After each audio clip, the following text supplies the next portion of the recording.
All right, folks. It is 8 o'clock p.m. You know what time is it? It is the midnight run. Once again, it's me. It's that VINCE. Hope everybody's doing well tonight. Got a lot of stuff to go through. Know a lot of people are asking me about current events, Aldine, and Trump trials and stuff like that. We'll address all that. But as far as things tonight, I am going to have me a little Mark Twain cigar and coffee, and that's it. No alcohol or anything. Because like I said now, I'm getting things prepped up pretty seriously. So very little of any of the shenanigans, if you know what I mean. So we're just going to wait until everyone comes in. Ryan, yes, we will get going. Kyle, nope, no big meal tonight. No fancy meals. I'm not going to have as many because I'm now eating mostly diet food. So it'll only be on like my cheat days or so. Which, to be honest with you, I don't have that many cheat days. But, of course, the first thing I'm going to do, I'm going to talk about Tony Bennett. Now, Tony Bennett,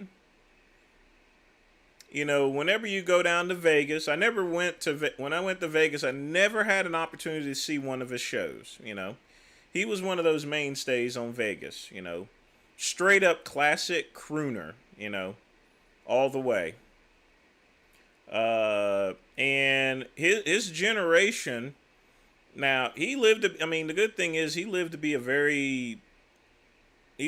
be 96. Now, how old is that? Well, I want you guys to think about this for a minute. You've heard the genres of generations like Generation Alpha, Generation Y, Millennials, My Generation, Generation X. Tony Bennett, however, the generation before my generation was Baby Boomer. He wasn't a Baby Boomer.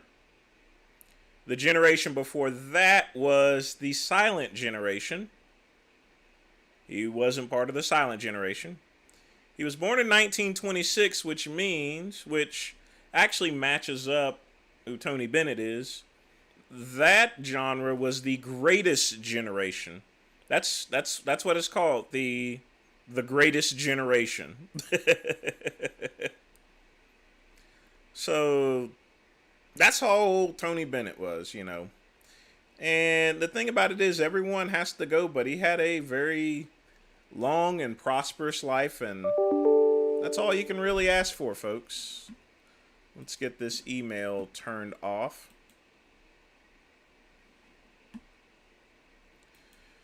So, folks, everyone that's in chat right now, tell me in the comments below, what are you folks drinking? What are you smoking?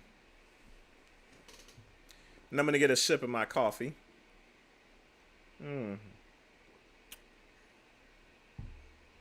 That's a good bubbly.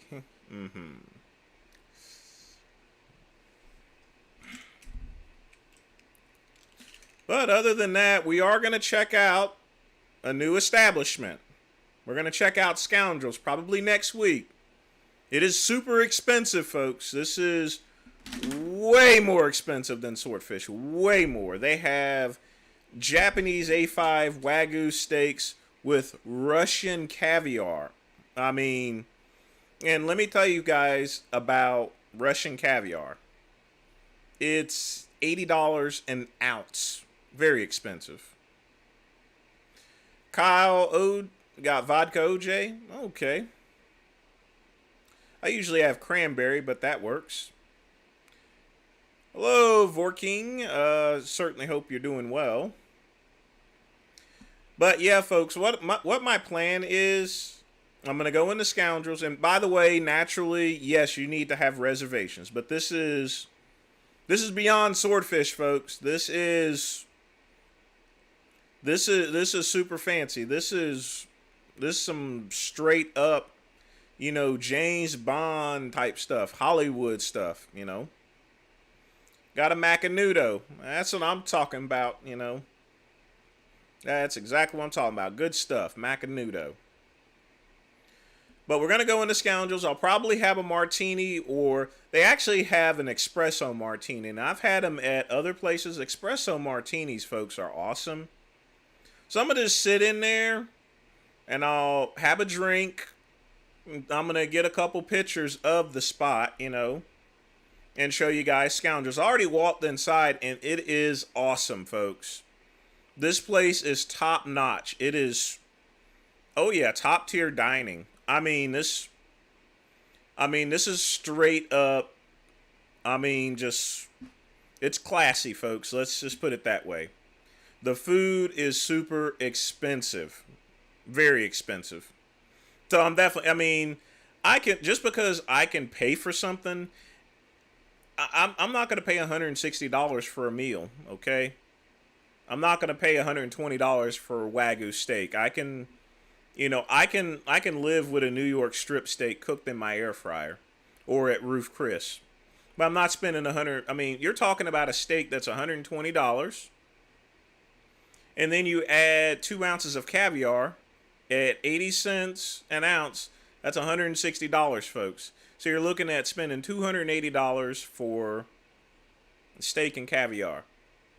And then what? You got your cordials. Got coffee? Yep, so do I. I can only afford Swishers.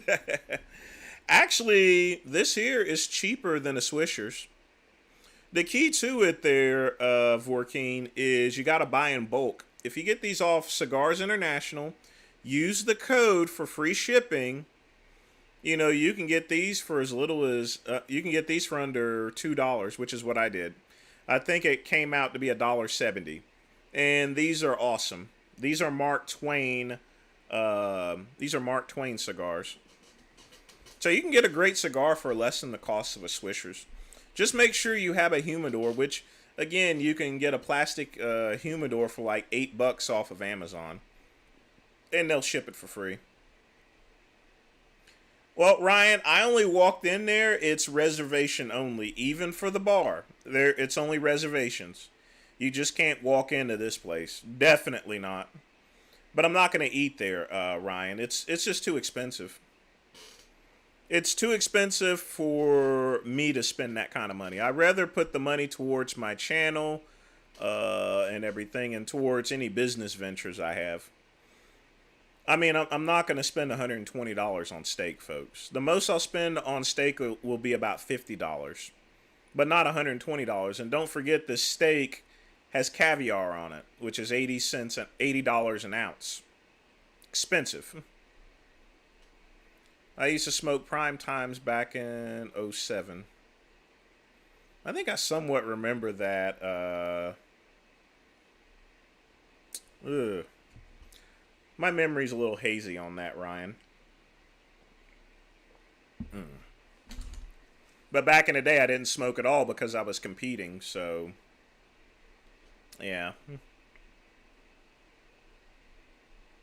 Once I figured out I probably wasn't going to be getting back on stage, that's when I decided to ease up on things, have a nice cigar and have a nice drink. Joel, I'm barely smoking at this point. And that's because I'm training. I don't know if I'm going to be able to make it to the bodybuilding show, but, well, we're going to see, actually. But I hope you're doing well tonight. I saw your video that you posted. We'll go ahead and review that. And folks, if you got a React video for me to review, make sure you put it in the community chat for me to check out.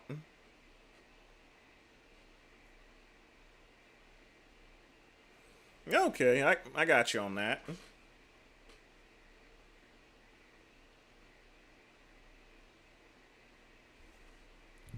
Oh, okay.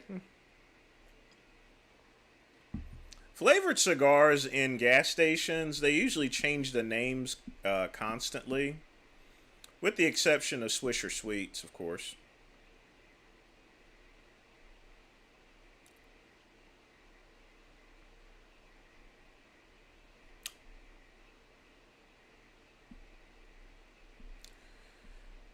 They're still looking for Tony, actually, from Thailand. I'm not sure if they caught up with him or not, but there's no... That's the funny thing. There's no news on Leo whatsoever. None.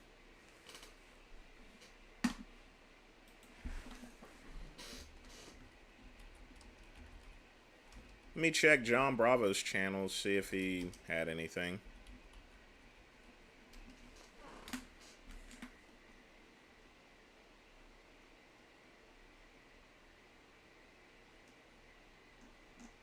Nothing.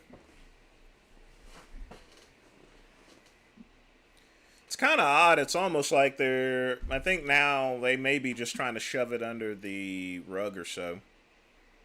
I hope not.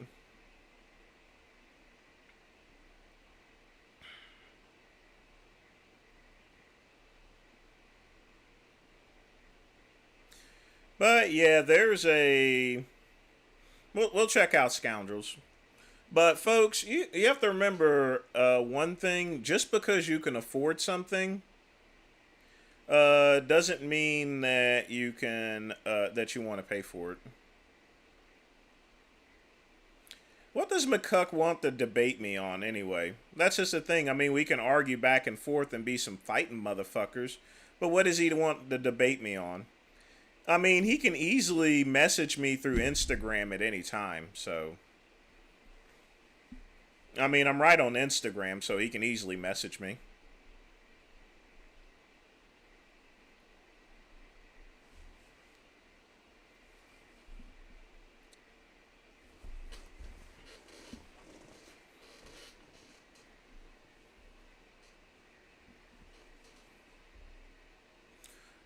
Why should I worry about that guy anyway? That guy. He's just trying to get some attention, that's all. He just pops out of nowhere just talking shit about me, you know, and stuff. I mean, really. That's all you need to know. This guy... I've only made one video about McCuck. And that was him trashing my channel and stuff and trashing me. That was it. He's a waste of time. He's like Perrin Fitness here. Reporting on people's death and making money off of it. No, really. Let's take a look here. I'm going to show you guys something. I'm making money off of... Let's see. Let's do this.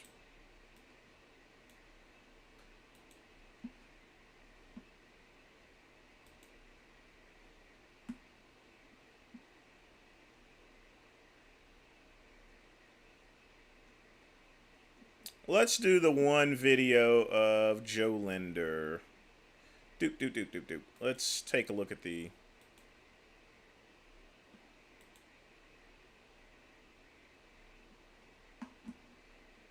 Here we go, folks. I want you to take a look at this here.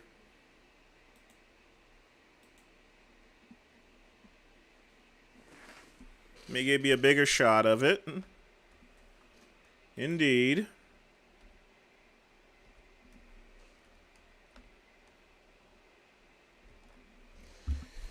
That's how much money I've gotten off of the Joe Linder video. $6.73, people. That's it.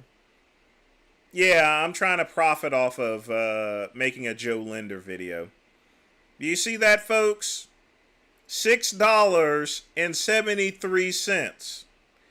That ain't enough for a combo meal at McDonald's here. That's how much I got off the Joe Linder video.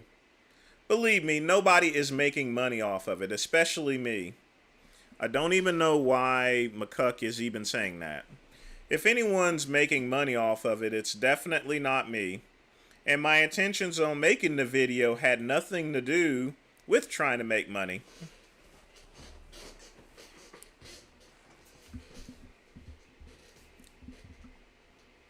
Well, he is family, Joel, so I think he's beginning to figure that out.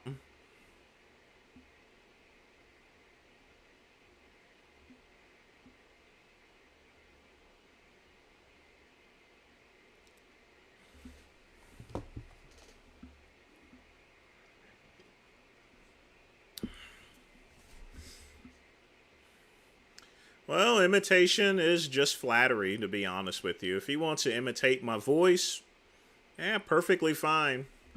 But his argument about me making money off of people dying, heck, that don't even make no bit of sense. Heck, in fact, let's check the Gustavul video. How about that one? Why don't we check Gustavul?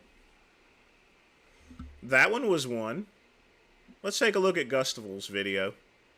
Let's see how much money I made off of that one. Hold on. Let's take a look at that one. I think that's a good idea. Let's look at that one. Hold on. Let me enlarge this. Yeah, I'm really rolling in the money, ain't I? $1.10, folks. $1.10.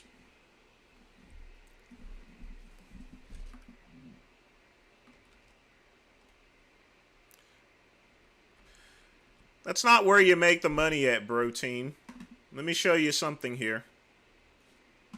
Watch this.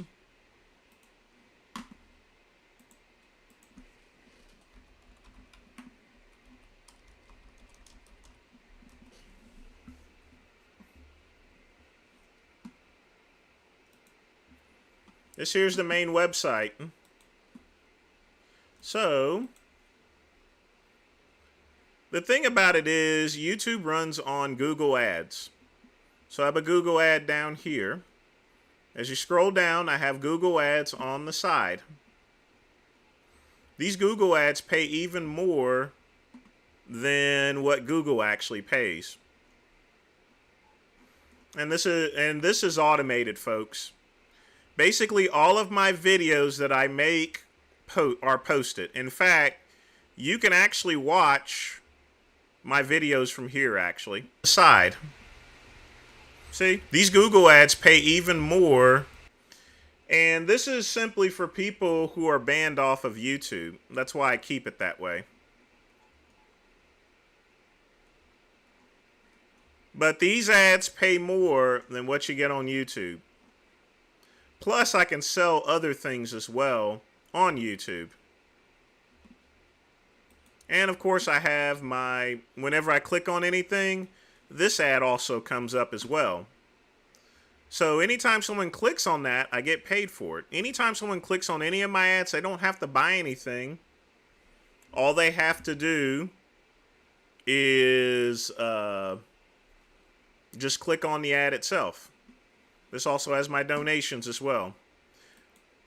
You see, Google AdSense actually pays more than just regular Google YouTube ads. So it's a cumulative type thing. And believe me, I get good traffic. So this is actually outside of YouTube. So this broadcasts out to the world, actually. So there you go.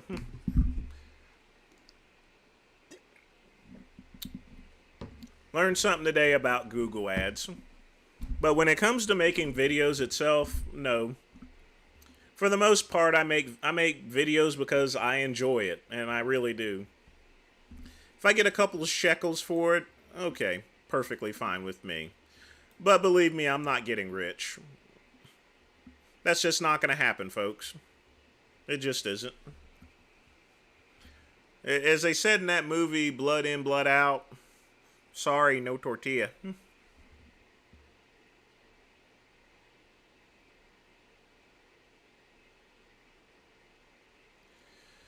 I don't know why Nick Trigili is trying to get back on YouTube when he should try to get his old account unbanned. Because they're going to keep kicking him off, and anyone that's hosting his videos, they're going to get kicked off too. You have to understand, somebody is reporting Trigili. I mean, someone is reporting him, and he should realize that by now. that any video that he puts out, whoever keeps reporting him, they're just going to keep doing it. You know? Don't make a bit of sense at all.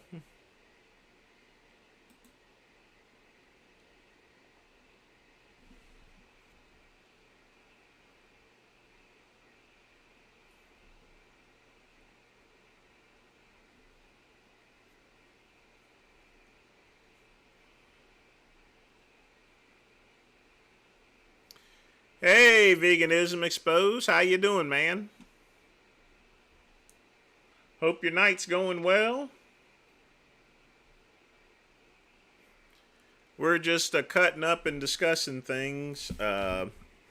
Before we get to start to review videos, I'm going to review some of Pugman's videos, and then we'll move down from the segment. But if you guys got some questions, go ahead and ask them. If y'all want to make a donation, hey, that'd be nice too.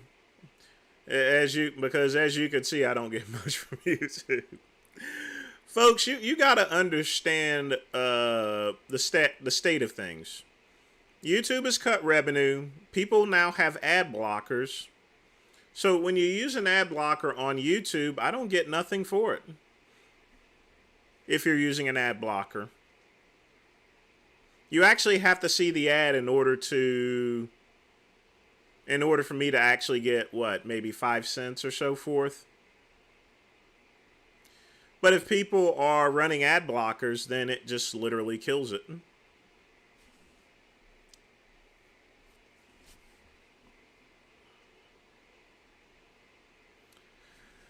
There's nothing for me and Vegan Gains to actually debate, to be honest with you. I mean, the thing we had on Tuesday, there's not really much to debate about. I mean, we can debate the legalities. He's just going to think that it's legal, and I'm going to think it's illegal. There was no way for me to convince him. Ronnie Coleman's doing a lot worse, actually. He needs to get his oxy issue under control. Maybe even get another surgery to ease the pressure on his back. No, there won't be a Vegan Gains debate. Scout's honor. Oh, boy.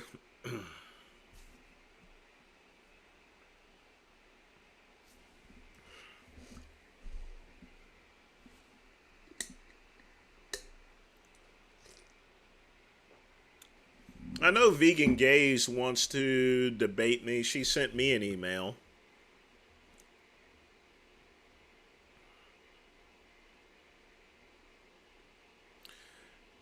Well, it's good that Richard is for cultured meat.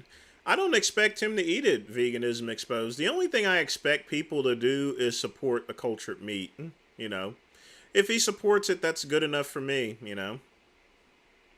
As far as mock meat is concerned, I've done the best to review some of my favorite ones, you know. But if he's fine with cultured meat, he's not told me that yet. But I'm kind of surprised with it. That's actually pretty good. Cultured meat, folks, is the wave of the future along with hydroponic gardening. Indoor hydroponic gardening and cultured meats, that's going to feed the world. We're never going to have children starve again. You know, no more diseased meats and stuff like that.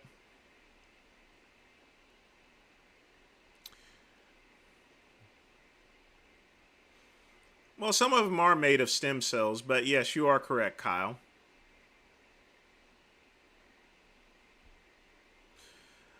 Scotch isn't exactly more expensive than bourbon. It just depends on the age of either Scotch or bourbon. You have cheap Scotch and you have cheap bourbon, and then you have expensive bourbon and you have expensive Scotch. So it goes both ways. The biggest thing is basically age and where it's coming from, or whether it's an exclusive or private label. But neither one is more expensive than the other. The only thing that would be more expensive would be comparing like something similar to each other. like brandy to cognac. Cognac is a more refined version of brandy. So cognac is always going to be more expensive. But when it comes to scotch and bourbon, we're talking about, basically two separate drinks. Oh yeah, Beyond Burgers are awesome. I love those. They're really good. Well, Roy, at the very top of the chat, you'll see where it says donations. All you got to do is tap on this, and you're able to donate.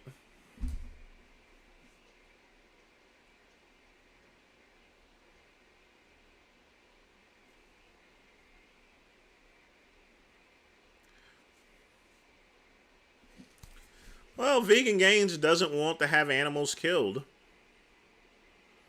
And cultured meats doesn't require the killing of any animals. Now, Vegan Gays argued with me on it. It's and a lot of vegans have actually tried to still put up an argument. Here's the truth, folks. Only 1% of the world is vegan. 1%. That's it. 1% of the world is vegan. And the majority of them are in India because it's part of their culture or their diet, essentially. There's not that many vegans, folks. 1% of the world encompasses vegans. That's the vegan movement, 1%.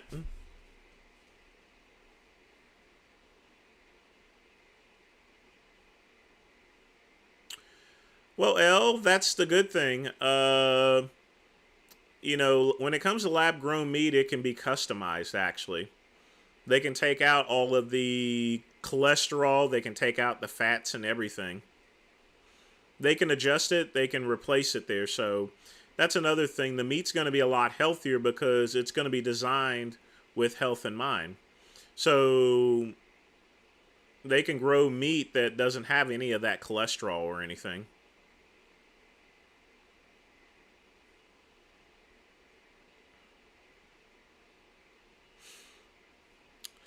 Well, Chad, it just depends on where you're shopping at. I've seen bourbons more expensive than whiskey, than scotch, and vice versa.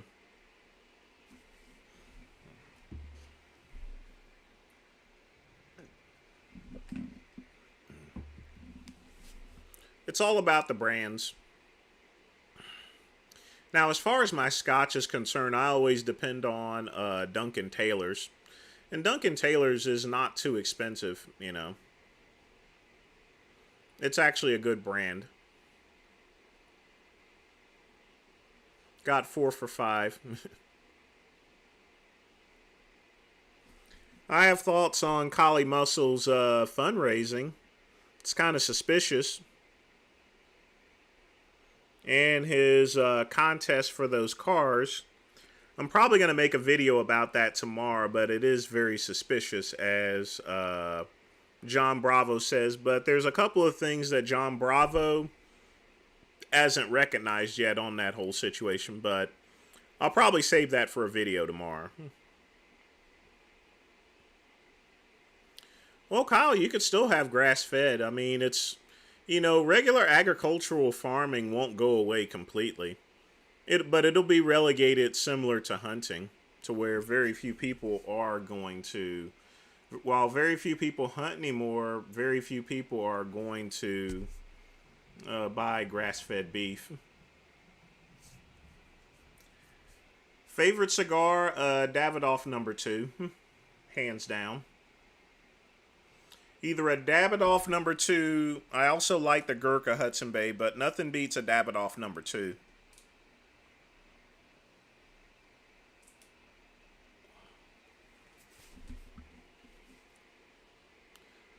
Paul Carter, I don't even know who that is, that guy. I've never heard of the name. I know an Aaron Carter. Da da da da, come get it. But I don't know a Paul Carter. Oh, I meant his fundraiser. I was thinking I'm sorry. Kali Muscle has the car contest. Repsion has those fundraising schemes. Yeah, the car giveaway contest. There's a couple of things John Bravo missed. When it comes to those car raffles, there's no way to determine whether he's getting $200,000 off car raffles or anything like that. It would be very difficult to have that much money. Not only that, you're not going to know exactly whether he's making a profit until he files his taxes next year. You know, but I'll do a video segment on that separately. But it's still fishy for certain reasons, and I'll definitely explain it.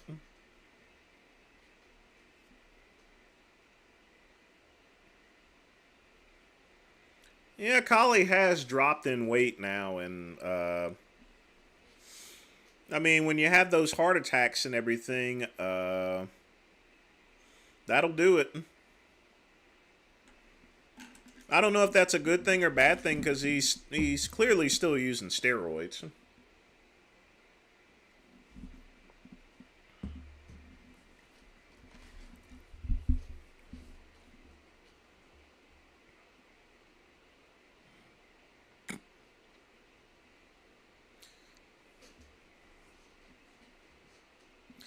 Yeah, usually it is, but when you have those contests, I consider contests and raffles about the same. But yes, it's kind of odd that he is doing a contest for these cars. But there was a couple things I didn't notice on some of the videos.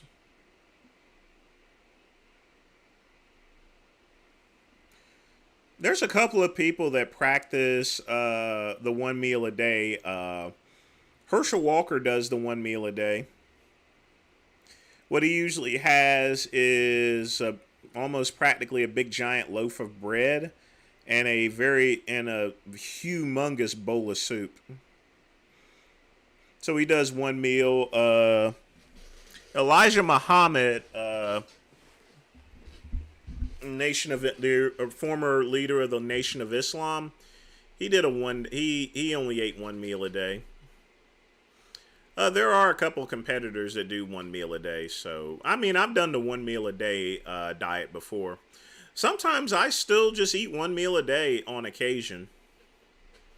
But it's very effective.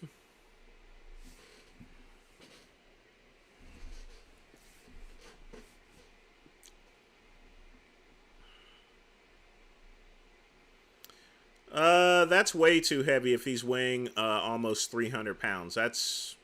That's not good. No, I wouldn't date Herschel Walker. He has that strange cockeyed look in his face here. And I think I've had enough of that for a lifetime.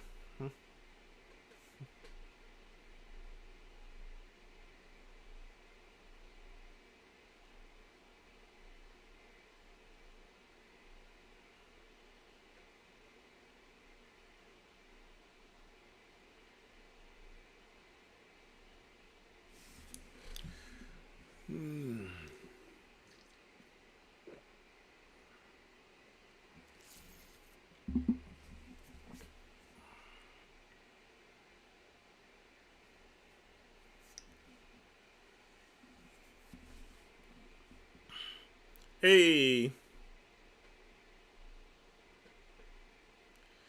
eyewitness.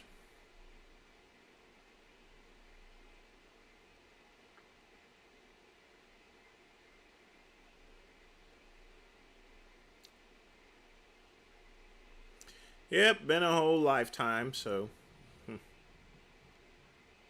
Really bad thunderstorm tonight, so that's why I also charged up my phone. In case the power goes out, folks, I'll be able to continue the live stream from here.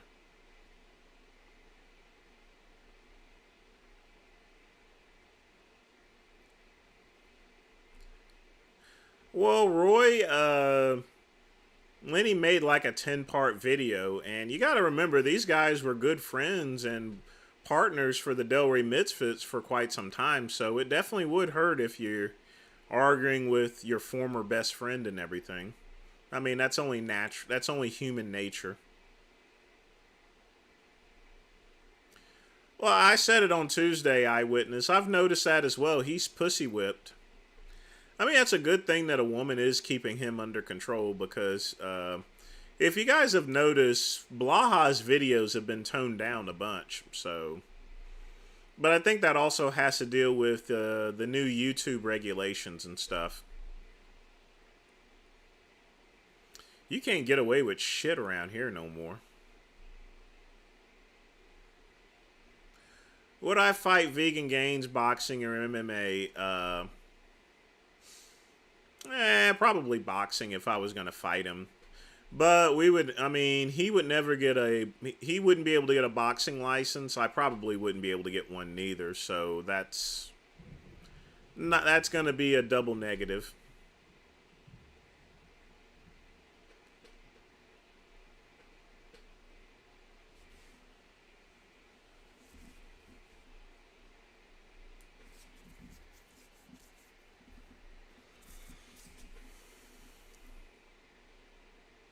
Boxing is more manly, you know, you just have hands and stuff.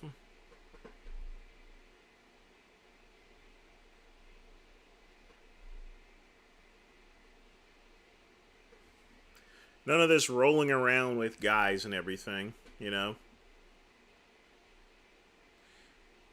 If you can equate MMA as rolling around with guys, then heck, I got plenty of experience if you know what I mean.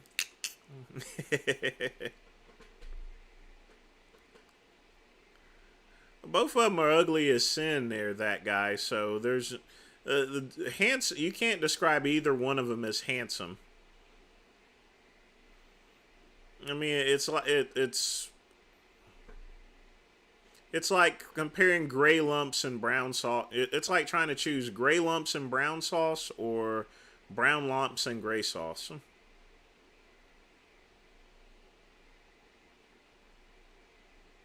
Yeah, we would have to do it Queensberry, you know. Yeah, it'd be Queensberry rules. We do that at 9 o'clock, Joel. So the first hour, you know, I answer questions, and then we get the reviewing videos.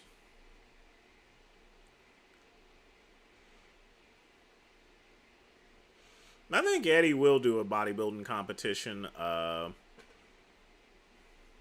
I think that's very possible. As far as Jason's looks, probably a 2 out of 10. I mean, he's not genetic trash or anything on the scale of things.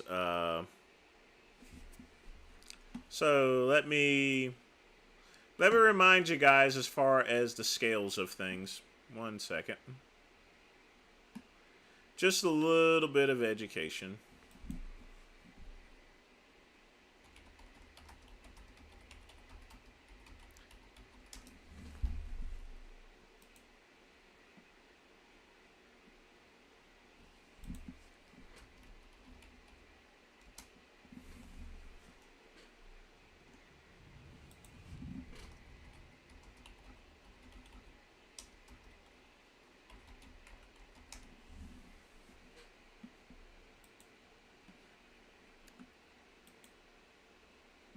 Hang tight. We gotta once again do this.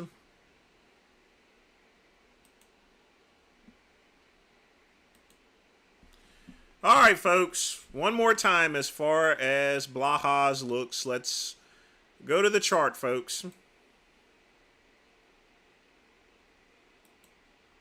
All right, folks. Now, Blaha is definitely not a Slayer, and he's not a Chad neither. So let's just get that right out of things. See, Blaha would be in this section right here. Incel, 30% of all males. Now, is he genetic trash? No. You know, he does have a normal somewhat head, and he does lift weights, so when you're genetic trash, that means you don't work out at all. He at least works out, so he would be in the column of incel. Definitely not a normie, definitely not a Chad, and definitely not a Slayer. It's very rare that you're going to run into a Slayer. Now, I've dated a Chad before, but most of the people I've dated were normies. I've only dated one Chad. No Slayers. Sorry. No tortilla. Okay, we're done with that. There you go. So, Blaha, because he works out and stuff like that, and he has some sinew of muscle, he would go as an incel rather than genetic trash.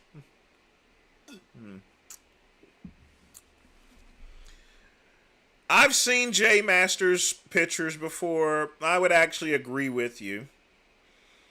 He would be slightly in the Chad range, possibly still a high-ranking normie. But look at him now. I mean, I always like showing that. I always like showing that chart. That's one of my favorite charts.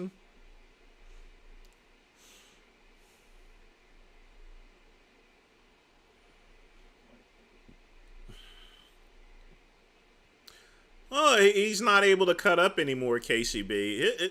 Joni has got him under control. I'm proud of her. He's a lot more in control than usual, although he still has his mental breaks and everything. I think it's Shui.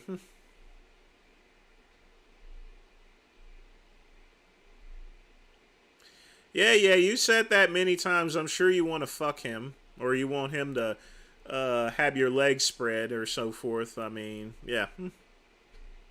I've seen the pictures. I still wouldn't have dated him. I mean, he just has ugly insides. He's just an asshole, Person. I mean, any person that I actually see, I can tell just by looking at them, and I can feel their personality. If their personality is just completely garbage, then it doesn't matter how someone looks.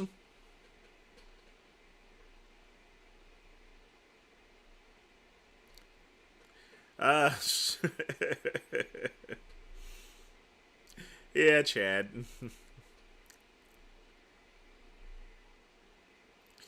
Any American that moves to Japan is a moron. Why would you live in Japan for? I mean, Japan is a homogenous society, Unless you're Asian, you're always going you're always going to be in that place to where you're a minority. And I mean, not a minority as me being here in America, but I mean definitely a minority, I mean, they still do blackface over in Japan, literally. So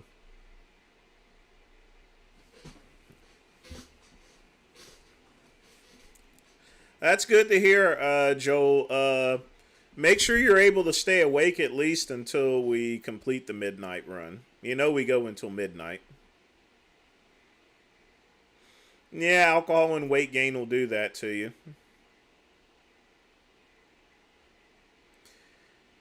Well, his physique would look better. He may be able to make it into a normie, but I would doubt it. But at least he's not genetic trash.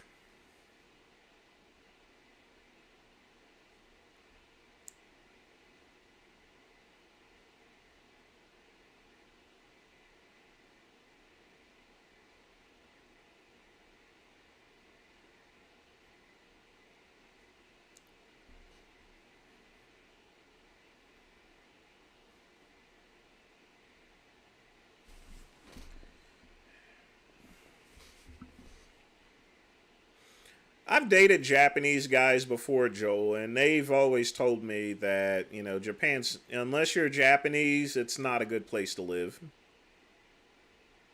You're going to have a hard time getting jobs and stuff. You're not going to be aware of the cultures and stuff like that. And things that you would never think of here in America is a lot different in Japan.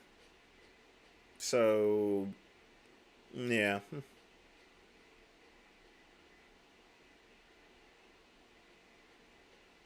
I don't care if someone calls me a minority or not.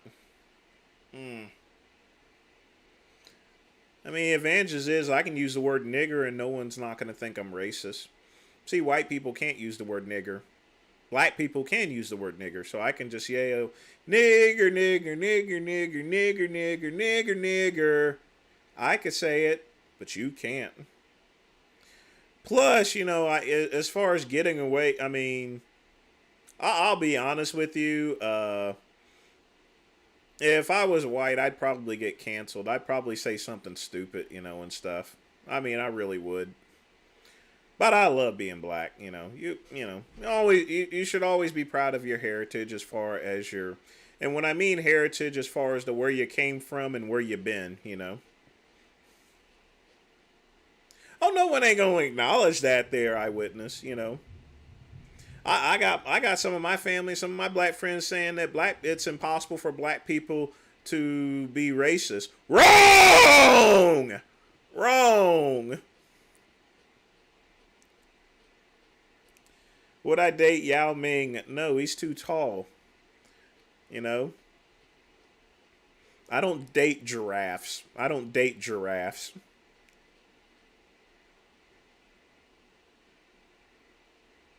If I was a 70s style African dictator, yeah, I'd probably have one of those big perms and stuff like, what was the guy's name? Samuel Cole before he got really fucked up by those revolutionaries. I mean, they cut off his ding dong and stuff. But yeah, I'd have one of those big old perms and stuff.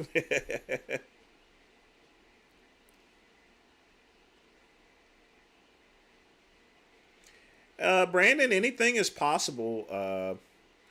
But Ukraine and Russia are, I mean, they're really going at it. Have I ever been? There's hardly anything that can offend me, TJ.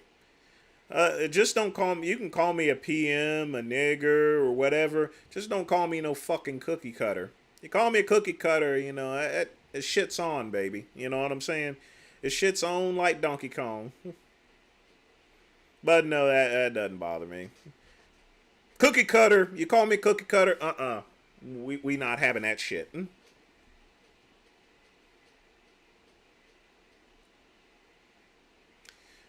Well, no, you actually, one of the good things about Japanese society is they're not going to let you starve. They have a lot more humanitarian programs than we do in America. So you're not going to starve.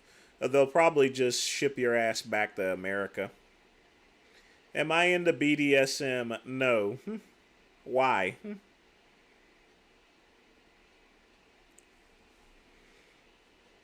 Why would I even be into that? Please look up Evie Lupine.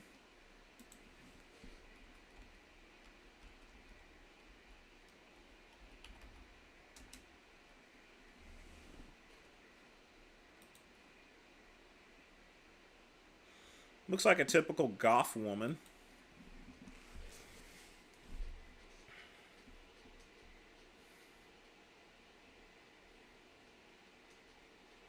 My last race was against 8 black men running the hearse.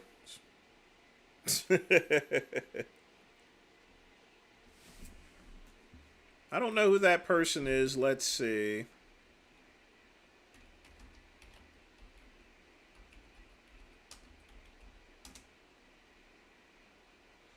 Uh, hmm.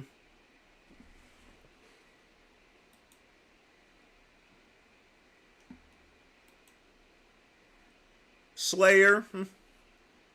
Yep, Slayer. That's a Slayer right there. Yeah, I would put him as a Slayer.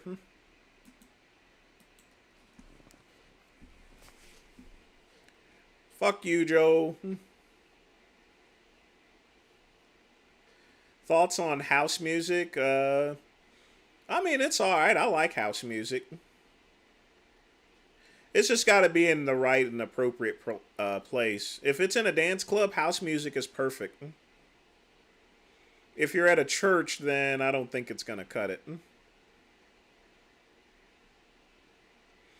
Favorite car manufacturer? I guess Cadillac. I always like Cadillac. They make some good luxury cars. Can I play one of her videos? Maybe. Gotta play some other ones first, so. But I mean, we got a couple of hours, so we should have time to. But if she's actually demonstrating some stuff, then we definitely can't play it.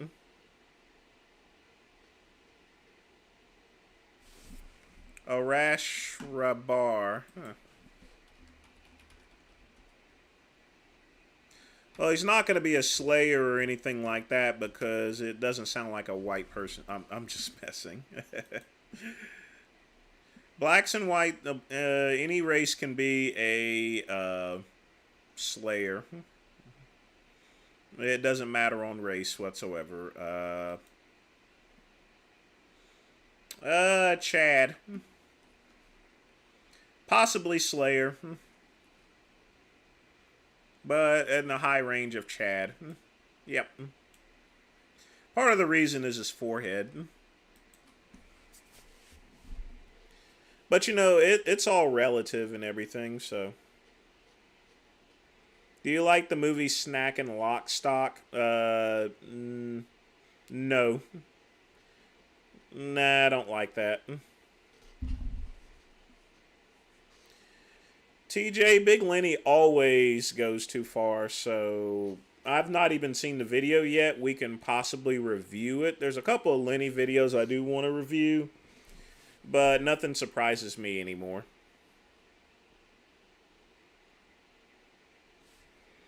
All right, Chad. We'll check it out. But, you know, I definitely want to go in order.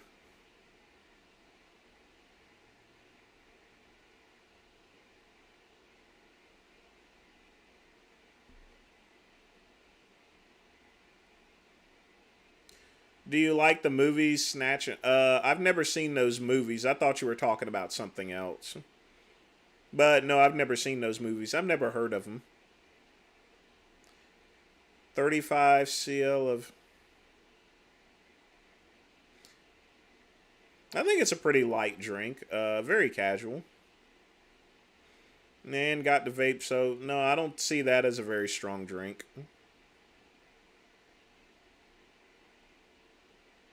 Liam Helmsworth, Slayer. Vince, I am on parole. There. Chad, one thing you have to understand that most Hollywood celebrities, Tom Cruise and stuff like that, they're gonna be slayers. Brad Pitt, they're gonna be slayers or chads, you know. Now you do have exceptions for normies and stuff, you know, but anyone in that action adventure lineup and things like that are gonna be slayers and chads. That's non-negotiable.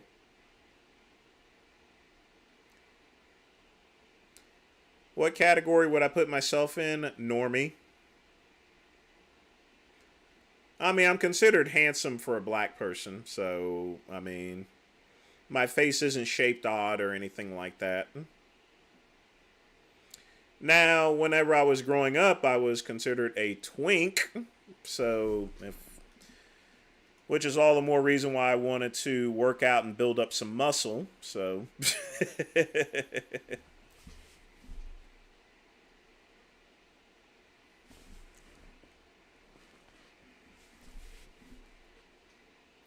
Okay, CB, of course it's getting dumber. I mean,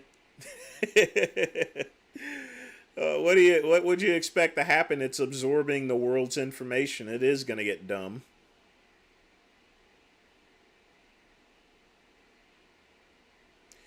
Well, I could still do math, but you should be able to do math on your own. VG said he's thinking of moving far east in Canada because of the cost of living is high. Well, veganism exposed. It's not always about the money sometimes. I mean, I was making plenty of money, but I moved from Greenville to Piedmont because if you live in a place that has a lower cost of living, you can simply live a better life. Just because you can afford something doesn't mean that you should spend the money for it. You just have to recall that. But honestly, I doubt he'll even move at all.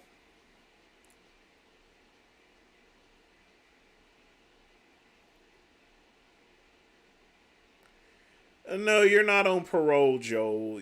Like I said, when I unban someone, I unban someone. If you put up another video similar to that, you'll be timed out again. I still have 2 of Donald Trump's books. I don't consider him an idol or anything. I don't believe in idols. You have to read the 10 Commandments. Thou shalt not worship idols. Not even Billy Idol.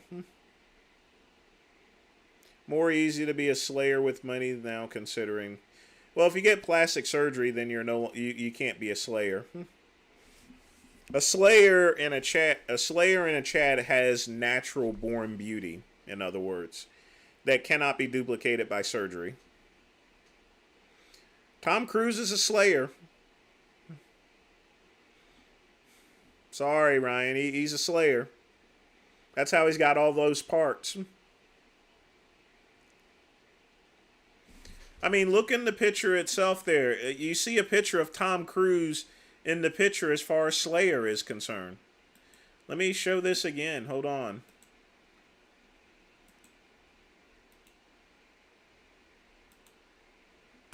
I mean, literally speaking, there is a picture of Tom Cruise. See? There's literally a picture of Tom Cruise. Right there. Slayer.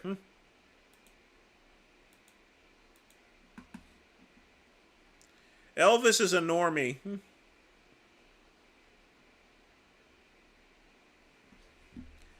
And then he became incel when he started eating all that goddamn food.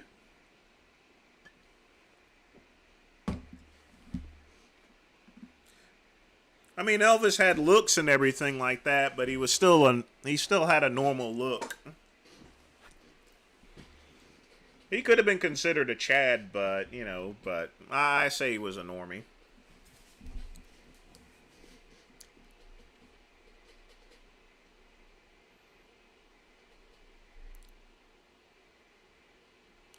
Do I see Donald Trump as one of the greatest presidents in history? Oh, no.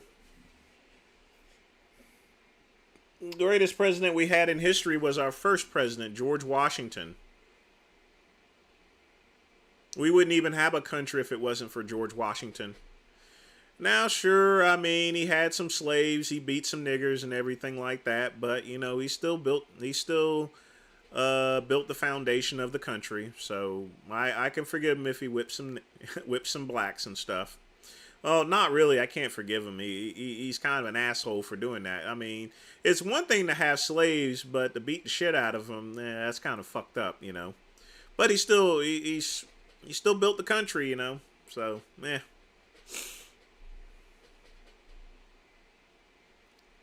I mean, if he just only beat 1 or 2 niggas, that's one thing. But he was beating the shit out of them. He was beating them left and right there. He was. I swear. I mean, heck, he was. Jeez. Yeah, old George Washington. I tell you what.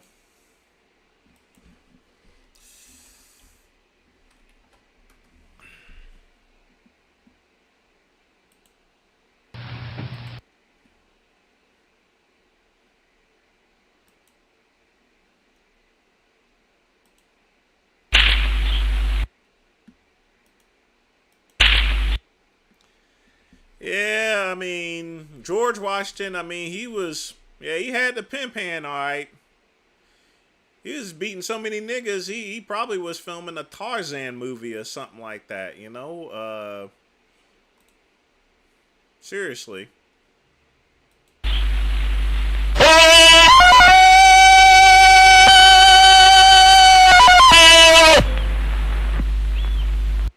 Yeah, that was George Washington. He was beating blacks like Tarzan there, that's for sure.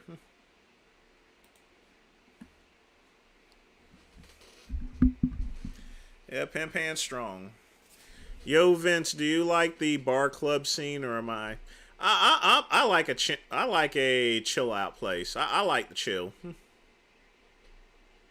That's just me. If someone gave you $1 million to move to California, well, naturally, and then I would move right back. $1 million won't get you far in California. Of course, it really depends on where in California. I could probably find a place where there's a low cost of living, but there's not too many in California. See, I can move there, but it doesn't stipulate as far as to how long. I can always move back. I can go there, move there, stay there for a week, and then move right back and keep the $1 million. Yeah, I know, KCB. That's what I like about Trump. Chris Christie, I mean, when it comes to Trump there, he has no chill factor. He just fuck him up there.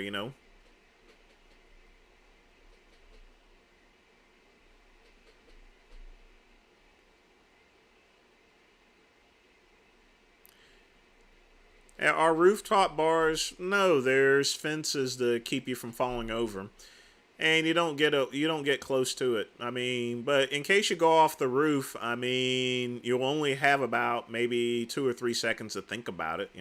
That'll be it.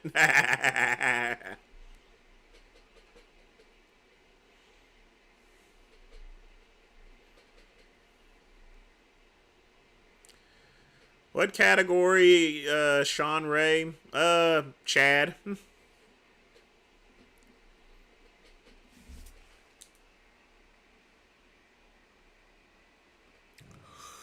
He has a similar face palette. But you have to remember, it's got, Sean was playing football and stuff like that, so he would be in the Chad range.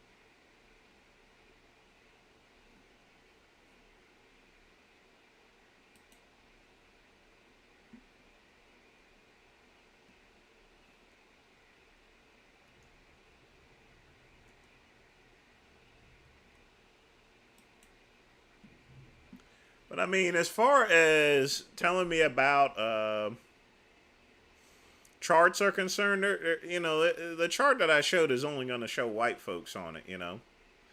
Truth of the matter is, folks, there's only one type of chart we actually really have there. Let me pull that up here real quick. Hold on just a minute. There we go.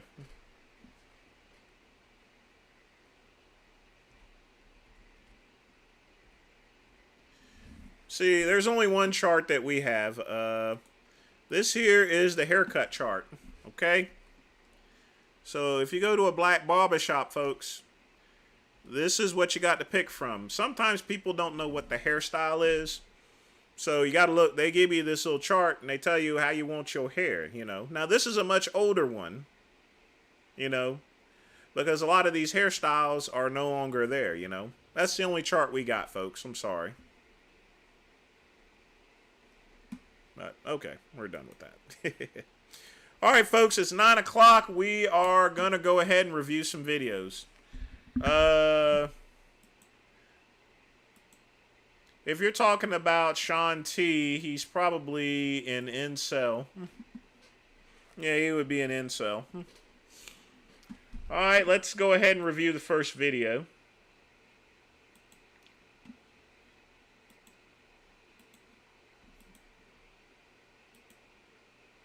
90.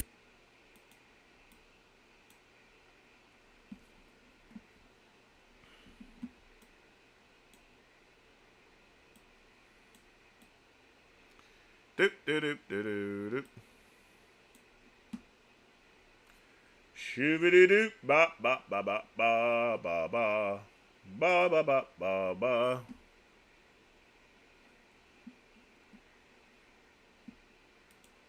95% training max. He ended up getting 8 reps with his squat, which means we need to take it up. I'm going to take his squat up about 15, 20 pounds, as far as his training maxes go. You see this shit right here? I keep seeing this on a lot of his clients' videos. They go and take the bar all the way down and they twist their feet in. As far as his training maxes go. Sean T is either an incel or a normie. High grade incel or, just a regular normie. Because we shouldn't be hitting those sort of reps. He has been getting a lot of DOMs. And so one of the things that I'm about to do, rather than deload him at the end of this phase before the next one, we're just going to take down his supplemental volume. We'll take out his... Now, I don't know the backstory as far as to how he ended up in a wheelchair. I would like to know a backstory as far as to why he's in that wheelchair. But, yeah. All right, next one. Welcome, everyone.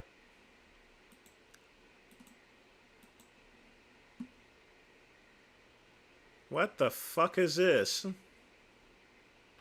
Oh, we definitely got to see this one. To today's sacred ceremony dedicated to the religion of the corn, we gather here in this sacred space to honor the bountiful gifts bestowed upon us by the great Colonel. Let us join together in prayer. Sunlight, rain, and the turning earth, these elements we cherish, for they bring forth the golden years. From your bounty we flourish. May unity... Almost forgot, folks. Hold on just a minute.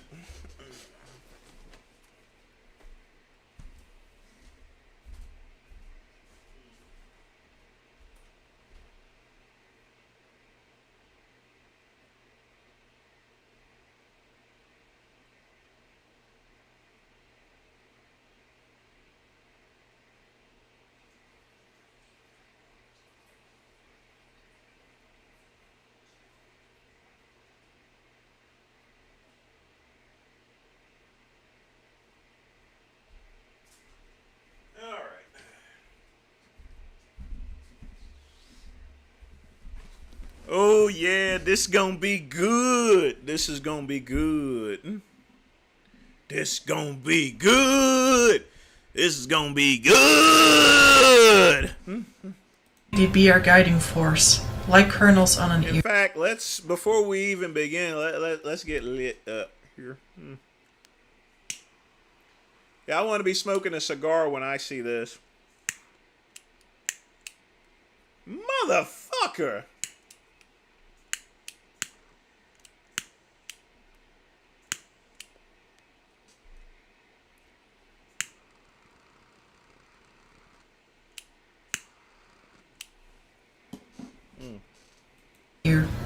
Together strong, together kind, in your image we draw near. Teach us to respect the field, to sow with care, to harvest yield. In this sacred covenant we are sealed, the bond between human and field. Great Colonel, hear our humble words. Guide us through the season's swirls. May your teachings be our world. In the field of life, our stories unfurl. Harvest be our guide. And now, let us delve into the sacred teachings of the corn as we explore the origins of the corn. See, Jasmine needs a little bit of work on her religious stuff. You remember, she should do it 80s style, you know? You remember Jimmy Swagger, don't you? You remember Jimmy Swagger? You know how he had that style when he was doing his preaching? Mm-hmm. Yeah, old Jimmy Swagger, the old 80s preachers, they would be just saying, Brother McIntyre, can you feel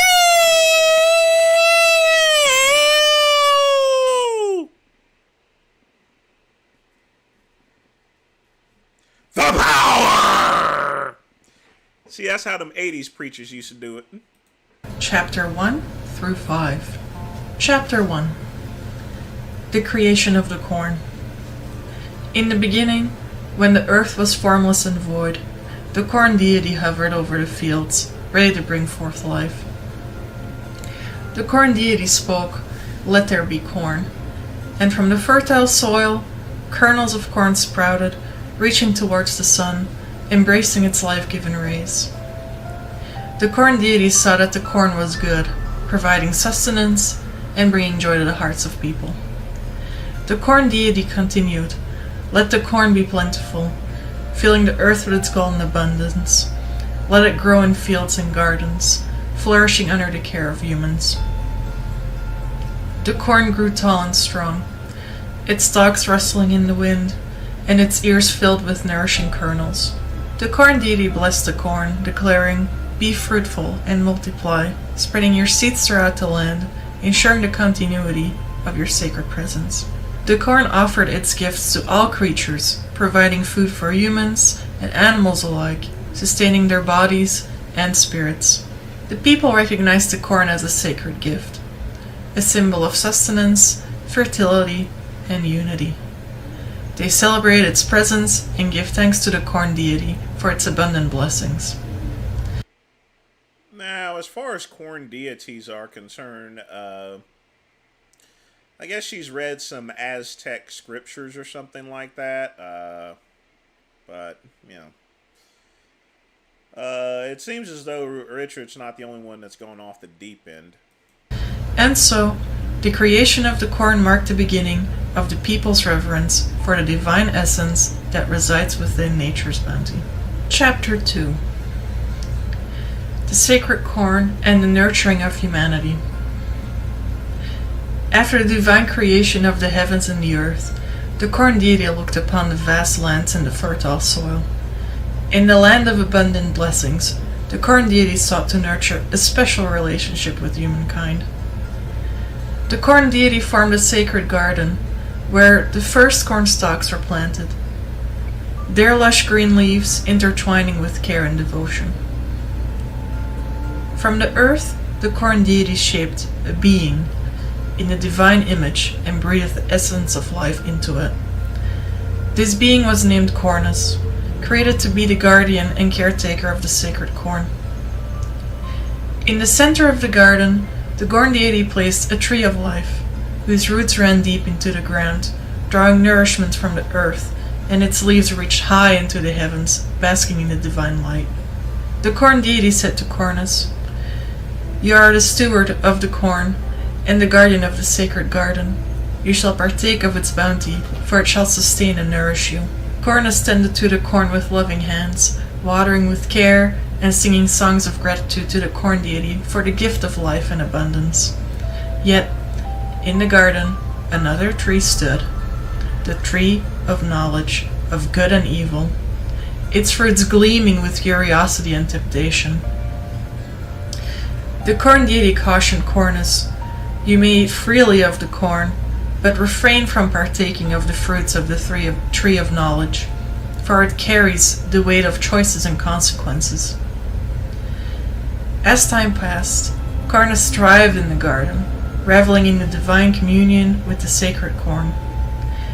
The corn's golden kernel sustained Cornus's body, while its essence nourished his soul. But the allure of the tree of knowledge beckoned. Yeah, it is a little bit boring, but, I always make sure I review everything that someone sends me. And one day, Cornus's curiosity overwhelmed him. He reached for its fruits, desiring to grasp the wisdom it promised.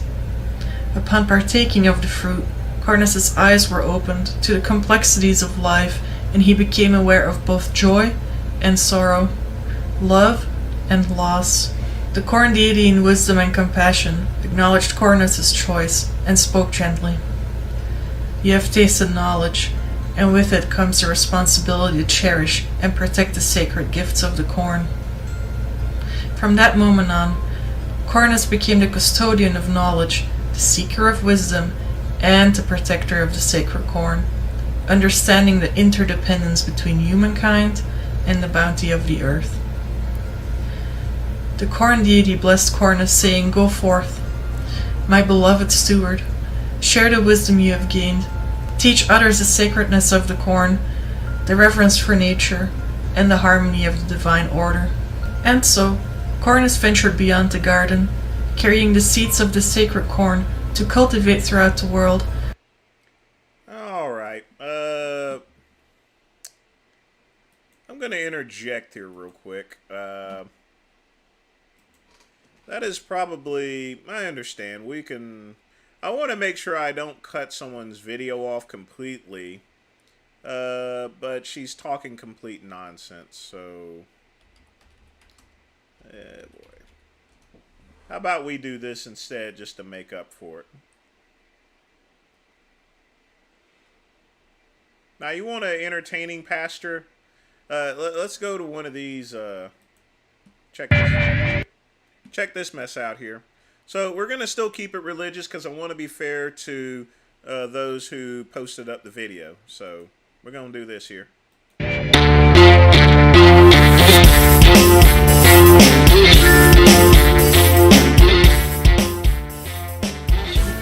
It's commanding life. Rise up! Yes! And Come on! Yes! Come on! Rising up! Hey! Rising up! Hey! Jesus! Jesus! Hey! What is this? Jesus! Jesus! Now, what is this white guy doing in front of this? A little out of place there, you know. You know, unless they're doing one of those little BBC porn scenes and stuff like that, like Brazzers and stuff. He's picked the wrong time to be somewhere, you know. Hey! What is this? What is this? Never seen before! Never seen before! Utsile di base ka vangala le. Hey, ntate mruti. Ka nnete. Let me read this back here. Hey, ntate mruti. Ka nnete. He says Utsile di he's asking, do you have any pimples on your base vagina? ka vangala le. Hey, ntate mruti. Ka nnete. Nsa seta sena saka. Silukulle.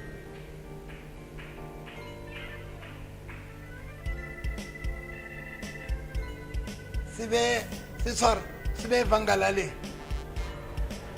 She's being told to place it on her vagina. She falls off. Kannete vangala la ile skunu bona ba haisale. Maybe some of you don't believe that this is fuel. Tatuka ka bonako. So I'm turning it into a pineapple juice. Ke fetela gona pineapple juice. I'm turning it into pineapple. Ke fetela gona Juice. pineapple juice. The word is upon it. Le foko le godimo ga yone. Ow. Basically, he has alcohol, in other words. That's why he's able to drink it. So You want to drink pineapple juice? Okay.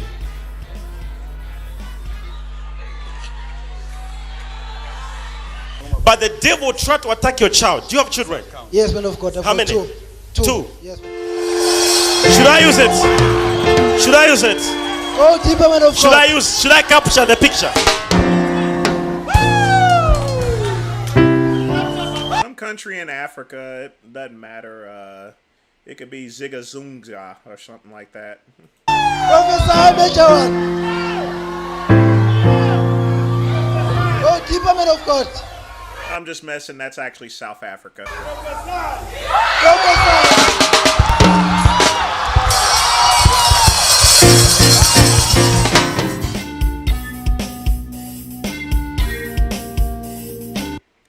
All right, back to the Jasmine video. I just needed to break up the monotony of things. Welcome, everyone. Touch. Here we go. A drought befell a small section of the sacred garden. Realizing the deceit and the grave consequences, Cornus withdrew his hand, filled with remorse for disrupting the harmony of the sacred place. The corn deity, aware of the disturbance, appeared with compassion in their eyes. "What has happened, O steward?" they asked. With a heavy heart, Cornus confessed his moment of weakness and the trickery of the serpent. "Forgive me," he pleaded. I have faltered in my duty to protect the sacred corn. Corn deity's love embraced cornus. You have learned a vital lesson, dear guardian. The sacred corn carries a divine balance. We can't watch Soul Train because it's copyrighted music. And with it comes both prosperity And a whole lot of it. And responsibility. The corn deity grieved the disrupted harmony, yet in their infinite wisdom, they granted cornus forgiveness. You can hold on for another 7 minutes. You're cool, Ryan. You shall bear the weight of your actions, they said, but you shall also carry the gift of humility and understanding. From that day forth, Cornus redoubled his efforts, nurturing the sacred corn with renewed devotion.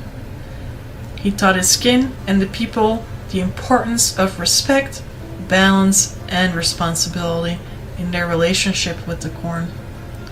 And so, the religion of the corn endured, teaching future generations to cherish the sacred bounty, to resist the lures of deception, and to cultivate a harmonious connection with nature's blessings. Chapter 4. Offering of the corn and the seeds of compassion. As the generations of cornus flourished, so that the practice of offering gratitude to the corn deity throughout the first fruits of the sacred harvest. Among Cornus' descendants, 2 brothers, Corvin and Milas, tended to corn with love and devotion. The time for sacred offering approached, and Corvin, the elder brother, brought forth a basket filled with the finest ears of corn. He humbly presented his gift to the corn deity, acknowledging the divine blessings bestowed upon him.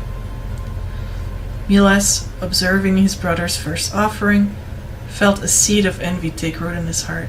He desired recognition and sought to outshine Corvin with an even grander gift. The day of Milas' offering arrived, and he arrived with a lavish display of corn, larger and more striking than Corvin's.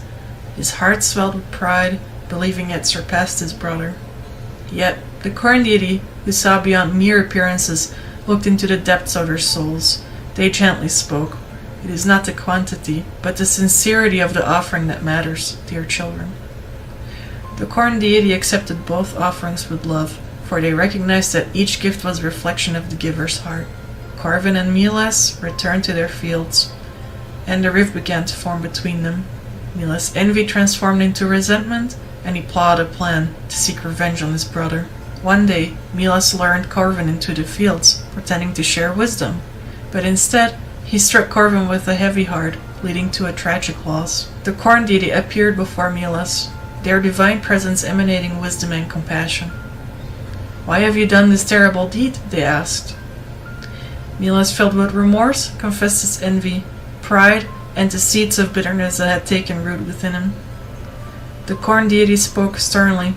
"You have violated the sacred bond of love and respect, bringing sorrow and pain to your kin." The corn deity then proclaimed, "As a consequence of your actions, the ground you till shall bear thorns and thistles," a reminder of the importance of humility and compassion. Milas, burdened by his choices, wandered to lands, seeking redemption and understanding. Along his journey, he met a wise hermit, who imparted ancient teachings about empathy, kindness, and the interconnectedness of all beings. With newfound wisdom, Milas returned to his village. Seeking reconciliation with his family, he expressed remorse for his deeds and vowed to honor the sacred teachings of the religion of the corn. The village embraced Milas with forgiveness, recognizing the transformative power of compassion and the need for unity in their community.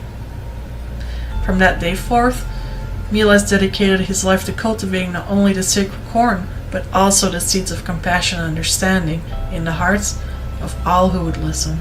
Chapter 5. The seeds of generations and the cycle of life. In the annals of the religion of the corn, the lineage of the corn has continued to flourish, and with it, the sacred knowledge of tending the corn with reverence.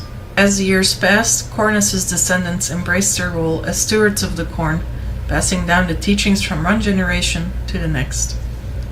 Among the descendants was a wise elder named Cora, known for her deep connection to the corn and her gentle spirit. Cora's heart brimmed with gratitude for the divine gifts of the corn, and she spent her days nurturing the fields with care and devotion. The village revered Cora for her wisdom, and they sought her counsel in times of celebration and hardship. Cora, like her ancestors before her, shared stories of the corn deity's blessings and the sacredness of each ear of corn. She taught the young ones the rituals of sowing, reaping, and offering, ensuring that the religion of the corn remained woven into the fabric of their lives. As the years turned into decades, Cora, now an elder of great age, approached the end of her earthly journey. The villagers gathered to bid farewell to their beloved guardian, knowing that her spirit would forever remain intertwined with the sacred corn. Cora spoke her final words. My dear ones, cherish the teachings of the religion of the corn, for within its wisdom lies the essence of life's interconnectedness. With a heart full of peace and love, Cora returned to the corn deity, leaving behind a legacy of devotion and reverence for the sacred corn. The village mourned her loss, yet they rejoiced in knowing that Cora's teachings would endure through the generations to come. Cora's eldest son, Corbin, assumed the role of the corn guardian, carrying the weight of his mother's wisdom and the responsibility of tending to the sacred fields. Like a kernel sown into fertile soil, the teachings of the religion of the corn took root in the hearts of Corbin's children and their children, perpetuating the sacred cycle of life and the divine bond with the corn. The villagers celebrated the legacy of Cora and the continuous thread of knowledge passed down from elder to youth. And so, the religion of the corn continued to flourish, honoring the seeds of generations, the cycle of life, and the profound interconnectedness between humankind and the sacred bounty of the earth. Now, let us continue with the sacred ritual of offering our gratitude to the divine corn. As we hold this ear of corn, we acknowledge it as a divine gift and express our deep appreciation for its abundance. Let us offer our words of gratitude. O corn deity, we thank you for your blessings. Your divine energy provides sustenance, abundance, and spiritual nourishment. We humbly ask you for your presence in our lives. We offer this small piece of corn as a symbol of our gratitude and reverence. Let us now close our eyes and visualize the fields of golden corn swaying in the breeze, representing the life force contained within each kernel. Harvest be our guide. Thank you all for attending the sacred ceremony today. Where the fuck did the corn go? Wait a minute, hold on. Offer this small piece of corn as a symbol of our gratitude and reverence. Let us now close our eyes and visualize the fields of golden corn swaying in the breeze, representing the life force contained within each kernel. Harvest be our guide. Thank you all for attending this. Oh boy. Yeah, fuck the corn.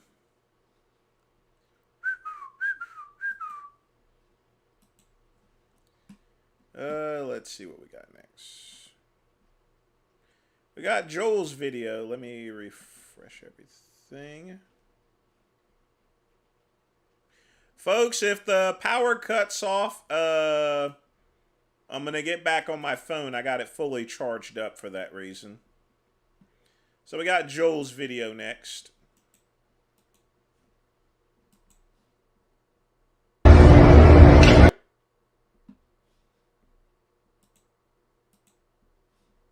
What the fuck?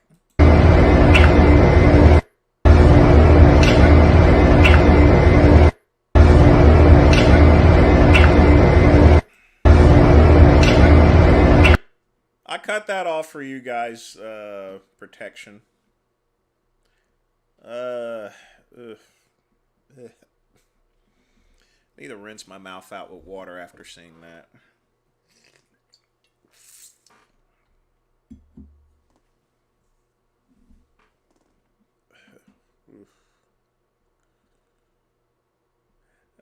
Joel, I should ban you again just for showing that, but but that's actually a pretty good video. Those island boys, I thought they were always weirdos, but it doesn't surprise me that they're homosexuals. All right, Ryan, okay, let's see, 22, what do we got here? All right.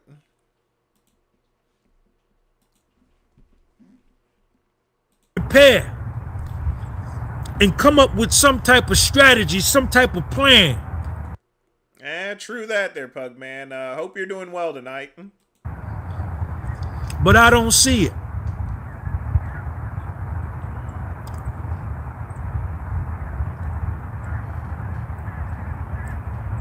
We in bad shape. We in bad shape. We ain't got no plan. No plan for our women, nor our children, and neither for ourselves. The shit that we value is meaningless, man. And we allow others to give us leaders or speakers that speak for us as a collective, as a group, and they shoot basketball. They tell jokes. They run the football. They shoot three-pointers. They're actors, entertainers, music people. No real leadership. No real leadership. No. Some of our greatest leaders have been athletes. They've not just been black. Abraham Lincoln, for example, was an athlete in school. Washington was too.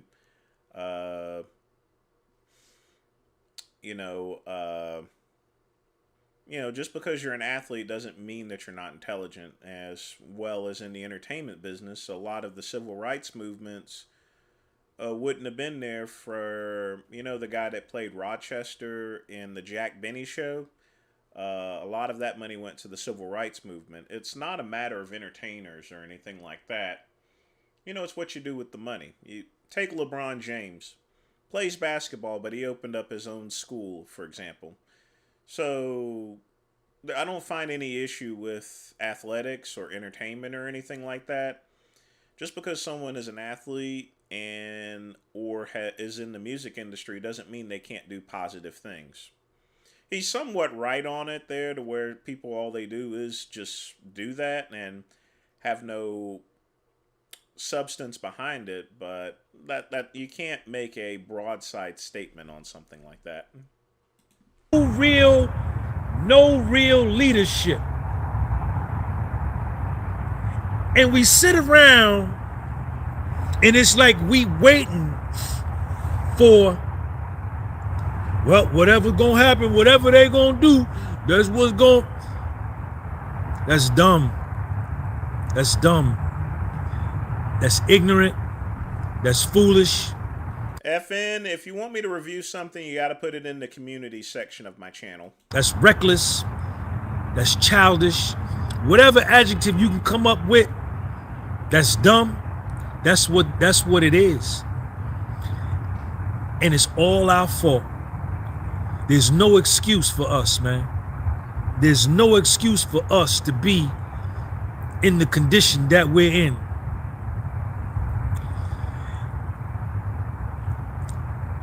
Foundational Black Americans, we suffer from mental health issues, mental illness, as a result of past traumas, man, that have been passed down through generations. Now, this is the shit that gets on my damn nerves, okay? I have no whip marks on my back. My great-great-grandfather has whips on his back, but he's been dead for over 100 years, okay? As far as tragedies are concerned, I was born in 1977 after the Civil Rights Movement, so I'm not witness to anything my forefathers are. So there is no, there is no passed down trauma. You pass down genetics, you pass down eye color, you pass down diseases, but past trauma, that's fucking bullshit,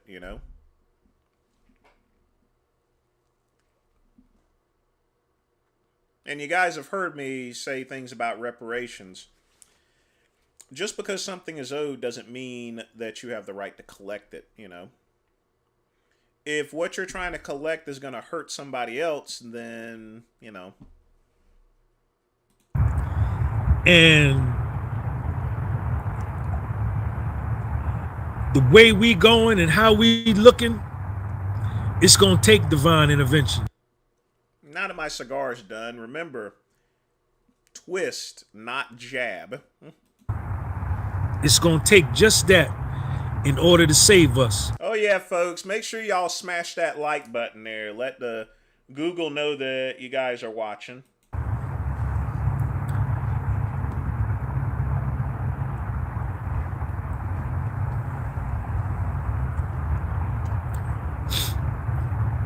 And see,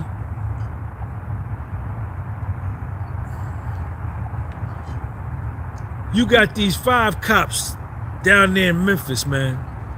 They beat this brother to death, man. 5 black cops. Probably all foundational black Americans too, because it's down there in Tennessee.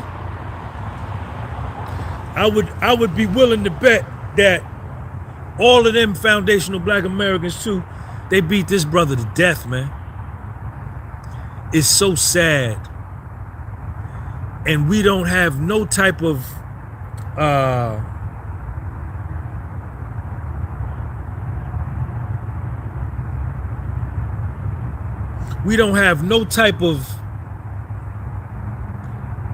recourse, no nothing. But Benjamin Crump, this lawyer, he only show up when somebody get killed. You know, Al Sharpton, who's a government informant, he's a rat. They'll go in there. All we do is protest. It's the same thing over and over and over and over. That's something I do agree with. Anytime there's some sort of tragedy, you know, it used to be Jesse Jackson, then you have your lawyers show up and stuff, the Johnny Cochrans and everything. That's been pretty much historical, but that's not just a black thing. Over. It's gotten so commonplace that we've become numb to it, man. Like somebody just shot anesthesia and say, well, this is what happens to niggas. This is what happens to foundational black Americans. And it's all our fault because we don't do nothing to protect ourselves. We don't do nothing to prepare. We don't do nothing to plan. We can't feed ourselves. We can't clothe ourselves. Nothing, man. Nothing. Nothing. We're a toothless lion, man. A toothless lion. Again, that's not true. I grew up in the projects, and I've made a ton of money since then because of my own personal efforts. What he keeps forgetting with is it's, being wealthy and being successful in life is not a team sport, folks. It's a matter of individualism.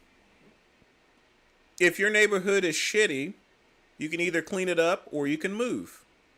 Now, when I came back to Greenville, South Carolina, and lived in town, there was a lot of crazy stuff, robberies and stuff like that.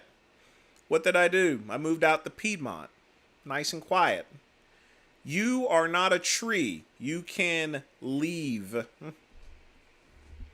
My audio's kind of low. I do got this little microphone I can actually turn up on it.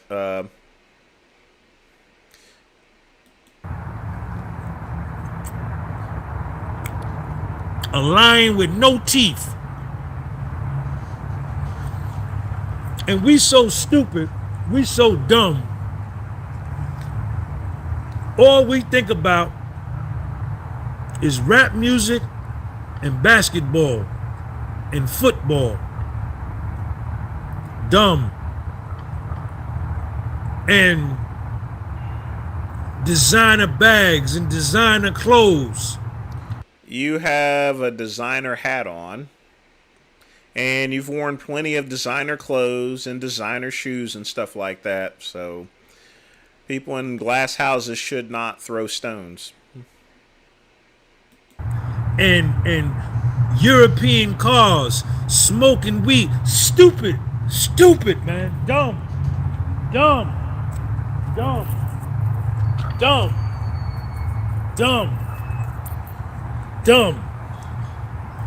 And you not sitting at no table. You don't have no presence at the UN, at the United Nations. You got no presence at the G7, the G20. Every African country has a representative that's black. What is he talking about? You have no input. I'm talking to the foundational black American. You have no... We do have input. You see, that's another problem. I think Morgan Freeman put it correctly. The problem is that some black folks still see themselves as black Americans, as African Americans. You know what I see myself as? An American, you know? And the minute that black folks get the mentality that we are Americans, okay? Americans, plain and simple. But our reality in life is that we think of ourselves as African Americans. Once you start thinking of being an American and you get out of the perception of being a black American or an African American, you know, then you lose it there. You know, you don't hear the term Asian American, do you? No, they call themselves Americans. We are Americans, okay? Doesn't matter how the fuck we got over here, you know? I mean, the Irish came over here during the potato famine. They were in worse shape than we were, you know? They paid the Irish less than they paid black folks. I kid you not. Look at historical records. In New York City, they paid Irish less money per hour than they paid black folks. We got to start looking at ourselves. We are Americans. There's no African behind it. I've never been to Africa before. We are just Americans, you know? And we do have a seat at the table. We have an American sitting at the table.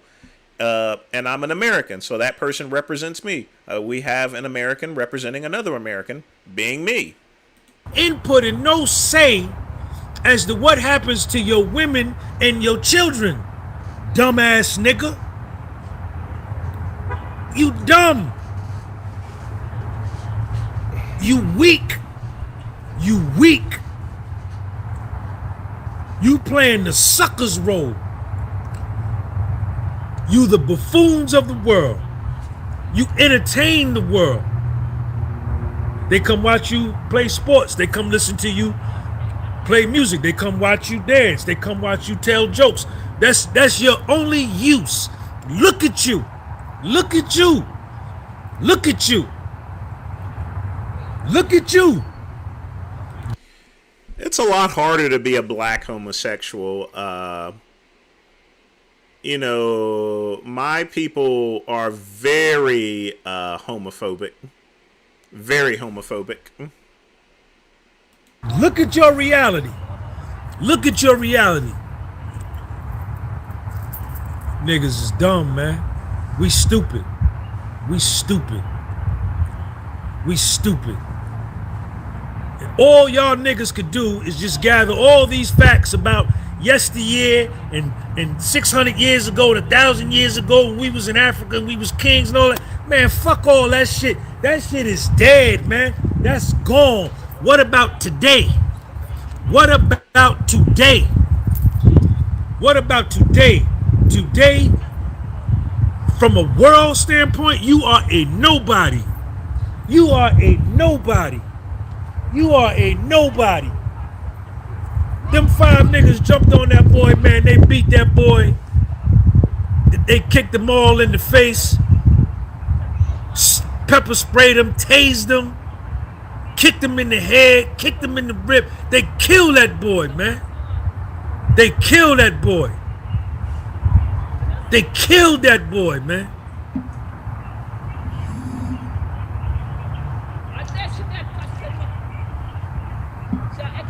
And liberals went and blamed the whole situation on racism.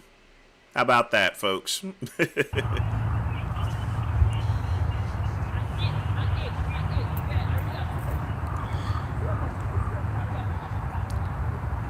If it was my choice, It wouldn't even be no trial for them cops. It wouldn't even be no trial. We wouldn't even waste the taxpayer money going through none of that. I'd take all 5 of them niggas and put them niggas in a maximum security prison and put them in general population and tell them niggas in there, say, yo, that's the niggas that 5-on-1. It was 5-on-1. They beat. Police officers have walking orders, so it's like a drug dealer, for example. Okay? You have drug dealers on the street. Where does that stuff come from, you know? We don't have any poppy fields. We're not flying airplanes or anything like that. Someone had to give them the orders. That group of 5 people were part of a Rampart-like team here, so... plus, we are a nation of laws. We should not be in a position where we should be lynching anyone. Everyone deserves due process. Now, they probably are going to get convicted and found guilty. Chances are if they're smart, they're going to plead guilty. But the prosecutor probably isn't going to allow them to plead guilty. They're going to take it to trial regardless, just to make an example out of them. That boy to death, and I'll put them niggas in a maximum security prison and let them inmates handle it. And let them see how I feel to get stomped out 5-on-1.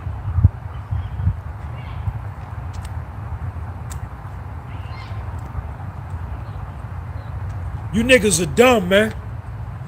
You niggas are dumb. You into gangs. You kill each other. You get high. You stupid. You stupid. The United States is preparing for the future without you. China is preparing for the future without you. Russia is preparing for the future without you. Iran, India, they all preparing for their future. And everybody in the world looks at you and they say, if I ever come to power, these people, these foundational black Americans are ripe for re-enslavement. They gonna re-enslave your ass. You.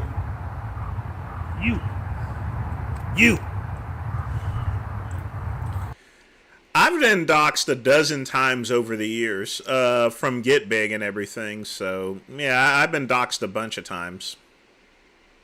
It's not fun. The foundational black American man is ripe for re-enslavement, physical slavery. And that's what they planning. If they ever can take the United States out, man, that's the first thing on the agenda. Re-enslave them niggas. Re-enslave them and use them for free labor like they did before, and how the United States built up their base. We gonna do the same thing. And you niggas ain't gonna fight. You not gonna resist. You gonna say, oh man, damn, we gotta go again. Damn, man, we got to go back and say, all right, y'all, come on, y'all. Let's go back. We got to go back to slave. Y'all, that's... You not see Sean G, me and Lil Sean, we gonna choose death. We gonna choose death. We got that kind of heart. Y'all niggas ain't got that kind of heart.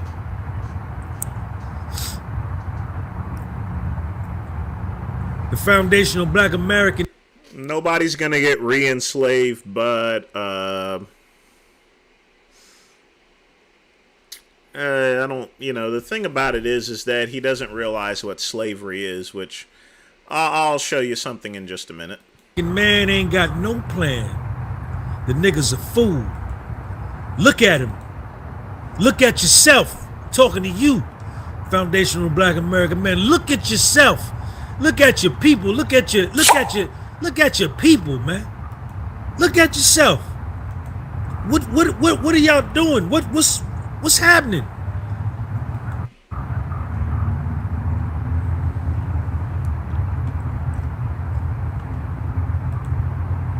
Niggas dumb, man. All right, folks. Let me show you guys something. The truth of the matter is, there's still slavery.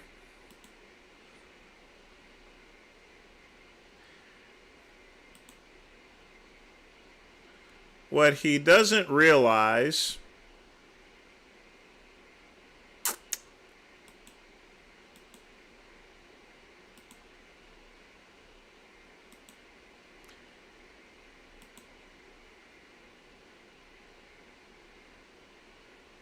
oh, let's finish playing this. Embarrassing, man. It's embarrassing.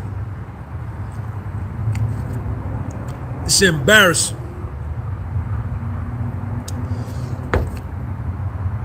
China can protect its women and children. It's doing that as we speak. Russia is protecting its women and children as we speak. That's not true at all. India is protecting its women and children as we speak. We ain't got nothing. We ain't got nothing.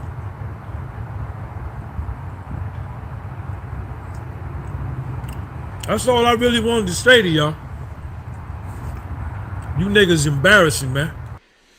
All right, folks. This is an example of separatism. He doesn't know anything about slavery, so let me show you this here. This is the work pyramid. This is something that everybody goes through every single day, okay? Employees, supervisors, middle management. Work is a pyramid, and it doesn't fall upon race, it just falls upon people. You know? Plain and simple. That's the work pyramid. There is no, and it's just an example as far as to what you see yourselves as and what you actually do in life. There's still plenty of slaves out there. There's a lot of slaves in America, but they're not limited to black folks. It's to everyone. Most Americans don't invest in stocks. They don't invest in bonds and stuff. And I'm not talking about 401ks. They don't invest in education. You know, that's the way our society is. That's not a racial issue at all. You know, like I said before, we got to start looking at ourselves as Americans. I look at myself as an American. Nothing else. Not African American, not black American. But an American, you know, born and raised American. I was born in America, North Carolina. I was not born in Mozambique, not born in Zimbabwe, not born in Egypt, not born in Johannesburg, South Africa, not in Liberia or anything. America, you know.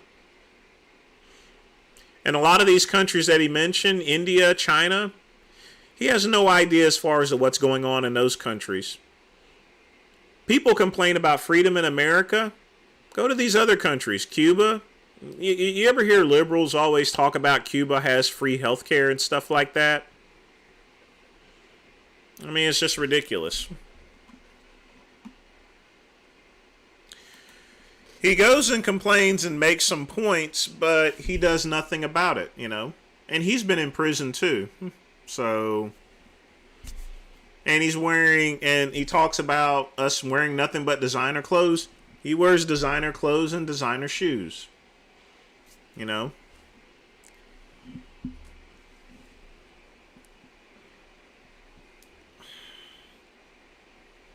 We got to start thinking of ourselves, and that just doesn't include black folks. That includes everyone.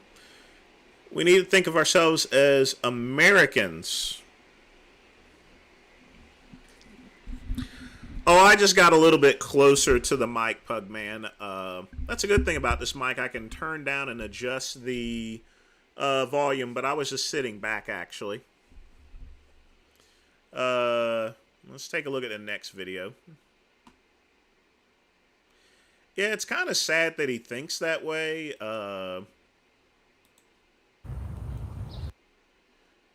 There's a thing about making points on things. But you got to be in a position, you got to be a problem solver in life. And you also have to find the most meaningful solution to things, okay? Is it easier for me, if there's a riot, is it easier for me to stay at that riot and stay and look and film on TikTok? Or is it just better for me just to leave the scene so I don't get shot? You know? A lot of people, when there's a protest or something like that, you know, that they're not involved in. Now, if you're involved in the protest, that's one thing. But if you're not involved, don't just stand around and whip out your phones and try to put it on TikTok or something. It's no different than those people that go out to Yellowstone Park and they try to get as close as they can to the bison.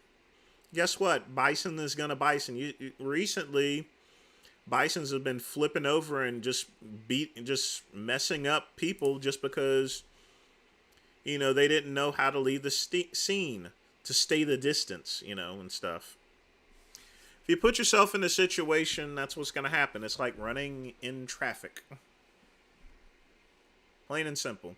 But we got to start thinking of ourselves and everybody, black, white, candy stripe. We need to start thinking that we're all Americans, that we're all in this shit together, you know. Once we do that, you know, there won't be a racial issue at all because we'll be on one race, the American race.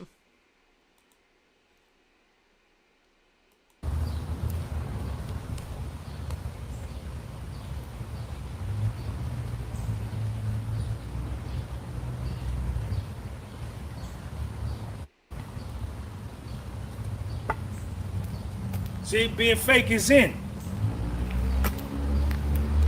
Being fake is in. You like being fake. You run from your What is it with these big giant ass beads and stuff? true self and your true reality. Yo, Zane, what's up, man? Shout out to MZ. Being fake is in. Listening to fake music is in. Listening to rappers who are younger than you that have no type of understanding of life, that are getting high on drugs. They have no experience in life, but you listen to them and you model your life after them. You's a real dummy. You's a true dummy. And you older than them. You older than them.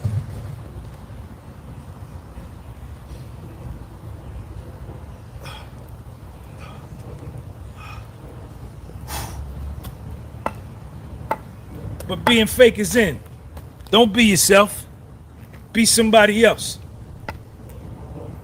Hey, Joel, we got to be respectful of everyone that submits a video.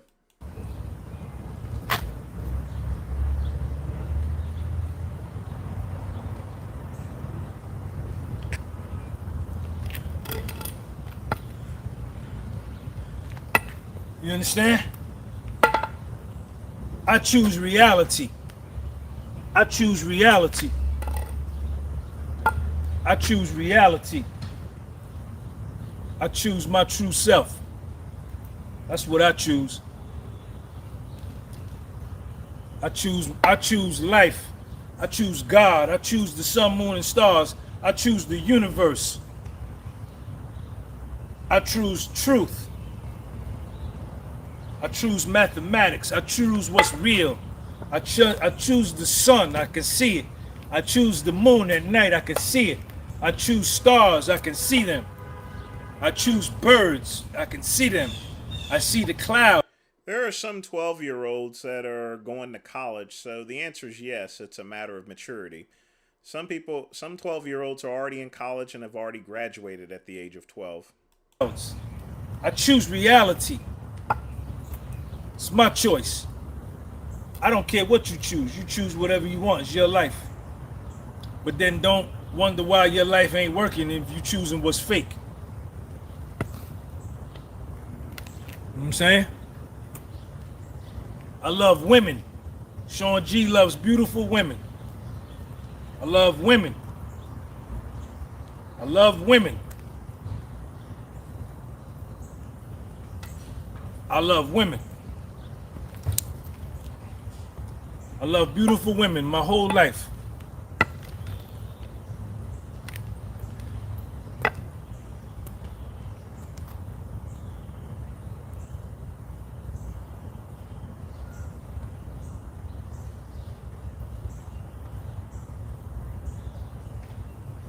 I'm a heterosexual man. I am not a gay man. I love women. I love women. That's nice to hear.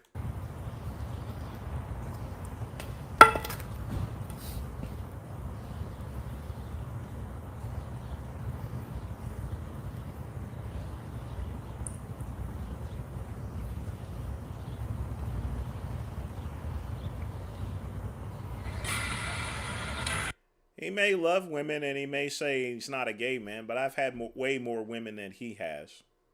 And a lot better women, too. I've seen the women that he's hit on and stuff like that, you know. Definitely low class. You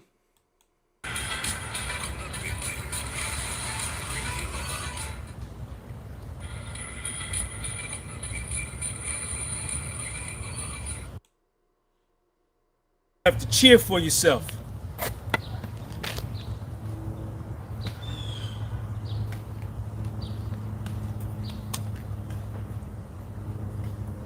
Yo, Devon, what's up, man?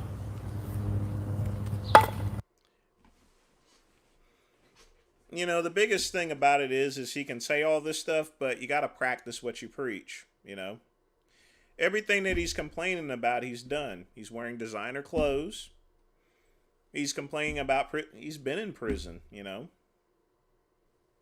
And he has harassed women at restaurants and stuff. We've seen it in his videos. You got to practice what you preach. You can't go and say that you're respectful to women when you're on camera being disrespectful to women and being disrespectful to restaurant workers, you know, and stuff. Plain and simple. Let's go on to the next video.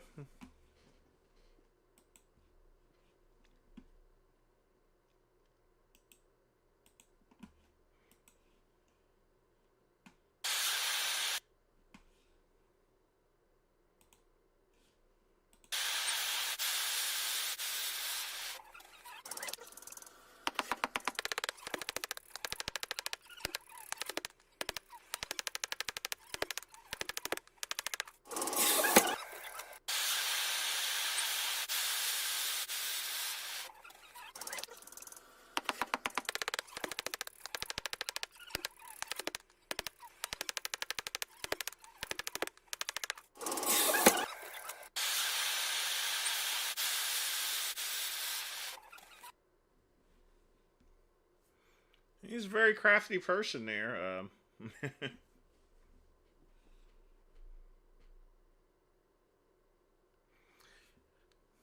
Yeah, it takes a lot of practice to do things like that, especially with gold.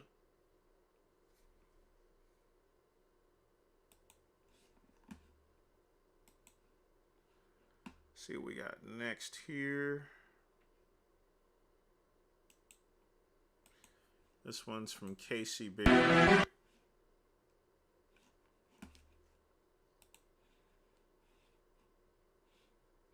think I've seen this one. But we can always. Good, you know. Shout out to the real, you gotta be a freak. Gotta be a freak beat. Taste of my freestyle. You know my flavor, I'm the real vanilla ice. 10K a day, 10K a day.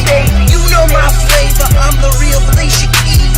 10K a day, 10K a day. You know my flavor, I'm the real vanilla ice. 10K a day, 10K a day. You know my flavor, I'm the real Felicia Keys. 10K a day, 10K a day. Fuck everybody, college don't mean shit. You know I'm broke, world star, hip hop don't mean shit. Got shit, nobody stopping me, I'm on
What's my flavor's fucking ice cream, bitch. Fuck disabilities.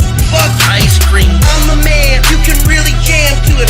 I'm the man. East Coast, West Coast, from Los Angeles. I'm the man. Taylor Swift don't got shit on me. Shit on me. Lil Wayne don't got shit on me. Shit on me. You know my flavor. I'm the real vanilla ice. 10K a day. 10K a day. You know my flavor. I'm the real Alicia Keys. 10K a day. 10K a day. I'm the real vanilla ice. 10K a day. 10K a day. Real trap shit. I'm the real Alicia Keys. 10K a day. 10K a day. Shout out to the real, gotta be a freak. Gotta be a freak. The man is an editing genius. What do I think of, well, let me answer this one first.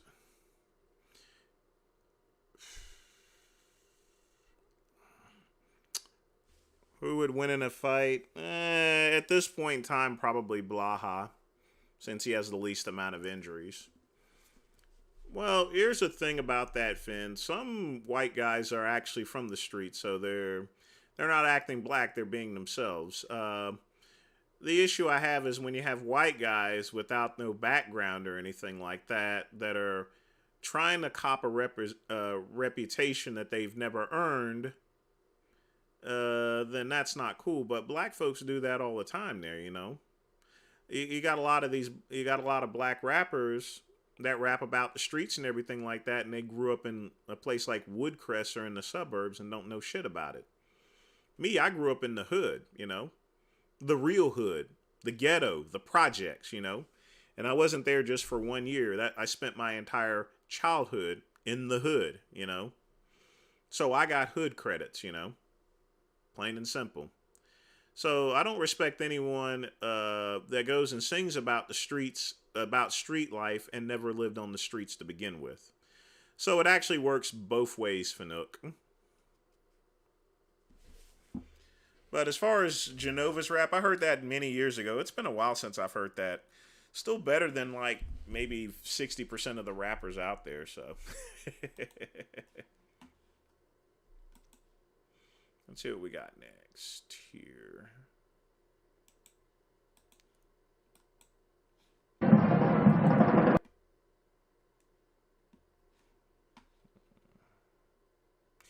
Hang tight, I'll be right back, folks. Need more water.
Making a Kali muscle video tomorrow, Troll Zone. Good live Tallahassee.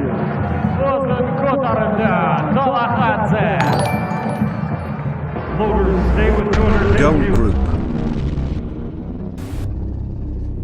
Yes, we are the Gold Group, and we are all homosexuals. Thanks again for the donation. You always take good care of me. But I do need to get some more gold pretty soon to replace the stuff that was stolen. Edward Zazulin, Belarus, third attempt.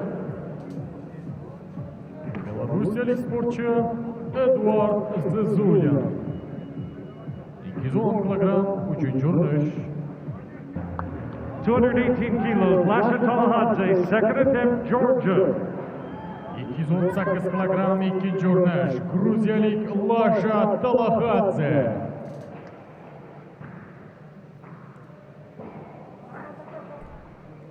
Family, just family, troll.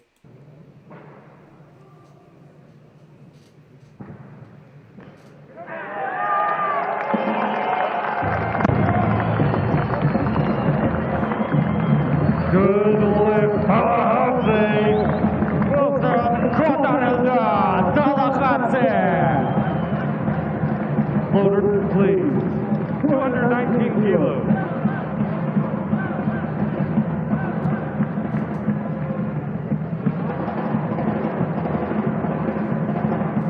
The bar is ready, 219 kilos, Georgia, Lasha Tallahassee.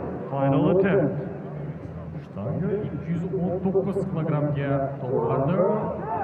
Gruziyalik sportchida uchinchi so'nggi urnash Lasha Tallahassee.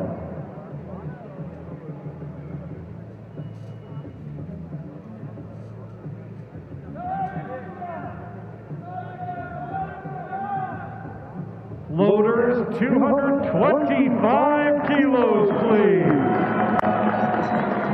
225 kilogram. All the big red plates, 225 kilos. Anyone that's doing powerlifting, they gotta have a little. The thing about fat is it helps cushion their muscles. The world record held by Lasha Tallahassee Helps them lift a lot easier. is 223 kilos. Set in Tokyo, Japan at the Olympics. This is 225 kilos. Third attempt, Tallahassee. Barcha qismdoshlar shtangaga o'rnatildi. Ayni damda 225 kilogram bilan yangi rekord o'rnatilishi arafatida gruziyalik sportchi Lasha Tallahassee.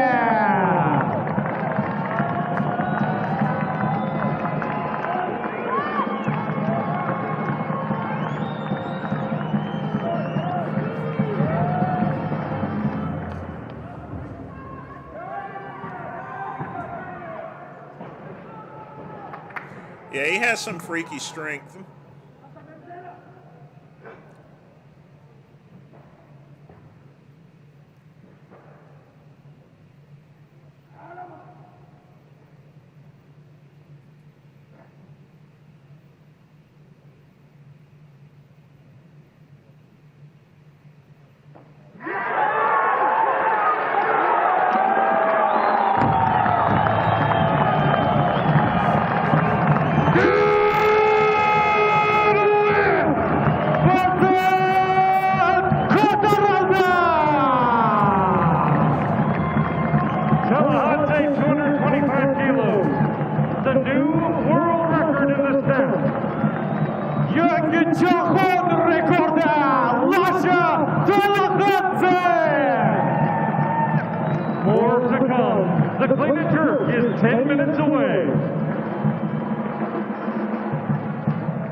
Start beriladi.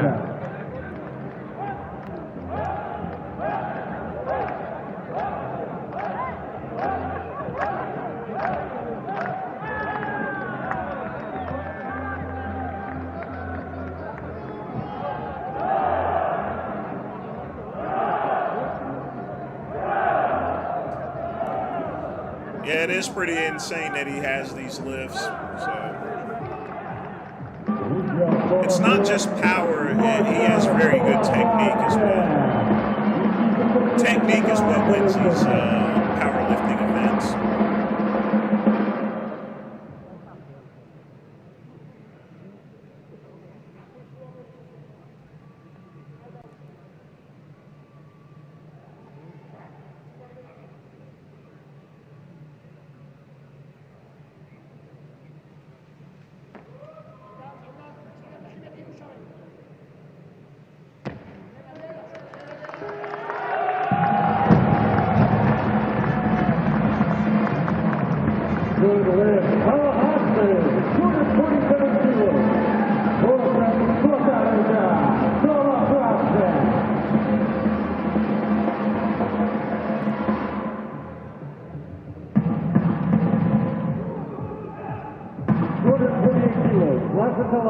Georgia, second attempt.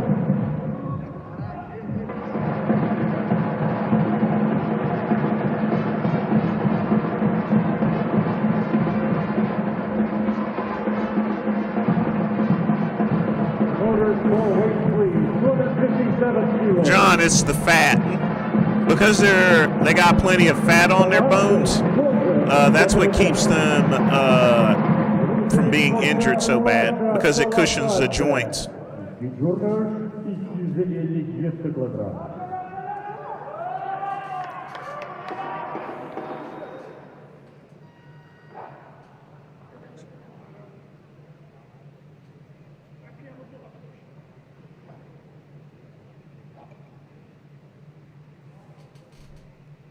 Fanuc, I don't have a preference.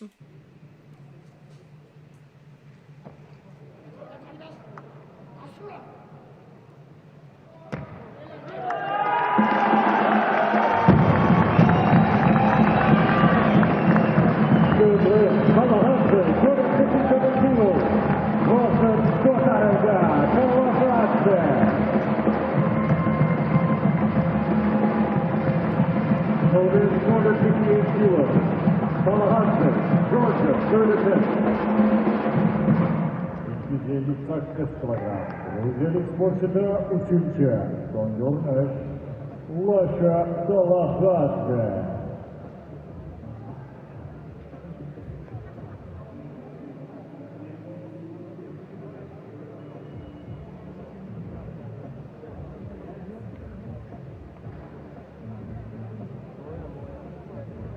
Loaders more weight, please. 263 kilos.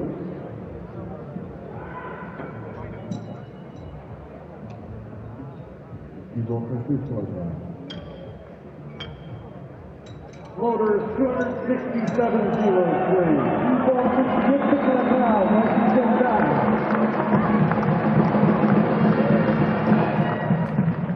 This would be a new world record by 2 kilos in the signature. A new world record by 4 kilos in the total.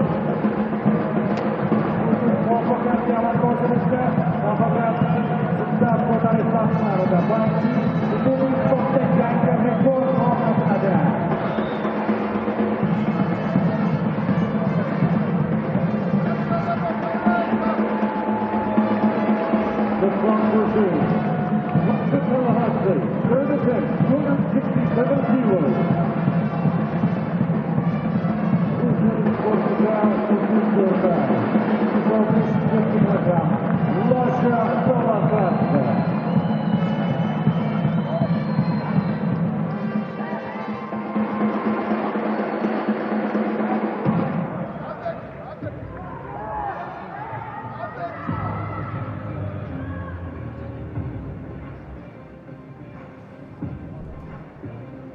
Hey, Zach, hope you're doing well.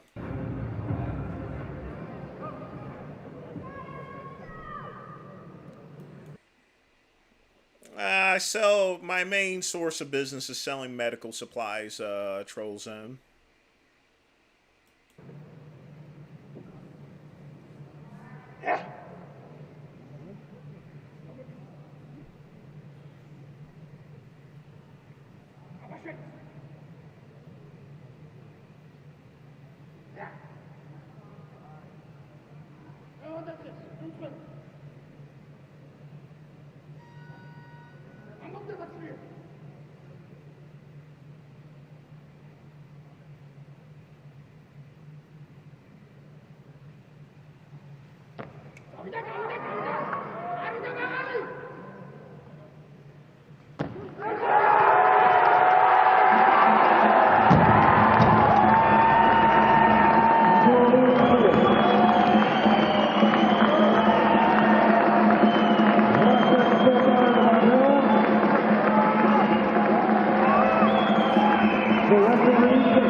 It's a very good catch.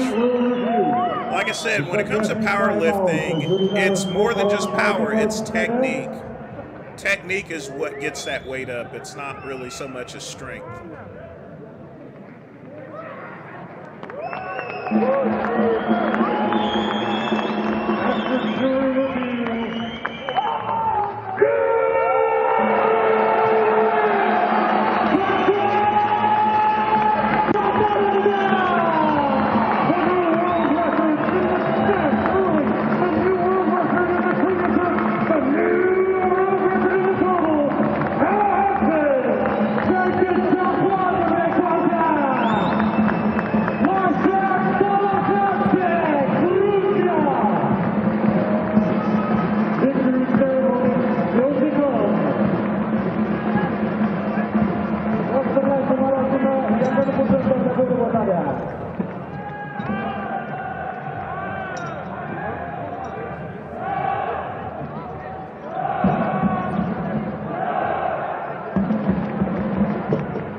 You know, I tried to load up Counter-Strike, and it crashed my computer, but I'll probably do gaming on a separate day. We're not going to do any gaming tonight.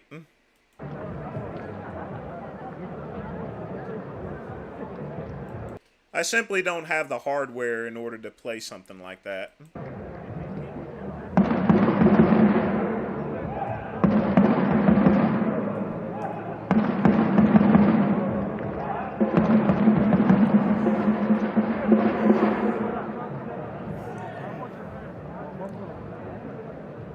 These are excellent lifts.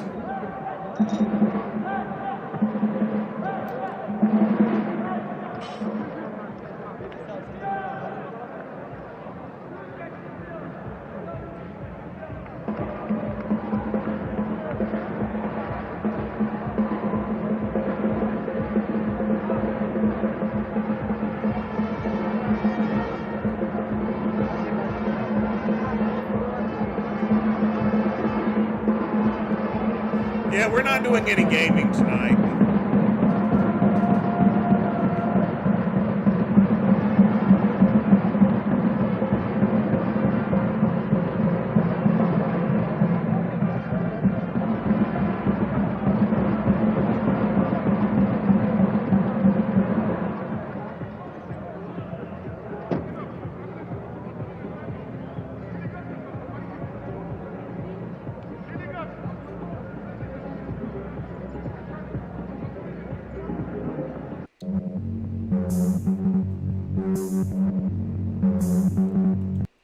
I do want to get to the Andrew Tate, Joey Carbstrong debate.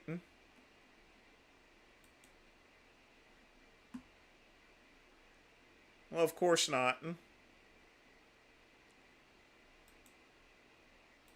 I definitely wouldn't date him.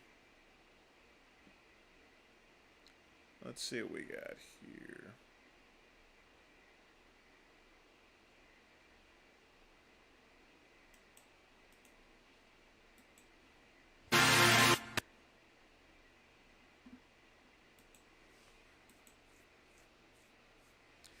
That guy, you're going to need to put a timestamp on this. Kind of. If you have a specific area you want me to review Sam Sulik, I'm going to need that because, you know, he just generally just works out. So if you have a timestamp in particular, because it's such a long video, I'm going to need to have that.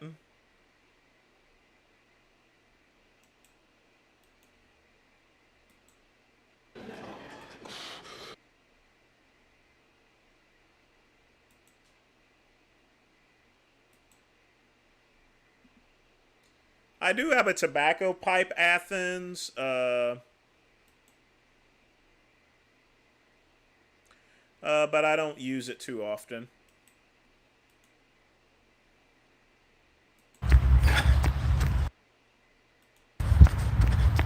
Let's see here.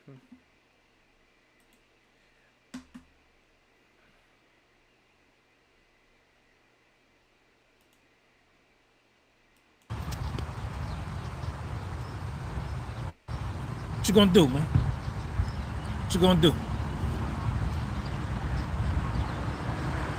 Yeah, adversity make you stronger.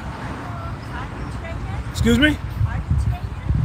That guy, if there's a specific spot you want me to check, that's fine. But if he's just doing regular training, that's not gonna, there's not really much commentary because we've already seen a video on him training. Yeah. There's, what I want is reaction videos. If he's training, there's not much to react to because the thing is, I've already seen him train train arms before. So it's something that we've already seen as far as his arm. And he trains his arms very well. You take a video? I'm on YouTube now, live. Wow, I have YouTube channel too. Come and sit down. Come and sit down. Who you with? Huh? Who you with? My English, I'm sorry. All right, sit down right here. Sit down right here. Hi, I saw you. I like it. Good God almighty. You build up the body? Yeah. You like that? Look good? This is probably what Jasmine's going to look like when she gets older. Yeah. Do you know me? No. You just met. You pulled up in that. Who in that car with you? I live in here. My apartment there. I saw you. Right there in that building? Yeah. Whose car is that? This is my car. Somebody in the car with you? No. Nobody. Okay. What's your name? Fatima. Yo, this is Fatima. Where you from? I was born Turkey, Istanbul. Istanbul, Turkey. Yeah. Shout out to Erdogan. You like Erdogan? Oh my we don't want to talk about politics. Oh my goodness. Where is my glass in the car? Yeah. I want to build up my body. You want to work out? Yeah, maybe. But I'm going to Turkey this weekend. When you come back? Yeah, I'll come back in July. Okay. Maybe I can put my YouTube channel. You got YouTube? And yeah. Tell them what's your channel name? Fatima's Hand. Everybody go on YouTube and subscribe to Fatima's Hand. Like hand like this? That name would be so hard to spell that, I don't think anyone's going to put that in. Yeah, but in Turkish, Fatima's Fatma'nın eliyle, Turkish name. Fatma'nın eliyle, Turkish Fatma'na eliyle. Fatma'na eliyle. On YouTube. What is your name? My name is Sean. Sean G. Okay, I'll give my number. Just text me. Okay. When I come back, I'm gonna text you. All right, man. I see you. We can take a YouTube video together. Maybe you can train me same time, and we can see how body transform. Okay, you want to do that? Yeah. At my age. How old are you? I'm 57. 57? Yeah. How old am I? Around me, I guess. Around you? No. I look that old? Put your number in there. Okay. I'm 54. 54? Hey, around me, not bad. 57 years old. Yo, this live TV. Who's that right there? RH. RH. I'm calling that here the ring. Yes. Just text. All right, so my number is going to be 551. It's going to come up in this phone. Okay. I'll text you. Text your name and last Sean. name. When I turn back, I'll call you. Okay. I come right here. I run around here maybe every morning. Every morning? Not every morning. Yeah. And are you living here? I live in Bloomfield. Oh, very close. Yeah, but I come here because one time around is 0.75. One full time, so I go 3. Yeah. 2 and a quarter. Oh my God! Yesterday I RH. 14,000 steps. You went 14,000 steps? Yesterday, and my feet hurt, painful. Yeah? Last night. How about build up the muscle? Because I lost, I don't know, 10 kilos. You lost 10 kilos. 10 divided by 0.6. What's the vet? You lost about 6 pounds. 6 pounds? About 6, 7 pounds. Okay. Now I have to convert kilograms to pounds, you divide by 0.6. If you want to convert pounds, you want to convert kilograms to pounds, you divide by 0.6. If you want to convert kilograms to pounds, you multiply by 1.6. I studied that. Go ahead. That's great.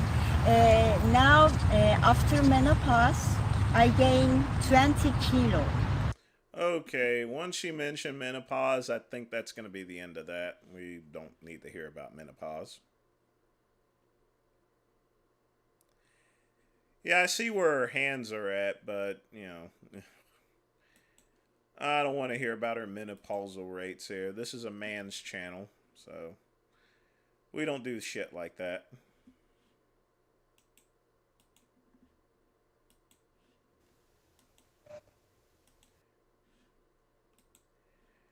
James, do you have a timestamp for this? This is like 36 minutes as far as to J Master stuff.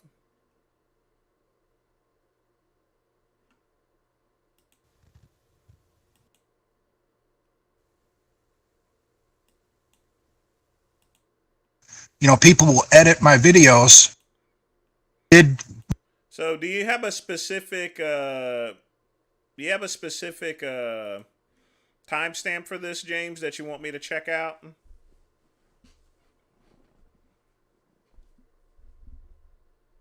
Because I have the video here, but it's like 30 minutes long, so 140. I don't understand what you're referring to. You'll need to retype that. What's a timestamp you want to check out?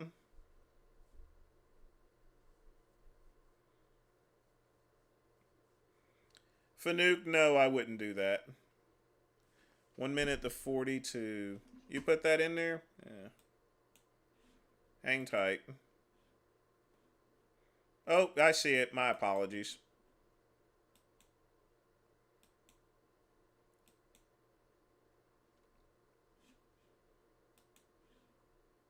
Ed is so... Oh, wait a minute. Said 1 minute.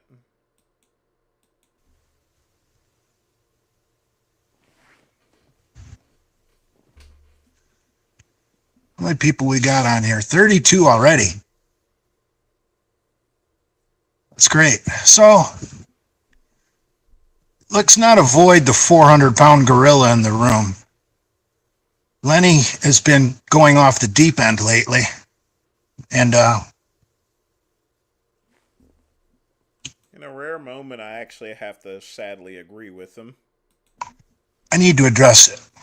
And I don't want to dwell on it. I just want to give my take. And my take may surprise you guys. First off, You'll put it into the community chat, but we're going to review because Joey Carbstrong, I want to get to that Andrew Tate video. I think what Lenny did is so 2018. I mean, come on, man. No one wants to deal with that bullshit anymore. Brad just wants to be left alone. And you got to respect that.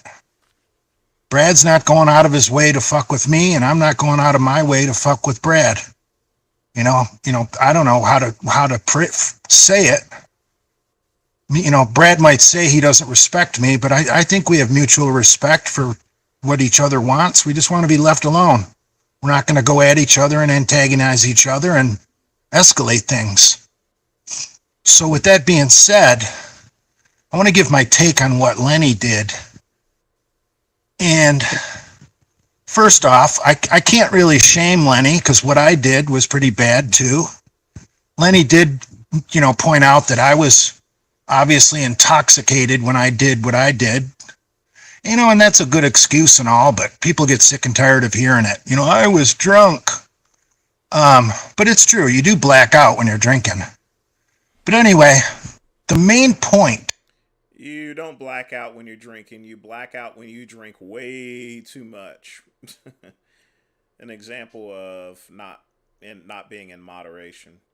Yeah, he is, and he shouldn't be in that swimming pool neither. That I think everyone has missed is Lenny left out the context of what he heard Brad say. And I'll get to exactly what I mean by that in a minute. But the Genova verse is famous for quoting people out of context. Look at all the things that have been posted about me People will edit my videos to make what I said seem much worse. They take it completely out of context. And that's exactly what Lenny did to Brad. And I'm not gonna divulge anything private that Brad and I talked about in the past. I don't think he would appreciate that or I don't think I would appreciate that if he did that to me. So, but I do want to say one thing, and I don't want to pick sides, but I'm kind of sticking up for Brad in a way. Lenny, no, he's not handsome in any way, didn't provide the proper context of what Brad said. Anyone who's a personal friend of Brad, which I used to be, knows that Brad's not shy. Joel, there's not much for me to respond to in terms of a powerlifting record, There isn't. I did respond to the Sean G video. He's just hitting on someone. She's very frumpy, 57 years old, and no one's not going to be able to pronounce or find her Instagram channel given the name of things. Telling people that the mother of his daughter was told by physicians, you can never have kids. They're not going to come out healthy. You've got an underlying condition that makes it dangerous for you and the child. Let's just leave it at that. And that's why he said what he said. If what Lenny claims Brad said, Brad really did say, he probably prefaced it with that she was told by doctors never to have children. So when you put it in that context, it doesn't seem as bad of a statement. See what I'm getting at? No beer, folks. Jay memorized the video and is playing it back in his head, starting and stripping the tape as needed. I don't know what you're talking about. No, and that's really all I need to say about that. I don't want to get into Brad's personal business. We all know Lenny's going off the fucking deep end. So I just thought I needed to clear the air with my take on it, because I've been accused of doing the same things that what's going around right now. So that's my take on things. I'm going to say the same thing as I said with Sean Dree. You got to practice what you preach. And Jay fucks with a lot of people too. So you'd have to take that advice with a grain of salt for the most part.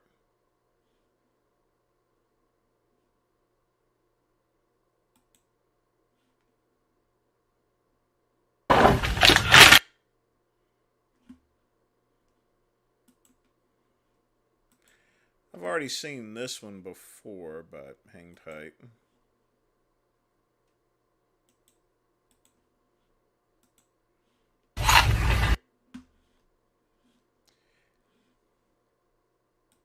And you can tell I've already seen it before because, yeah.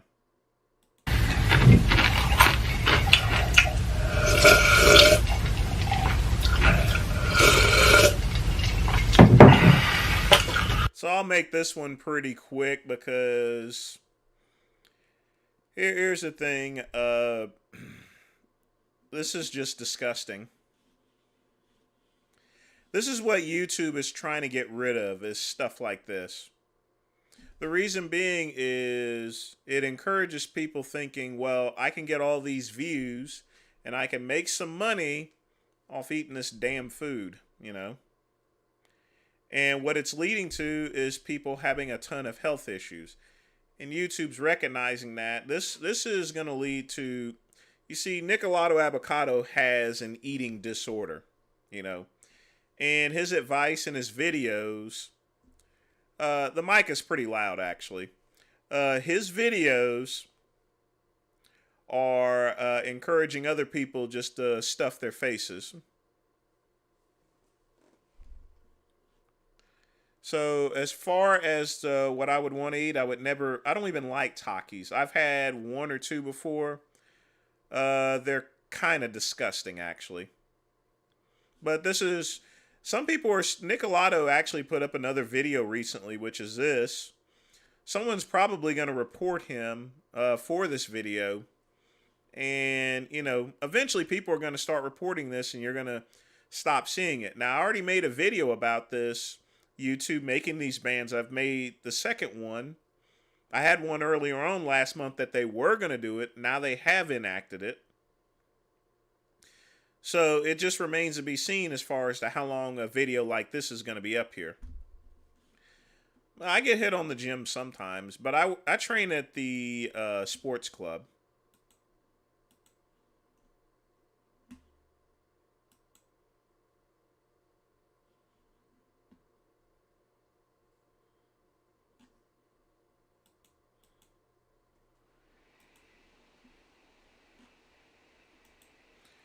I'm going to review one more, and we're going to get to the Andrew Tate video.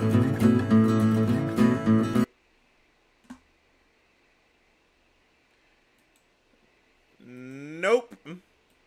Never.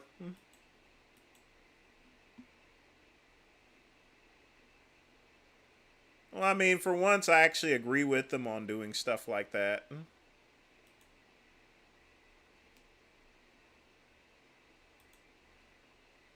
Is my bathroom, like the detailing in my bathroom, so it's perfect. It matches beautifully, and it just rests right on top. And I put my 2 little jars of cotton swabs and cotton pads in here. I have a little plant right next to it, and it looks really good. It's just more modern, more mature, and I guess classy looking. I don't know. If you say that something is more mature, does that make it less mature? Probably, but I like the way it looks so much better. I think this was like $14. Could have been like 10 if you ask me, but whatever. It looks really good. So I got this tray, and then the last thing is even more random, but I needed magnets for my refrigerator, and they're all sticking to each other. But I have so many invitations for weddings and bridal showers and stuff, and they were all just sitting on my desk, and it looked awful. So I bought just a little set of clear magnets, and if you can see over there, now I have the invitations and stuff on my fridge. Where is it? There, over there. So I'm sorry, but what's minty about this video?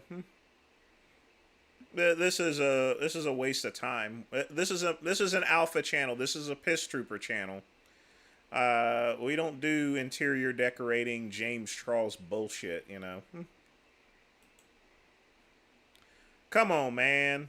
Why even put that up there?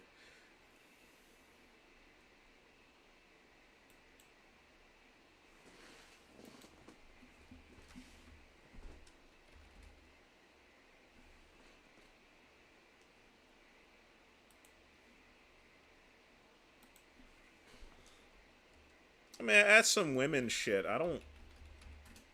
There's nothing I care about on that.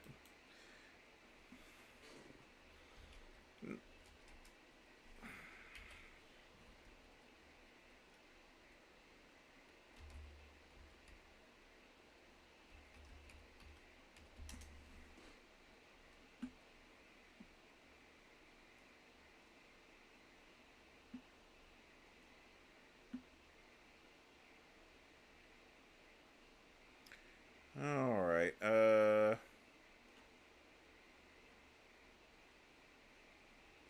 Here we go. Alright guys, so recently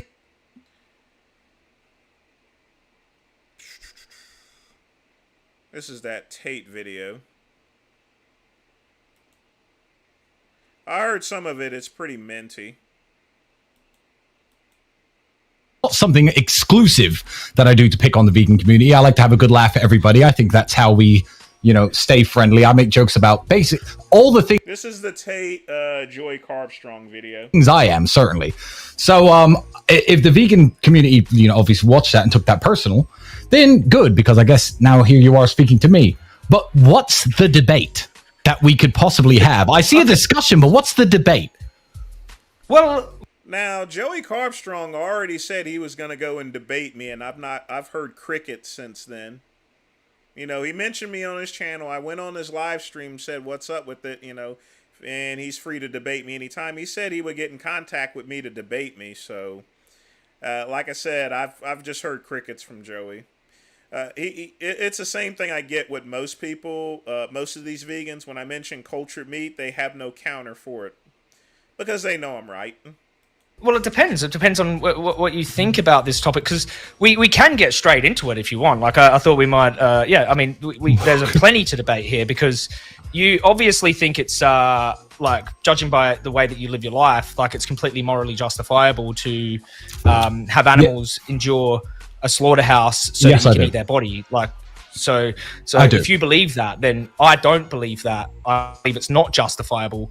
Okay. I don't think we have any morally justifiable reason, coherent moral reason to do this to these non-human animals. Okay. And you believe it's totally fine and you don't care. Absolutely. So I think that is a point to debate. Do you hold any religious beliefs before we start? That'd be interesting.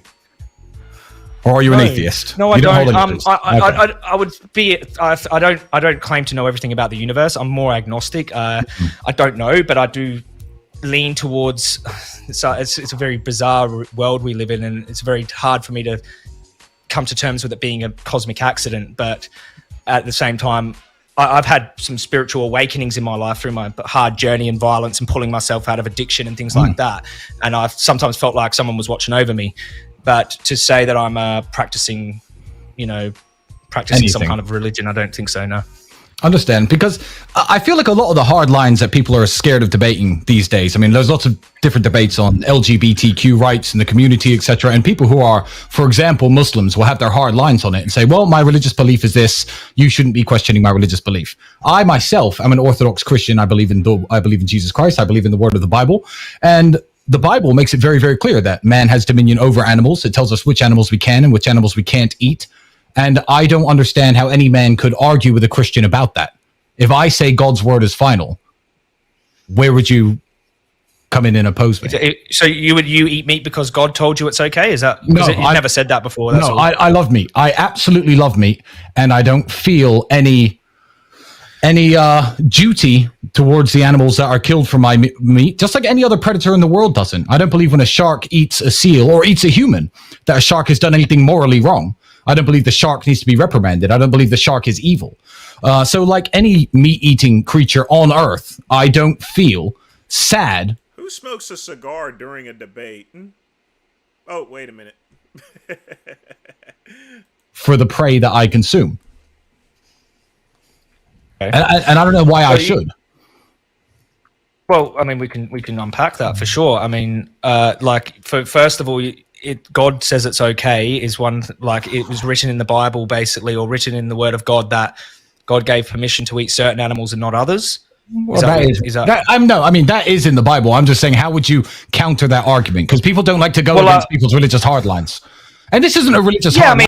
No, this is... I got it mixed up. I meant to say Tristan Tate. I just want to know what you believe, but I want to know what you believe, Tristan, because there's a lot of people with different beliefs out there, but I want to know, because I'm really interested in... Because I've been following you, I've been watching, and maybe, I don't know if you've been watching anything that I talk about or whatever, but I've been watching a little bit about... You do care. I saw you on Piers Morgan. You do care. Yeah, but Piers Morgan pretends like he doesn't care. Like, he cares. He thinks he cares about bees and all that sort of shit. He doesn't... No one cares about bees. I mean, no one cares about bees. I problem with me eating your around people like that. I used to be around true dog charity if you didn't care about non-human animals. I love dogs, but if you wanted to eat your dog, I would not have a problem with you eating your dog. Would you have a problem with me eating a dog from the charity? Well, that would be my dog. And I'd have a problem with you coming into my garden and eating from my apple tree, even though they're just apples. They're my apples. That tree's in my garden.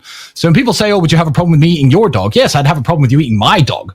But there are lots of people all over the world that eat dogs all the time. I'm not going to tell them not to, and I don't care what they do with their dogs.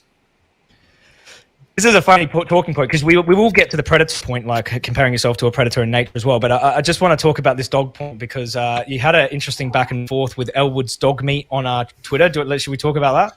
Oh, Jesus. Well. Yeah. So I'll actually cover this for 5 seconds first, because someone sent me a link to a fake website that allegedly sells dog meat. It has a bunch of pictures of cute dogs next to what is clearly steak and sausages.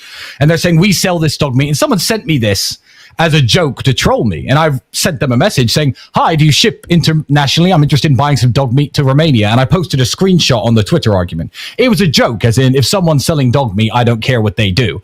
But Elwood's Dog Meat, and I kind of wish I hadn't given them the shout out, because they sold the story to the newspaper that I genuinely thought they were a dog meat farm, and I stupidly was trying to buy dog meat because I'm evil. And the newspapers, obviously, which print anything bad about me, printed it. And I was like, for God's sake, I wish I didn't contact those people, because it was a joke. I wasn't actually trying to buy dog meat from them. It's not my meat of choice. What would be the problem with that, though? Because you said you don't have a problem with people eating animals. So no, I don't have a problem. That people do eat dogs. I don't try to shut the farms down. There are dog meat festivals in China. Is your mic muted? I can't. You're back on my end, mate. Good, and you're back here as well. You can't hear me? I can hear you perfectly fine. That's wonderful. So, the question that we just finished is, we were talking about the dog meat farm that trolled me and sold the story to the newspaper. And I was saying that I don't particularly care if somebody eats their own dog, and that the dog meat festivals that happen in China, etc., I don't want to go there and stop. I actually have the same shirt as Tristan Tate does, except I have it in black. That's a Kofani shirt, actually. Specifically designed for athletic physiques. Them from doing it. So I guess why should I? Or why do you? You got a photographic memory, mate. That was actually very. That's going to be the extent of what type of fashion I'm going to discuss on this channel. Again, this is pretty much an alpha channel. Spot on. You held that thought, didn't you? Absolutely. So actually, well, it doesn't matter to me whether or not they are my dog or my property or whatever. Like I look at the animal's inherent value. So like, it doesn't matter if that human being is my friend. It would matter more to me if they were my family. Yes, I would attack with violent force if necessary to defend them, but it also matters to me what happens to people I don't know. So in the same case with dogs, if I've seen someone attacking a dog, being cruel to a dog, then I'm going to probably run up and punch him in the head just as I would if they were my own dog, because I'd be like, what are you doing and what reason do you have to do that? Now, when you talk about other cultures doing something horrible to animals, it doesn't matter to me that I've dated guys like Tristan Tate, but remember, I was still generally the alpha in the group there. So, the giver, not the taker or anything like that. But I've dated guys like Tristan Tate. So, like I said, when it comes to guys I've actually dated, some of them have been feminine of nature, and then some of them have been masculine and stuff there. It just really depends. It's all about personality at the end of the day. It's their culture. It doesn't justify something bad, doing something bad just because it's your culture. There are good things about certain cultures. There are also bad things about certain cultures, and it doesn't morally justify an action just because it's cultural or whatever. So my question to you is, do you only care about, because I asked you about your dog, the dog charity. Not every dog at that charity is your dog. True? Well, that's true, but I completely finance it, and the dogs are rescued from the streets. And you're saying, like, doing cruel things to animals, just because I eat meat doesn't mean that I advocate animal cruelty for no reason. You see, I know it's cruel. I know factory farms are cruel. I know where my chickens come from. I know where my beef comes from. I'm not a stupid person. I know I've killed animals myself. I've killed pigs with knives. In fact, on a part of a reality TV show. So I'm not a coward. I know exactly where my food comes from.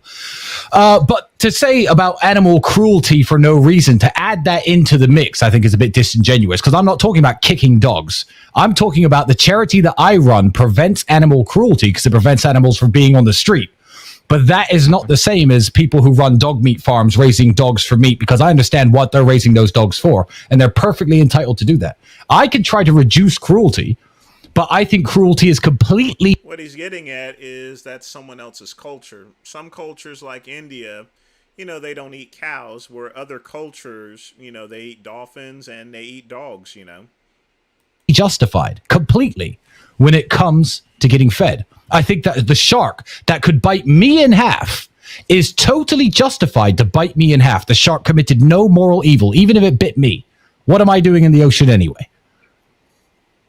Yeah, you should stay out of the. I'm a big advocate for staying out of the ocean when the sharks are around. That's for sure. If you get well, saying that's because I'm half black and black people hate the ocean. Like I just inherited it from there. I think. I stay clear of the ocean, but I think what you're talking about here is so you're making the point. You're saying that if it's cruelty is justified if you're going to. Yeah. If you're going to eat the animal, basically, you can do whatever you want to them. Is that what your position is? No.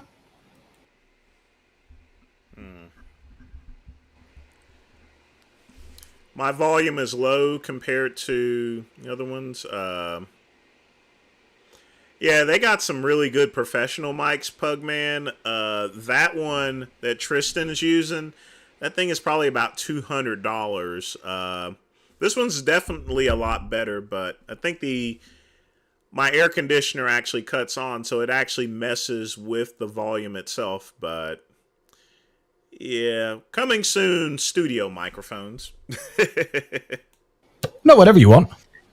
Why would that be my position? I don't think you should cut their arms and legs off while they're alive. I mean, killing something is never going to be not cool. Why would you care? I genuinely, if somebody was raising an animal for food, let's say a chicken, and cut its wings off when it was alive, I honestly wouldn't care that much about the chicken. I'm going to be honest. I'm not going to pretend that I would care. I do think it's unnecessary. I wouldn't do it. But you can't kill something in a non-cruel way. Killing something is always cruel. So the cruelty you have to see cruelty as justifiable if you're going to eat meat. Wouldn't you agree with that at least? Well, there's something called the welfare movement, and there's two sides of this story here. There's obviously factory farming, which most people agree is bad, but they mostly support it through their I don't think it's bad. Consumer habits. Do you think factory farming is bad? No. I think it's a miracle that we can have 7 billion, 8 billion people on a planet and we can all feed them. And anywhere in the world I go, anywhere on earth I go, if I want a steak or a chicken breast or some eggs, I can get hold of them. I think the food supply chain that humans have built and constructed in order to raise this great civilization is incredible. And I know that involves factory farms. So no, I don't think factory farms are unjustifiable in any way. Are they cruel? Maybe. But I don't care. I think it's an amazing feat of human ingenuity. Okay, I think I'm getting closer here to your position here. I think but just forgive me here if I don't want to come across as rude or anything like that. But before I thought you said so you said factory farming is cruel. Yeah, and cruelty can be justified. But now you're saying cruelty can be justified if you're going to eat the animal. Is what your position is? Yeah. Yeah.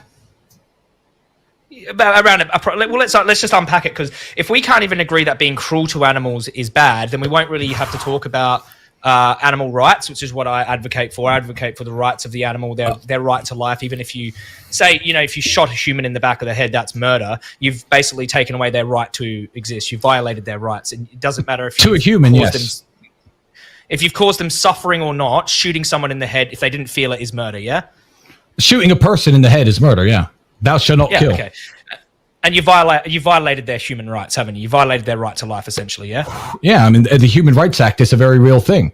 There was no Human Rights Act up until the 1960s, is it? I think the European Union came up with it.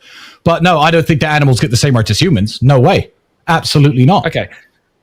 Well, what I'm saying is we're not even... And that's the issue that I take upon, because a lot of these vegans, they keep trying to say that animals have the same rights as humans, and they don't. And we don't kill animals just to kill them for pleasure. We kill them for consumption, for our existence, no different than a predator, no different than a lion eats a gazelle. A lion doesn't chase after a gazelle just to be cruel to him. A lion chases after a gazelle for consumption purposes. We don't even really need to talk about animal rights right now. We can just talk about animal cruelty, which is different. It's their welfare, which is, like they're people that believe you can be kind to an animal before you kill them. But you're taking the position that factory farming is like a great invention, and it's like amazing that we can feed 8 billion people, 80 billion animals that suffer in these horrible sheds. Yes. Right. And because I'm actually, I don't know if you know about this, but I investigate these farms constantly in the UK. We do a lot of investigations and expos. I saw your video about the pigs in gas chambers. He doesn't investigate. He breaks into these farms illegally. There we go. So that's free-range pigs go to this gas chamber. So do I think that's wrong? Do you think it's wrong that they suffer for 30 seconds to a minute in a dungeon filled with gas and in their own feces, screaming for mercy? I know. I actually don't. I don't care at all. I think that there's no kind way of killing something, and killing something is necessary to keep up the meat production of the world. So I think it's perfectly fine. I obviously, it'd be nice if you could click your fingers and they just completely drop out of consciousness. If there was a way of killing things that was 100% harmless or pleasurable, that would be preferable, I guess, but there isn't. I don't want to be killed. Do you? No, I don't want to be murdered. I don't want to suffer in a gas chamber. But I like to eat bacon, and somebody has to kill the pigs. It is a reality. I mean, but to say you don't care at all about these animals suffering to death, like in this gas chamber, seems a bit like you're lacking empathy that most of the population would have. I mean, it's a pig. It was raised for a reason, and also my position is this on pigs and cows and dogs, on all of these things. There's not a single farm animal, There's not a single farm animal which exists exactly as it is on the farm out in nature. All of these things were produced by humans. Pigs in nature, I've seen them. They're short and fucking muscly and brown and hairy, and they've got tusks, and they're fast and they're dangerous. The big fat lazy pink pigs exist because we bred them to be that way. Every single form of cattle, every single form. Yeah, Tristan is just definitely running over him. It's the same thing when it comes to people like Ben Shapiro. He already has his argument. He's already done his research on Joey Carbstrong. So he's going to obviously have a counter for everything he has. Not to say that he needs much to counter a vegan, because vegans generally don't have an argument. Like I said, veganism only accounts for 1% of the population in the world. Is descendant of the European oryx, which has been extinct for over 400 something years. Humans have created these animals through selective breeding. In fact, if you wanted to make an argument not to eat dogs, I'd understand it a bit more than cows and pigs, because dogs were selectively bred by people, but not for food. Dogs were selectively bred by people to be hunters and to be retrievers. That's why they still have these names today. But if someone wants to eat a dog, I still don't care. And you have to understand, and everyone has to understand, that all these pigs weren't just wandering around the countryside when we decided to show up and kill them. They were specifically bred for that purpose. That's why they get so fat so fast. That's why you can feed them almost anything and they put on body mass. So yeah, the unfortunate last 30 seconds of a pig's life where it suffers in a gas chamber is completely fine with me. It really is, because that's how it goes from farm to table. There's no happy way of doing it. Okay. Yeah, I mean, like for me, if they didn't suffer in a gas chamber, it's wrong to murder them. Like it, for me, similar to murdering a human being. But we can talk about. So how should we murder them? Well, I don't think we should murder them. I don't think it's morally justifiable, because I've been vegan for 10 years and haven't had to stab an animal in the throat yet. Since I've been vegan. You've killed plenty of animals. Like I explained to you in your live stream, you kill a lot of animals just to grow vegetables and stuff. So I stabbed it in the chest, for the record. I've seen you. I know that you're on Shipwrecked and you were advocating for killing the animals on the island. I did kill them. Now you're not on an island now. You're actually multi-millionaire and you can eat whatever you want. You got personal chefs, but you'll still choose to. You don't need to eat animals, do you? Do you believe you need to, or you just said that it's tasty, you want to? Yeah, well, I want to, and I understand that in today's society with supermarkets and all the miracles that you guys talk about, that you can exist on a vegan diet. Yeah, but so that means I could, right? Because I live in the 21st century. I live here in a first world country with supermarkets and food that you can buy everywhere. So yeah, I'm not one of the Maasai people of Africa. I'm not a hunter-gatherer. I'm not one of the people who lives in southern Gujarat in India who has to depend on fish. I understand that I have a choice of what I can eat. I understand that. And I eat meat, and that's the way it is. I like meat, and I don't see anything wrong with meat, and I don't care that the animals have to die, because it's just an unfortunate part of being part of the food chain. Just as a shark or a crocodile or a polar bear wouldn't care if it was eating me or my child. It wouldn't care. Yeah. And as much as I'd be a bad parent if I let my daughter get near a polar bear, I could not argue the polar bear did anything morally wrong by eating a person. I don't think you can. Would you shoot the polar bear to protect your daughter? I'd shoot a polar bear to eat it, given half a chance. Yeah, but I'm saying, would you shoot? You would obviously, if a human was about to be eaten by like a polar bear, would you shoot the polar bear to protect the human being? Say you didn't know the human. I'd shoot a human to protect another human into the right circumstances. Me too. People do it all the time. Me too. Yeah, me too. 100%. I would use lethal force to protect someone's life. Absolutely. 100%. and my families and whatever. Someone is I'm not person. against killing. I'm not against killing, like per se. If it can be, I believe killing can be justified in certain situations, right? Why? How? What I am against. No, continue. What I am against is I'm just against innocent beings being enslaved and decapitated so I can eat a piece of their body. That there, I don't think is justified. So there's a difference between justifiable, like killing to protect self-defense, things like this, and unjustifiable killing for a bacon sandwich, a bit of taste pleasure or whatever. I don't make that difference at all. I can't make that distinction, and I certainly don't put animal lives and human lives on the exact same plane of importance at all. Like a lot of do you think that pigs and cows are as important as people? Do you feel their lives are worth as much as a person's life? Well, what we could do is we could do a little. We could play it's like a logical consistency test, and it's to. He has no answer for it. He doesn't. He's on the ropes. It's for this exact topic what you're bringing up right now. Is it a word trap? I'm ready if it is. But go ahead. It's not a word trap. It's just basically we share a common like morally relevant trait with animals, and it's our conscious experience. Now, you could say that we have more intelligence in animals, of course. Especially, we could use a pig, for example. Pigs are more intelligent than dogs. Okay, we know that scientifically, or they're at least comparable, and in some studies do better. In some studies, dogs do better, but they're about on par or better in certain studies. Pigs but taste better. let's say we have is there something about animals, right?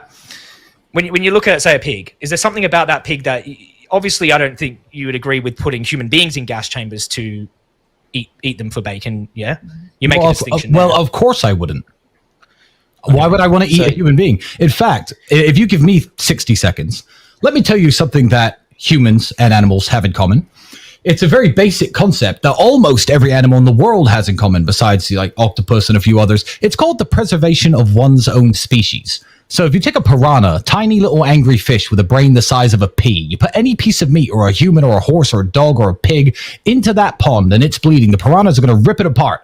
But piranhas don't eat other piranhas. No species survives if it does. The preservation of one's own species is more important than the preservation of other species. That's why lions don't hunt and eat other lions. That's why they eat other things. So if you want to talk about traits that we have in common, then Now, he's not exactly true on that. Lions will hunt other lions. They're not going to eat them, but they're going to kill them to protect their territory. Or in order to take over that particular pride itself. But he is correct. Generally speaking, species generally don't eat other species. There are rare exceptions to it, but he is correct on that. As a human saying, yeah, screw the pig, I'm going to eat him, and I'm not going to kill and eat other humans. There's something that we have in common with every other species. Because I'm not interested in killing or eating humans, and I don't think killing humans is right almost ever. There's almost no justifiable reason to murder somebody or to be cruel to somebody. But pigs, I simply don't care about like humans. The human species murder each other all the time. I know, but I don't. Humans are some of the most sick, evil animal on earth. I mean, yeah, we find the most creative ways to torture and murder each other. We murder each other en masse, murder children. Human beings are not some amazing species, moral species. I mean, we created morality. We can act morally. God created morality, my friend, and humans know it's wrong. And if a human doesn't know it's wrong, then we can argue that there's something wrong with that human. He is a defective person. I just would like to stick, if we may, I would like to stick on this point about humans and animals. You have a... I got to get that lighter. I really need something like that. Separator here. You wouldn't want to see humans factory farmed and put in these places. So there's got to be a trait that's different. And now, are you saying that the trait that separates humans from and animals, it's like a morally relevant trait that we possess that the animals do not possess? Yeah, it's that they're not humans. I care about the preservation of my own species because I'm not a psychopath. Whereas a pig is not a human, and I'm not interested in the preservation of pigs. What do you mean by species? Like what do you mean by human? We are human. Is it something about our DNA or something like that? A multitude of factors. Is it because we are more intelligent and it's our DNA? Or I just want to find out what these differences are. Well, as somebody who doesn't believe in God, I'll speak in your language. Because if somebody who doesn't believe in God, they will say that every species evolved independently in and of itself, and humans are Yeah, it is our DNA. It's the fact that I can mate with another human and create another human. Everyone knows what a human is, but I would say a human is made in the image of God. That's what I would say. And a pig is not made in the image of God. It certainly is not made in the image of God. Neither is a cow. In fact, cows and pigs are made in the image of what humans made them into. So as a religious person, there's no argument you could possibly give me to see any lower life form or any animal besides a human as equal to a human, because animals aren't made in the image of God.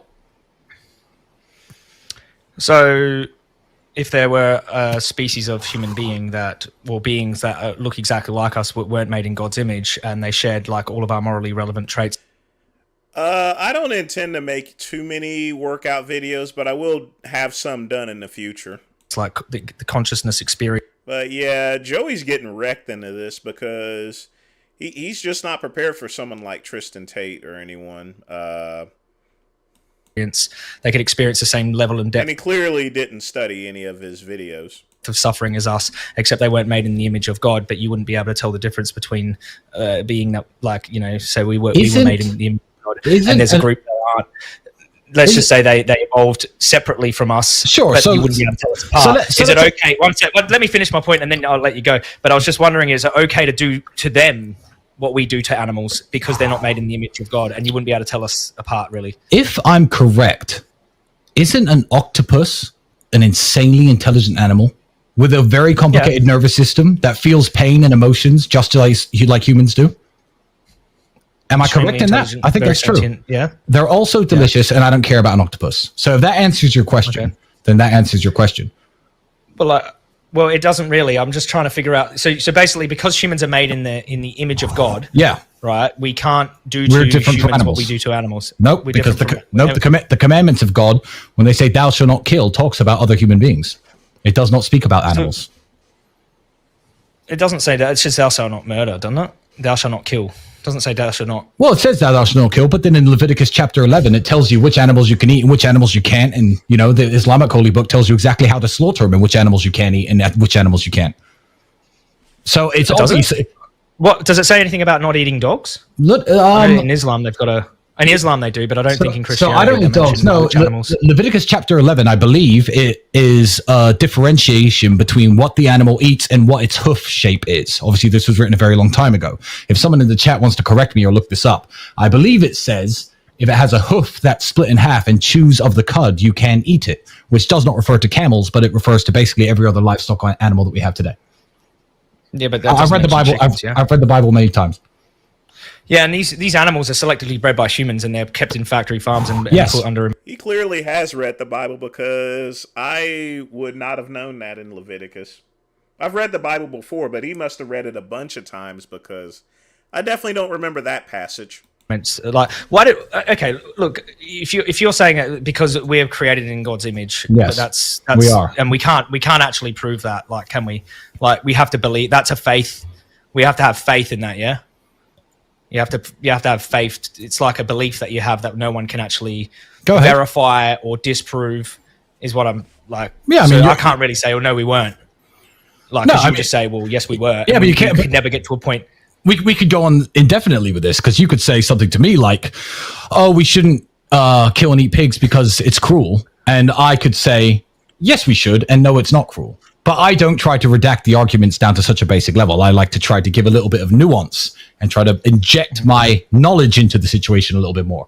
But no, I don't think any argument can be made that animal lives are as important as human lives. And if you really truly believe that, if you really truly in your heart believe that an animal life is as important as a human life, then I believe that there is something, and I don't mean this in an offensive way. Let's talk about someone else. Let's talk about a third party.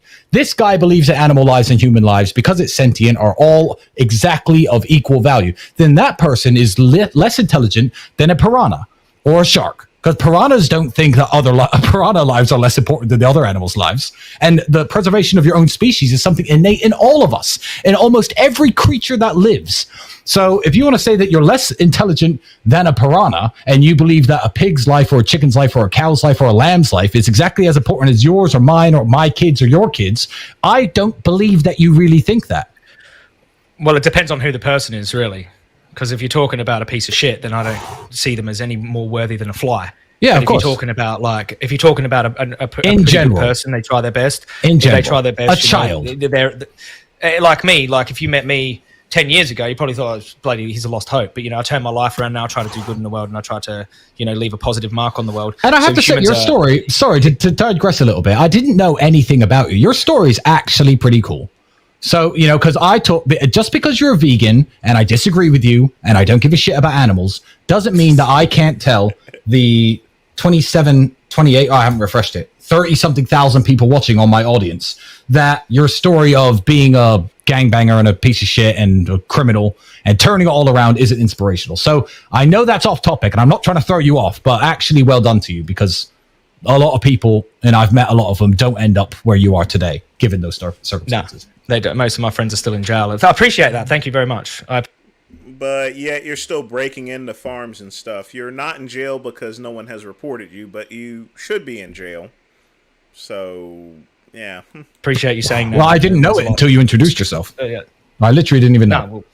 Okay. Well, no, thank you very much. I've been very transparent about my past, as transparent as I can be. And, a lot of my friends are still either in prison on drugs or in gangs, or, so a lot of people don't make it out of that world. So thank you. But I am trying to do right. But this is something that I really care about. Even like I've been in violent situations. I've been targeted. I've been held hostage at gunpoint. I've been beaten, bashed. I know what it's like to be a victim. I've also victimized people, and I think that they're both wrong. Like they're wrong to do, right? And I know you're making a distinction between humans and animals, but if I saw someone back then, if you saw, let me ask you this: if I was being cruel to a dog in front of you, like say I had a hot iron and I was putting it in their eye and they were squealing and that, you would just feel nothing?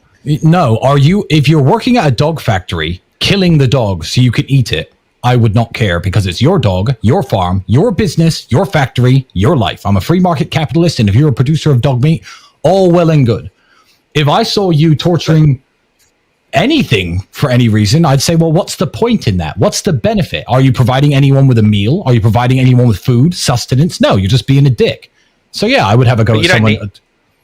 Well, let's just say that I have plant-based food available to me. Like, there's plenty of plant-based food available to me. I'm torturing them because it gives because you want to eat them.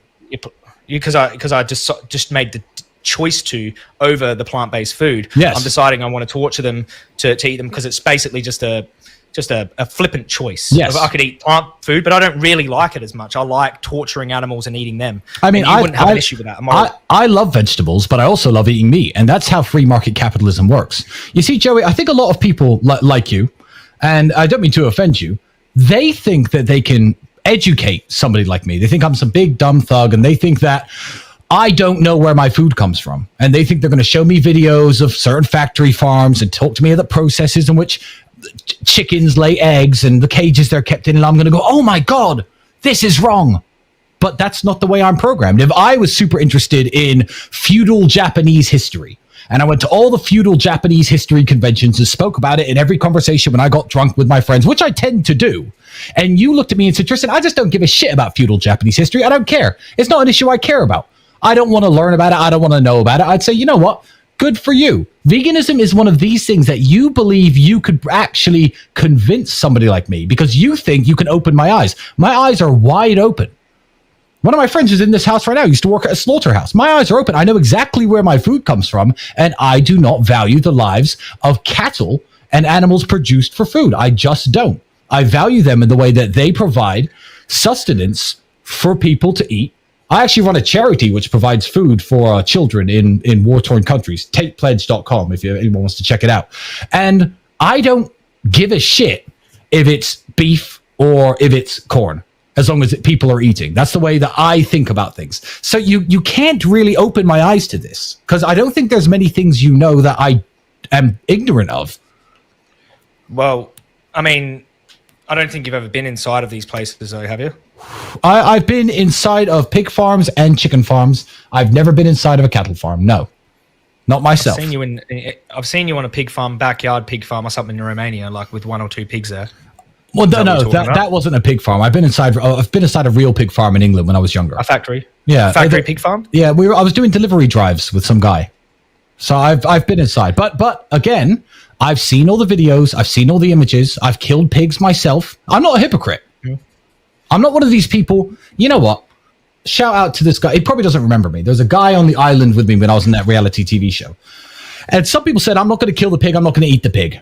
And some people said, I'm going to actively take part in the killing of the pig and I'm going to eat the pig. Obviously, the killing was done by me because I was the one the producers most trusted as the most competent person on the island. But there was 1 or 2 people there who said, you know what? I don't want to be around when the pig is killed. I don't want to be around when we have to strip it and gut it and cut off its skin. But I am going to eat it. And I think we could both agree that that's hypocritical. No? Yeah, if they're going to eat it. Yeah. Yeah, Pug Man. He's getting cornholed, that's for sure. You see, the problem with Joey and the rest of these vegans is he had no clue that Tristan knew this and that, you know. He just made an assumption that I'm going to go into this debate, I'm going to go and convince him. He doesn't know anything. He's just a dumb guy, you know. And he was wrong. Yeah. I mean, you need to know the reality of where your food comes from. One is displaying normal human emotion. You're displaying something that is close to, I would say, people who tend to not care about the suffering of animals. Or I don't know if you don't take pleasure in cruelty to animals, do you? Really? Is that a serious question? Of course it was. I mean, because it is a serious question because most people don't have your position that they don't care how cruel someone is to animals. You know, that like basically. See, he's trying to twist the words here. He says that, you know, he's trying to twist the words saying that he doesn't care about cruelty. He says he doesn't care about the killing of animals because he's eating them for consumption. You know, that's another thing about these vegans. They like to twist around things like this. That's not my position. And chances are Tristan's going to call him out for it. Because I'm going to eat them. That is not my position. I think if you were going to kill animals, you should kill them in the most humane way possible. I said there is no killing of an animal without cruelty. Yeah, but okay, philosophically, yes, if you believe it's cruel to kill, like without suffering. Told you so. Like that the act of killing is cruel in and of itself because you're robbing them of their life. Absolutely. So it justifies it because you're eating it. But you also said factory farming is an amazing invention, even though it's just basically an infinite suffering machine that's like dead birds dying on their faces and pigs suffering to death on the floor of their own, like laying in their own feces, like mothers like stuck in cages and like piglets being smacked on the ground and their heads on the concrete. You say horrible places here. I know you say mothers though, but I feel like the language you use is trying to get some sort of emotional response. Mothers, I have a mother, you have a mother. There's the mother of my children who I care deeply about. It's a chicken, and pigs I was talking about. Well, it's a pig. It's a cow. But it's a wonderful system that anywhere I go in the world, I can ask for a plate of chicken, and somebody can get me chicken and cook it for me and put it on my plate. Now, factory farming plays a massive role in that, whether anyone likes it or not. So it is very impressive. Back when my parents were growing up, you had seasonal vegetables. You couldn't even get oranges in the winter.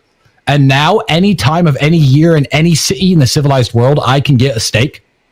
I eat steak every day. I think that's a beautiful thing. Now, I understand that factory farms are a part of this system. When I say the system is incredibly impressive because I can eat steak whenever I like, that doesn't mean I'm going to sit at a factory farm and get my dick out and get off on the fact that all these cows are being tortured. And, you know, I'm not a sadistic person. But I understand that it's part of the system, the wonderful system of global food supply. And I love steak. So would I abolish factory farms? No. Sorry to interrupt you. I mean, I'm just actually very surprised that you know so much about the industry. Like, if you know as much as I know. Yes. And you're calling it wonderful because it's like Absolutely. Something like, you know, I've been in some pretty horrible situations and I've seen some pretty horrible like videos like, but when I became an investigator and seen what goes on in these places, like it is some of the most disgusting, vile, horrific violence and cruelty and stench of corpses lying in they die in their own feces, these animals, and these chickens are 6 weeks old. They grow so quick. They just grow so quickly that they break their own legs and they lay there suffering to death. Like millions of birds die before they even get to the slaughterhouse. And to call that wonderful, like, just seems like either like maybe you just think the technology is wonderful or something. But inside there, like if you've seen all the footage, I don't know how wonderful can come to your mind. Like, and most people that I've ever spoken to, and they've actually done research on this. They've done massive polls. Like, most people are against factory farming. Yeah, they say they are.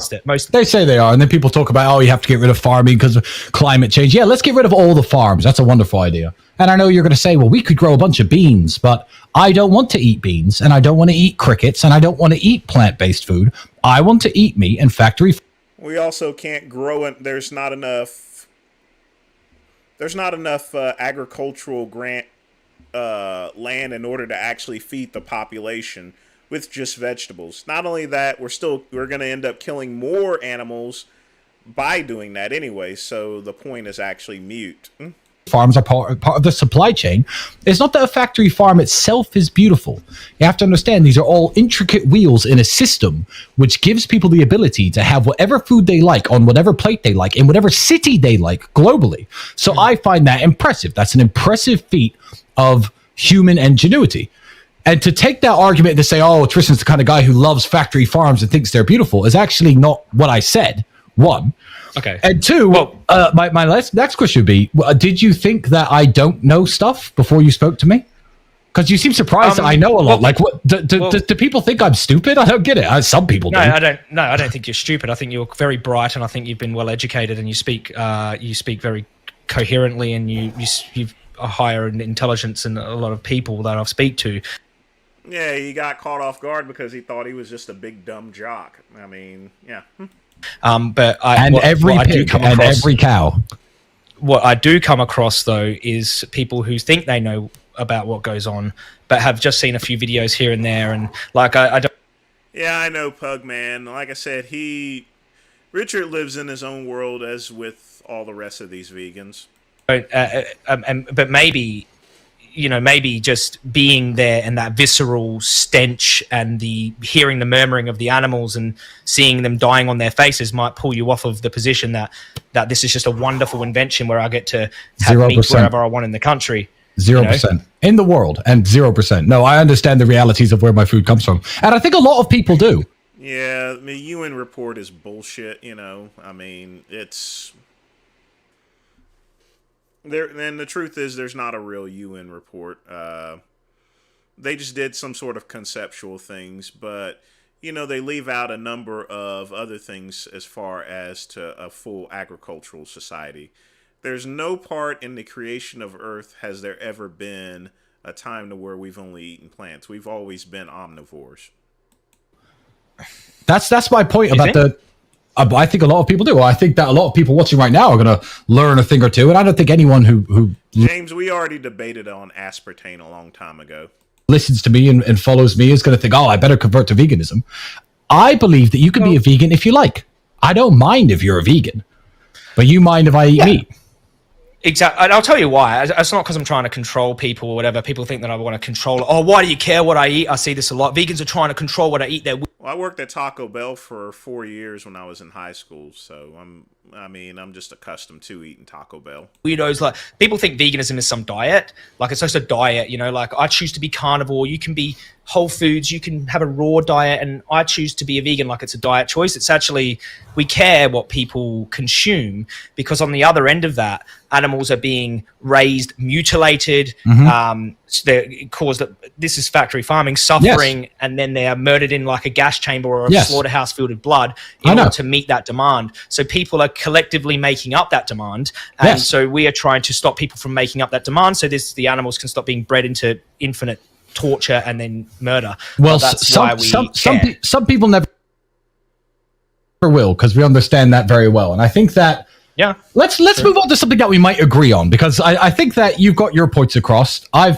And this is what I meant, by the way, when I said it's not going to be much of a debate, because I don't really have anything to say, oh, you shouldn't be vegan and you shouldn't preach it because X, Y, Z, and factory farming is 100% great and there's no suffering involved. I'm not one of those people. I understand reality. This is why I don't think there was ever much of a debate to be had in the first place, because I'm just one of those people who understands the world exceptionally well. I understand where my food comes exceptionally well. I think that is acceptable for it to be this way, and that's just the way it is. So let's change subject, because I think you're going to like this one. Let's talk about trophy hunting. because I think we'll find a lot more common ground with trophy hunting than with the food that I eat. Because I'm never going to agree with you that I care at all about how a chicken is treated. I just won't. But we can move on, and maybe we can be friends again.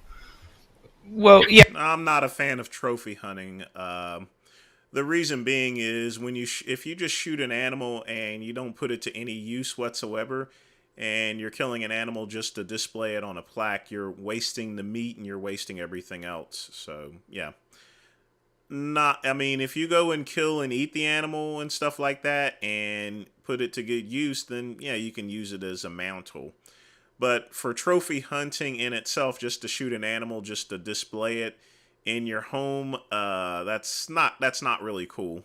Yeah, we can move on. We can. I really do. Take me back. We can talk about trophy hunting. I really want to just ask you this. I can do whatever I want to a bird, a chicken. I can grab a chicken, slowly pluck their feathers out, and they could be screaming. I can burn them and singe it, and then I can do that to 10,000 chickens, one out after the other. Actually, you can't do that if you're not going to be consuming those chickens and you're just torturing the animal. Then that's animal abuse. In the United States, that's illegal. In just this infinite loop of torture, right? I can just do that continuously, and all you had to do is move your hand over a button to stop it. Would you do that? Just stop that suffering, or you just don't care even that much? Well, no, you just push a button and I'd stop. Well, you couldn't do that to my chickens, because if I had chickens, they live in my garden, etc., and I just cut their heads off. In fact, when I killed chickens before, I broke their necks and cut their heads off. That's what I did. I took no pleasure in torturing animals. I think that anyone who takes pleasure in torturing anything, there's probably something a little bit wrong with them. Who cares? I genuinely don't care that much. It's a chicken. Because you don't eat KFC for health, though, do you? You eat KFC for KFC makes you strong. Yeah, KFC. Yeah, no. It's fried in a lot. We can talk about protein in that. But KFC isn't great. You eat KFC for pleasure, don't you? I do. You choose KFC for pleasure. Absolutely. How is eating KFC for pleasure different to what I'm doing for pleasure? Say I got pleasure out of torturing these animals. It gave me sensory pleasure. I really liked them squealing or whatever. You really like the taste of KFC, and these animals are suffering in horrible factory farms in order to bring you that KFC. How is what you're doing any different to what I'm doing? Let me restructure your question. If I could push a button and stop it, and by stopping it, it means you just take a big butcher's knife and cut the chicken's heads off, then I would push that button, because why would I want anything to be tortured? I don't see the point in it. But if you were just raising them in cages, as a lot of places in Africa and a lot of places in Argentina and all the places where our world comes from, where our meat comes from in the world, where they try to raise animals as many as they can, as fast as they can, and as small a space as they can, these people who are very hardworking people, I think we'll all agree, who are trying to make their living, who if you shut down their factory farm probably wouldn't have much else to do, who are taking these chickens and treating them carelessly, and if they're killing them in a relatively humane way. No pineapple with pizza. I mean, Islam gives a guide on how to kill animals, and I know everyone's like, oh, that's cruel because it's with a knife. Well, there were no bolt guns invented in the time of the Prophet Muhammad, peace be upon him. So the guidance is actually very, very good. Don't let the animals see the knife, etc. There's nobody on earth who would choose having the animal tortured as opposed to killed as humanely as possible. But if you were running a factory farm and you were a Chinese man in Wuhan and you were sick of your life and you were cruelly kicking your chickens all day and whipping them, I wouldn't come to your farm and tell you how to run your chicken farm. And I would probably still buy your chicken. I don't put the lives of chickens. You would fund me. If I was torturing the chickens, you would go, here, mate, here's $20. Give us a couple of those chickens, and you'd keep me in business. How cheap are they? They're just about an average bucket of chicken. I don't care. I don't care about chickens. I don't care about chickens. If I they suffer. They suffer the same as other animals, is what I'm saying. They have a brain, a functioning nervous system. They feel they want to avoid pain. They want to. Of course they do. They are sentient beings. They're like birds. Yes. I mean, if you see, I just don't see them any different to any other bird or any other animal. I don't know why you make a distinction between a pig and the dog. These are both animals who are having a subjective experience. They both experience. If you can't make that distinction, over the example I gave you earlier about every single life form that is farmed on a farm being created by humans and selectively bred for a reason, and that dogs were bred to be your friend, provide companionship, go hunting with, and pigs were bred to get as big as possible, as fast as possible so we can kill them. If you really can't see the distinction between a pig and a dog, that's okay, because if people eat dogs, I don't care that they eat dogs. I'm not going to eat my dog. I like my dog. My dog is my friend. I don't care if a pig is smarter. If I had a pig, it would be for food, but I don't eat pork anyway. We're just using pigs as an example. But I'd happily eat a cow and kill a cow. I have no problem with it. And nobody is ever going to change my mind. I think that this is the attitude that a lot of vegans don't really know exists out there in the world, between the millions and millions of people who they think they can convince with some slaughterhouse video.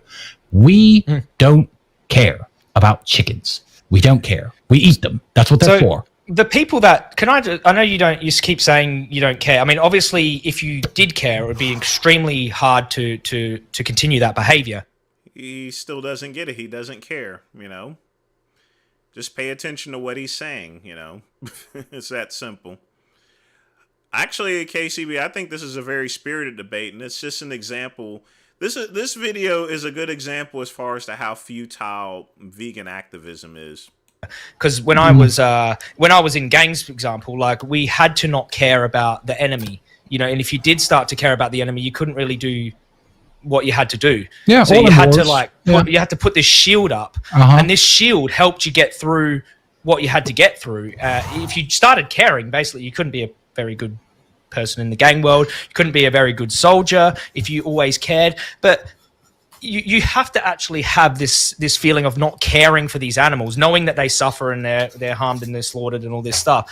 If you did care, you wouldn't be able to eat the animals, and I do care. And there's probably a bunch of people watching this who actually, if someone who is I'm not, obviously you're not to be convinced of this, but if there's people that are watching who do care about the experiences of other animals and do see them as, valuable in their own right because they have a conscious experience, then those people shouldn't be consuming animal products, right? The ones who do care. No, I believe that we live in a modern world and the world is completely detached. Unfortunately, the supply and demand world and the way that we get our products is entirely detached from the system that creates them. I believe if someone actually really likes chickens and wouldn't harm a chicken themselves and they continue to want to eat chicken, that doesn't bother me at all. Just in the way that if you're wearing a pair of Nike sneakers and you don't care that some child in China sewed them, or you use an iPhone and you don't care about the appalling conditions at the iPhone factories, and you continue to use your iPhone, you'd rather not. You'd rather it be made by happy, smart people getting paid $400 an hour. I'm sure you would. So would I. But the world of supply and demand, this isn't communism. The state doesn't produce everything. We live in a world of competition and things are produced in the way that they're produced so everyone can get their hands on everything. And it's a beautiful system if you have enough money. So, no, I would not tell people who care about chickens to stop eating chicken, to answer your question. Okay, you'd just say you can care about chickens and do what happens to them in order to get KFC, and those things they're in harmony. Caring about chickens and buying KFC are in harmony. Do you believe? Yeah. And I think it's a complete contradiction. You can't care about, like, even for you, Tristan, like, you can't care about animals being tortured while you're paying for their torture. Like, I mean, I buy a lot of alligator skin shoes. I know how cruel those alligator farms are. Yeah, and that's nothing to do with food. And I like alligators. Cool. Wait a second, brother. Yeah. Brother, that is a very good point, actually, because you wear cows as well, yeah, which has nothing to do with eating. I do wear cows. Well, it's a human utility. So, everyone needs leather. Yeah, but it's interesting. But we don't need leather. Obviously, there are other ways of there are other fabrics. There's synthetic fabrics today. Synthetic fabrics wear out within a year or two. With leather products, which I've explained to you guys before why I wear leather products. Leather products will last a lifetime and then some. So you're being a lot more environmentally conscious by having leather as opposed to something synthetic that will break down in just a matter of years and tears up. Hey, but they haven't existed for very long, and you know that. Yeah, but they exist now. But my question to you is because I'm not trying to do a gotcha or anything, but this is actually just a bit different. Because I said food. Because if you're going to eat them, you said it's fine to be cruel, as cruel as you basically want, so long as you're getting food from these animals, right? and people, I'm not misinterpreting what you said.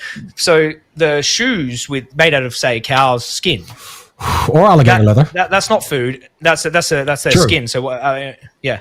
Yeah, well, I mean, we're using the end product. We raised the cow to be an end product. So I did say food, but this isn't a gotcha moment, because if you want to kill, because the cow... Game's just going somewhere. Tristan is just wrecking the shit out of Joey Carbstrong, just running them completely over. Cows that are killed for leather aren't eaten. Everyone knows that. It's too expensive to raise them. It's too expensive to raise the cows with the high quality hides. You have to have them at certain elevations to make the car seats in, for example, a Bugatti or a Rolls Royce. And they don't eat the meat because it's not financially viable to cart them off and then chop them up because it's too cheap. I mean, they usually don't eat the meat. Let's say the cows are completely discarded. Yeah, fine. You raise the cow for leather. So it's fine to kill for leather, yes. Like cows for their skin. 100%. And in India, where they trek them across like long treks and they're suffering, and then they export that leather. It's fine to buy that leather. Just animals suffering like really horrible lives just for leather. Yeah. Yes. And when calves are skinned and like little calves are skinned for their calf skin, that's fine too. Baby cows just to wear them. Yes. Even though there's like other options available, that's all cool. I mean, there are other options available, but I don't think you have a pair of shoes as cool as my alligator skin shoes. I think my shoes are better than your shoes. Well, I don't know.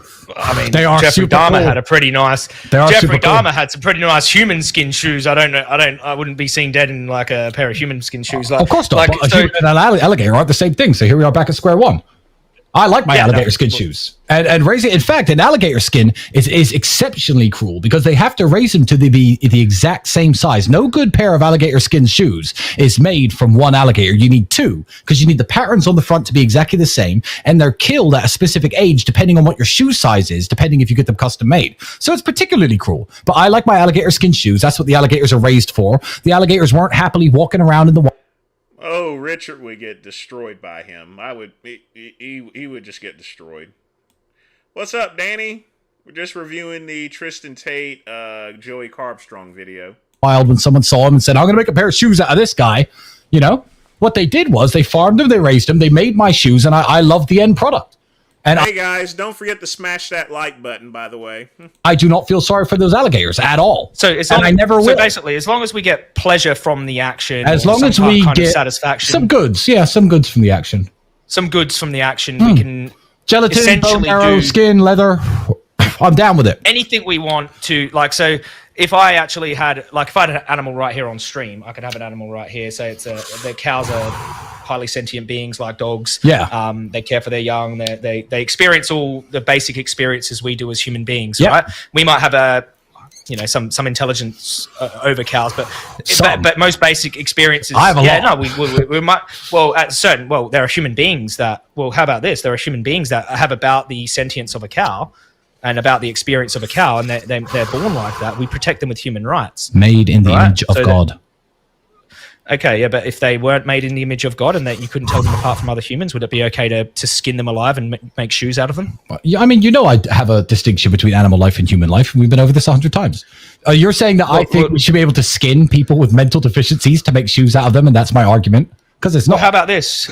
How about if these human beings were just they weren't made in the image of God, they were farmed, and we were somehow creating a farm of human beings. Okay. So they're not made in the image of God. They were like we were creating them, and you couldn't tell the difference between like us and them in terms of our experience, and we're basically hominids, and these people existed on this farm. It's fine for me to torture them because they're not made in the image of God. If you can't distinguish between human life and animal life, then I feel very sorry for you. Because I'm a father, I have kids. My daughter is maybe not as smart as a dog. She's only 2. Do I think you should be able to make shoes out of my daughter? Is that what you're saying? Because I don't think anyone... Not your daughter. I'm creating a hypothetical. Well, no. Yeah, exactly right, KCB. We're not hypotheticals because we live in the real world, don't we? I've given lots of hypotheticals, but I don't like to go down the hypothetical route. I said if I could kill animals without torturing them and without being cruel, and it would be ideal if they could all live wonderful lives, I could give hypotheticals too, but we live in the real world. We live in the world of supply and demand. We live in the world where third world people are trying to make the best living they can by raising animals as fast as they can in as big numbers as we can. And... I've never had alligator shoes. I got gator bites in my refrigerator, but I didn't know about those the age of gators and stuff like that. That's pretty cool. Like I said, this Tristan Tate's very knowledgeable in things, and Joey Carbstrong just thought of him as just a big dumb jock. That's the same with Andrew Tate. People think that he's a dumbass. These guys are a lot smarter than people think there, you know. And Joey made the mistake, and Joey is like a gazelle walking, who thought he was going to be dealing with another like a deer, and he's running into a tiger instead. And he's just getting tiger fucked through this debate. It's fine. It's really fine. I believe it's fine. You don't eat animals for third world people, that's for sure. You eat animals because you like the taste and it's for pleasure and things like that. But absolutely. I was just creating a hypothetical to test this. I'm trying to test.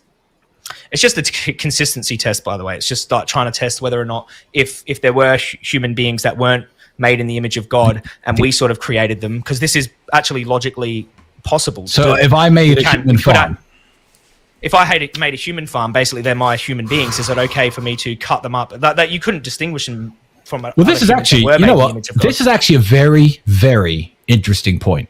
This is a very interesting point, and we are, as humans, going down this road. So we might find some common ground here, because people are talking about raising humans that are, for example, they'll take your DNA code and raise a human without the brain or mind or consciousness or whatever, so that you could have access to that human's liver or heart, or, you know, I don't believe in that case. No, humans are humans, and I don't believe that we should be doing that.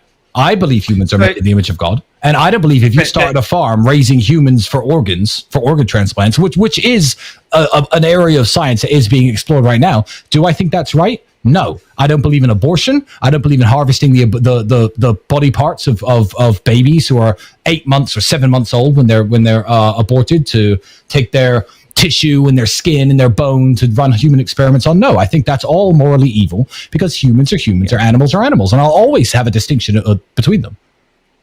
But I was just trying to create this scenario so that they weren't actually made in the image of God, to see if that was actually the trait. Every human is created in the image of God. No, because if we created them, they're made in our own image, so we could farm them to be slightly genetically different. I created my daughter. In fact, humans have been farmed to be genetically different. Humans have been farmed to be genetically different. There was selected breeding programs. They wouldn't be technically made in the image of God, would they? Then, Tristan. See, you're going down a road that just it's a dead end. They are humans. If you I'm just trying to find out. So I'm the descendant of African-American slaves. African-American slaves were the product of eugenics programs, of breeding programs, where they got the biggest, strongest slaves and the biggest, strongest women and interbred them to create bigger, stronger slaves. And it was all a big market. And that was completely wrong. And there's been slave trades everywhere. North Africa being one of the world's largest, China, the United States. The slave trades have existed all over the world. If you're saying because I think it's fine to farm cows, that I think it's fine to farm people, I'm never, ever going to agree with you. Humans are humans and animals are animals. I don't know if you think that. I'm trying to find out whether you feel that if this trait made in God's image didn't exist, like in some hypothetical, whether you would think it's okay to do what we do to animals to those hypothetical humans. You'll never convince me that is a scenario that exists. It can never exist. Every human is made in the image of God. Well, basically, we can do this. We did with these animals that exist right now. They're selectively bred. They're not made how God made them. They're human created animals. Like you know about the pigs and the chickens and the cows and the dairy producers. They're all human selectively bred freak shows at the moment. Yeah, like this is eugenics, like genetic manipulation that humans have done to these non-human animals. In fact, being a chicken is just a life of suffering because they're too big to hold their own weight.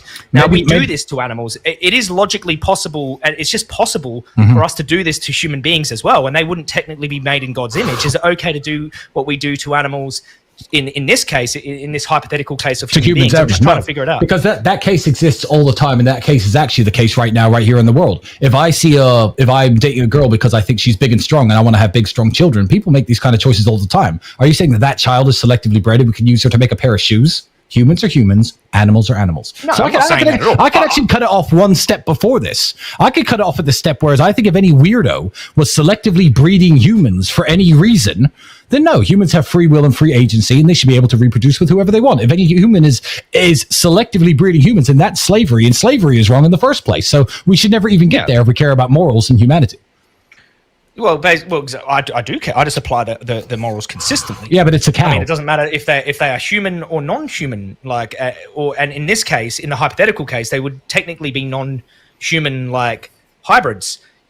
So I'm just asking for consistency in both like places. Obviously, I don't think it's right to enslave animals and decapitate them because I don't see them as morally distinct from human sentient beings, like not really, like especially when you get down to the sentience of like children and that. I don't. A child and a pig are pretty like even in terms of sentience. To you, especially like a toddler. To you. So I mean, not to me. Yeah, well, I mean, you might have other reasons to care about human beings. Like No, I would if it's a decision between a human and it doesn't matter if it's a child born in China who I've never seen in my life. Humans are humans, animals are animals. No one in my chat thinks you're coming to a conclusion with this point, because this hypothetical scenario you talk about, where we selectively bred humans for thousands of years to create mutant humans, could you eat them? Could you eat a Well, I did try to be a pro wrestler at one time over 20 years ago. I would have ended up being a jobber, but, I was in the wrestling business for a little bit. Eyewitness. animal that has some human I mean, this has never happened, and this isn't the real world that we live on. This is the real world that we live in. I just didn't believe that being made in God's image was the only morally relevant trait. No, That's what I was just trying to figure out. It's not. My argument is that it doesn't have to be morally relevant. Cows and chickens are beneath me, and they're beneath humans, and I don't care. I don't care about cows and chickens in the same way that I care about humans, and I never will. Or crocodiles, or any life form. Some people have actually thought that way about human beings as well. They've lowered human beings down and used these bizarre justifications to do horrible things to human beings. Yeah, I'm the product of slaves myself. I'm the product of the slave trade. My father was an African American. Horrible. Yeah. So why exactly? Why are the human race these horrible? Yeah. Why are you trying to correlate correlate these two things? Yeah. Why are you trying to correlate these two things with food production? I'm saying that what has happened in history, because the lowest form of every argument is you're Hitler. That's how that's how all arguments dissolve into. And now you're talking about the Holocaust. No, I'm saying that these things have happened in history. There's been. No, I'm saying that the mindset definitely. Yeah, and that's morally wrong. Where we say these beings don't matter because of X. Well, who says that? And basically, God doesn't think that.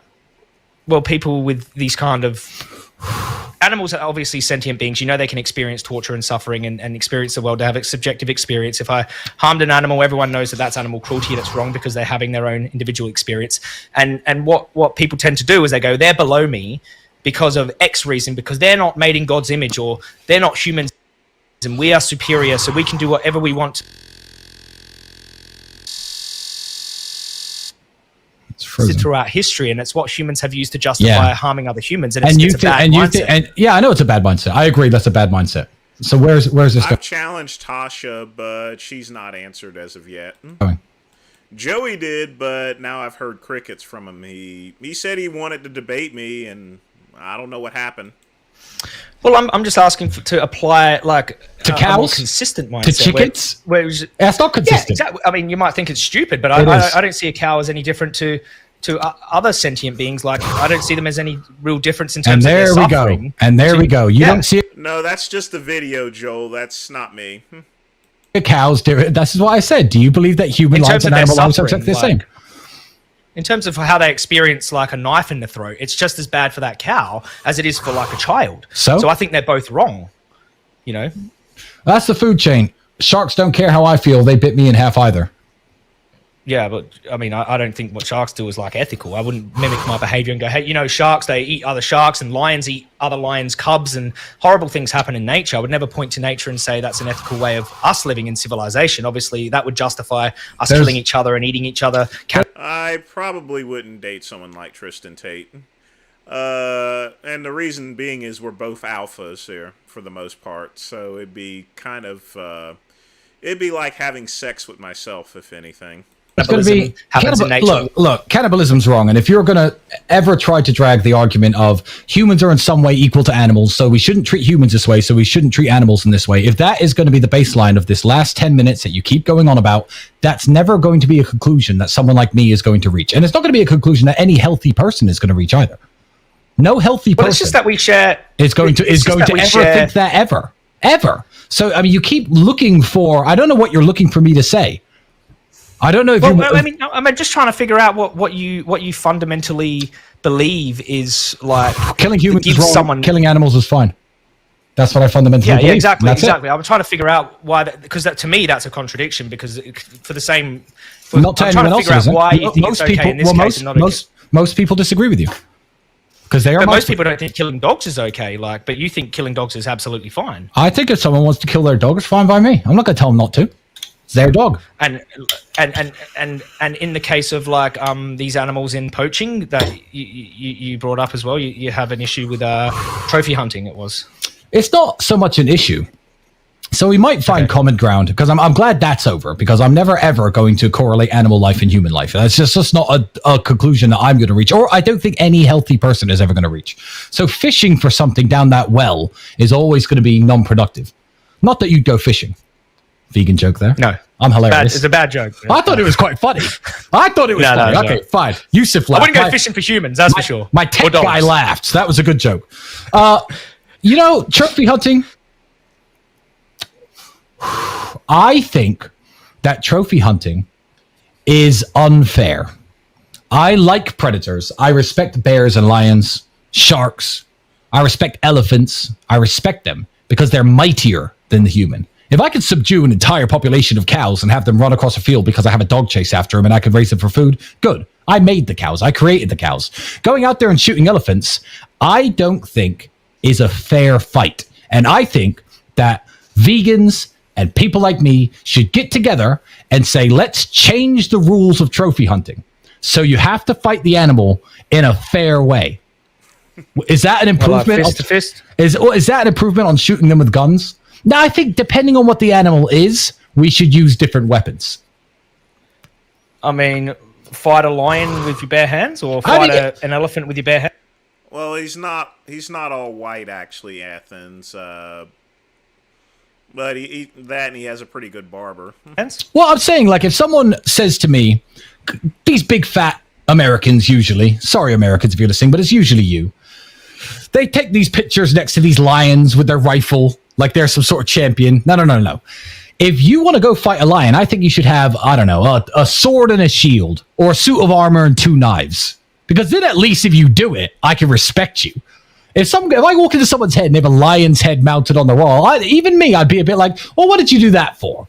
And they'd be like, well, I shot it from 6 miles away with this high-powered rifle. Hunting's natural. Hunting may be natural, but your gun certainly isn't. 2 knives, suit of armor, go and kill the lion. Because that way, if I walk into your house, you've got a lion's head on the wall, and you're covered in scars and bruises and cuts, I'd be like, you're the fucking man.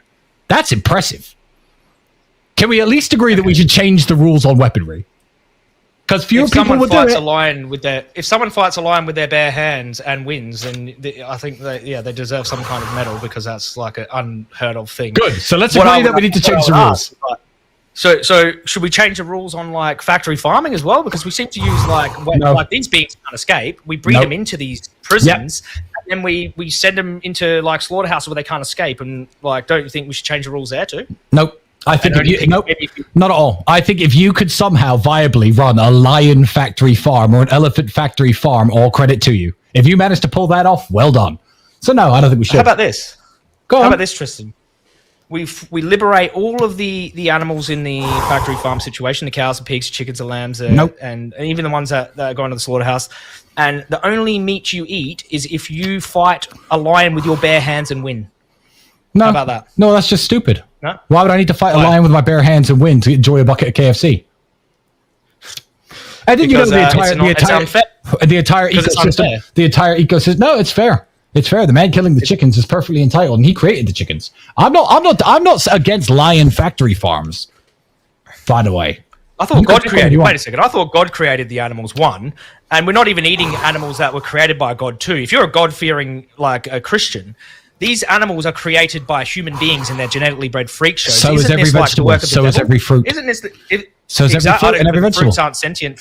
God created animals to feel pain and suffer with a brain and a central nervous system and all that. If you believe that, why did God create animals to suffer and also experience well-being and happiness and your good argument? feelings? Your argument broke but down want in your us to first. Factory farm them. Your argument broke down in the first 5 seconds because you're saying, oh, it's unnatural because these animals are created by humans by selective breeding. So is every vegetable and fruit that you eat. Everyone. No, almost without exception. I'm talking about sentient. I'm talking about the beings that matter morally, like sentient animals. Joel, that's coming from the video. That's not me. Oh yeah, we're gonna run it a little bit later in order to cover the debate, Pugman. So we're gonna hang in there. Animals. But I better do the poll. Well, we're going to run it a little long tonight, so grab your popcorn. Apple, chicken, apple, I don't care. God created apples not to suffer, no brain, no central nervous system, no pain receptors, no eyes, no... Athens, you already know my rule there, you know. Don't ask someone else to donate if you're not going to donate. If you wish to donate, that's perfectly fine, but you don't go and hassle somebody else to donate for something that you won't do. You know, so there's no nerves. So you can, obviously that seems like something you can eat without causing them any pain and suffering. Yeah, but I don't care about. And folks, I'm gonna say this again. If anyone that donates, I definitely appreciate it. You're not required to donate on this channel whatsoever, but don't go and hassle someone asking them why they didn't donate. You know. It's I have to draw the line as far as that's concerned. Right, chickens. I know chickens suffer. But we didn't. What I'm asking is, you talked about the Bible and about animals being in the Bible that we can eat, right? But these animals are nothing to do with God. These animals are human, selectively bred freak shows. It's more like the work of the devil. We're talking about suffering. We know it's the work of man.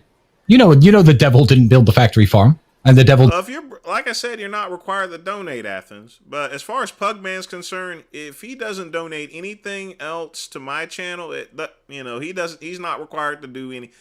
He's helped out this channel enough. You wouldn't even. I'm gonna be honest with you. This channel would not be around. You wouldn't have a clear live stream if it wasn't for Pugman. So, folks, thank Pugman, and don't go and hassle him for money or anything. Okay. Pugman's not required to donate to this channel whatsoever. He's done way more than enough there for the channel. I'm going to be honest with you. If I don't ever get a donation from Pugman again, that is cool with me because he's done so much for the channel. Well, do you believe it? This is God. If you looked in a factory farm and seen a bunch of chickens suffering on their faces and overgrown bodies, would you say that's the work of God? No, it's the work of man. But so men can do evil things. Not, I thought if you believe in like God, and it would be evil. It would be evil if you did it to people. Chickens, I don't care about. So it's only basically anything bad that happens to animals is not evil and not the devil's work. It's human work. But anything bad that happens to humans is the devil's work. Yeah. You started this by saying that you are not everything bad. That if an alligator eats me, that's not Satan. That's nature. And I'm talking about factory farms, like just looking at the footage, right? Because anyone can go watch factory farm footage right now. They can go look at my investigations in my Uncovered series. They can look at that, right? Yeah. And just if you're a religious person, like say Joey just keeps rehashing it. He's already lost the debate itself, but he's trying to redeem himself. He's just not. It's not that he's not listening. He's whipped. KCB. He's whipped. He realizes that he is completely out of his league. I mean, this guy went with debates to where I didn't even know. He's obviously. I wouldn't have been able to debate Joey Carbstrong like this. I still would have beaten him, but he's straight up whipping his ass. You're Muslim, you're Christian, whatever. Look in that factory farm, look in that slaughterhouse of the suffering and the animals dying in their own blood, and go, is that God or the devil?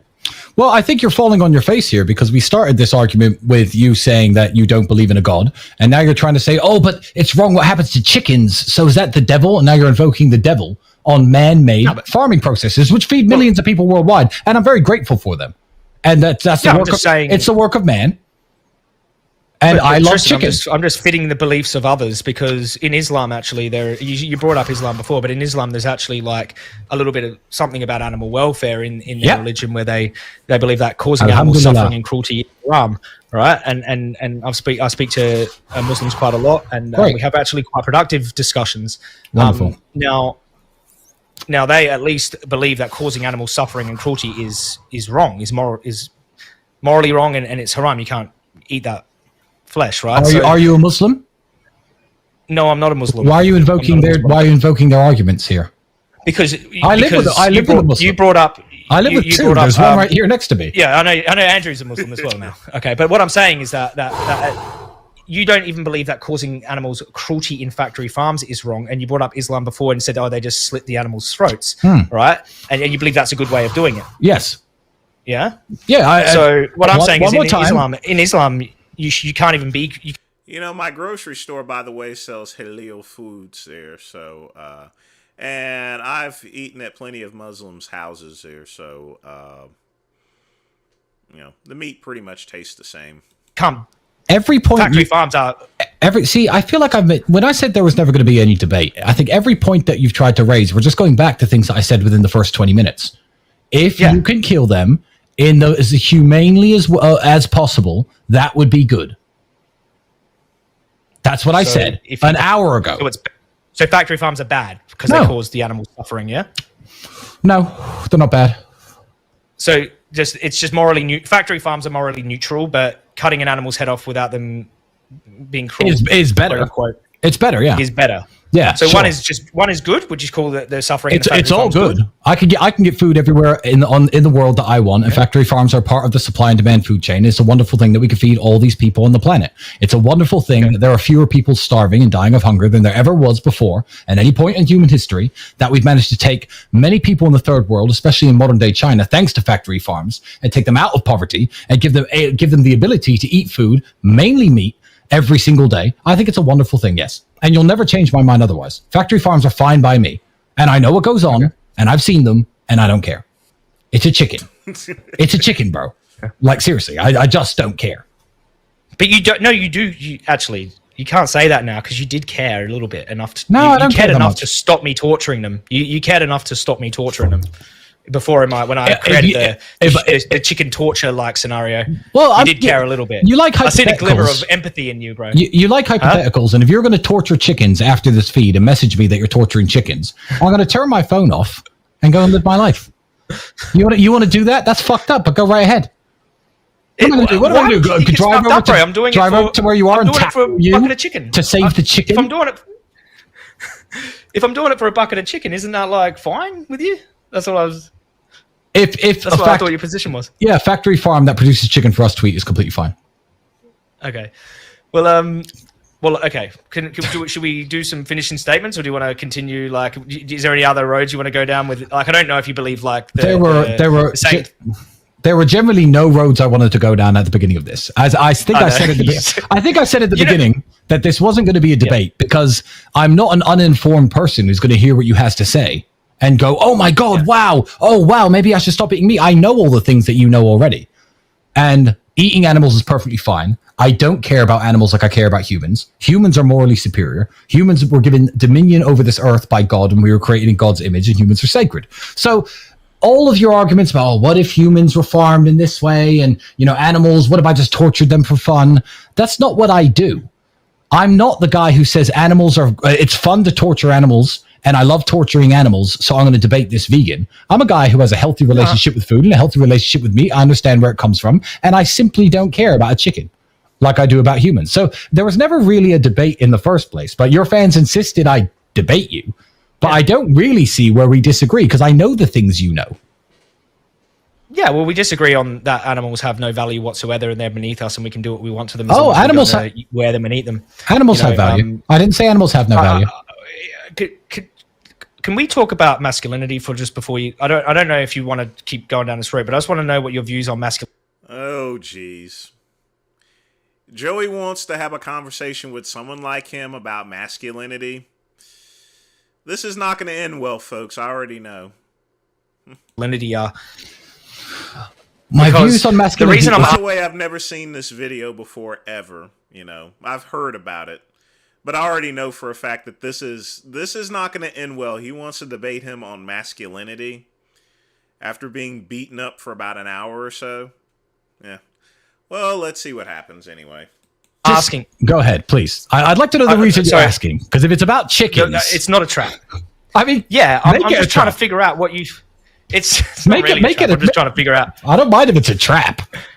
Yeah, I know. You're gonna say that because it's not a trap. I'm not masculine. Like, I mean, that's your opinion. It's fine. I don't care. No, I just want to Vegans figure care. out because, like, in my view, do you believe, but basically figuring out whether or not you think being masculine is being a protector or helping the vulnerable, those that are we perceive as like you perceive animals as below you. They're basically they're at our mercy. We can do what we want to them. These birds, they're very fragile. They are tiny. We can crush them with with our boot. Yeah. Like, do you think that it is like eating these animals is like a form of masculinity, or does it make you more of a man or anything like that? No, I don't believe that. I'm not one of these guys who says, "Oh, you have to eat meat to be a man." To be a man, you have to live by your own convictions, and you have to stand by your own convictions. I feel like the question is wired in a way, and I don't want it to spiral back down that toilet of, "Oh, but babies and humans are less vulnerable, so chickens and humans." I don't want to spiral back down that same toilet bowl. But being a man is about living by your own convictions, standing up and saying, "This is what I believe in," being ready to challenge people in their beliefs, being happy to talk to people like I'm talking to you now when a bunch of internet trolls say you're scared to debate veganism, when it's an issue I don't really care about. But being able to stand up, say what you mean what you say, that's what being a man is about. I'm not saying you have to go around and stab, I stabbed a pig, I'm so macho. I mean, it's not an easy thing to do. Just like punching someone in the face isn't an easy thing to do. You've punched plenty of people in the face, and so have I, I'm sure. But that's the nature, the reality of the world that we live in. So no, I'm not going to even fall into the trap of saying you have to eat meat to be a man.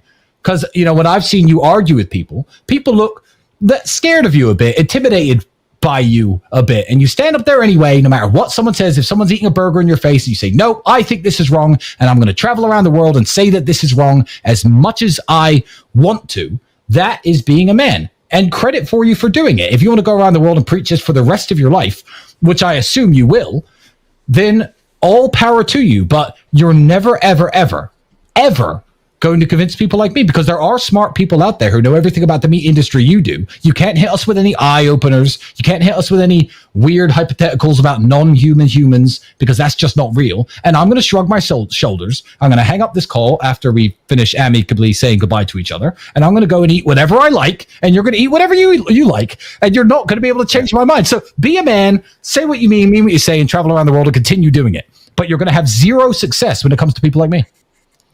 Yeah, but I don't care. Tristan, coming into this, I actually already knew that. The way he talks, he can almost be a Gen Xer like myself.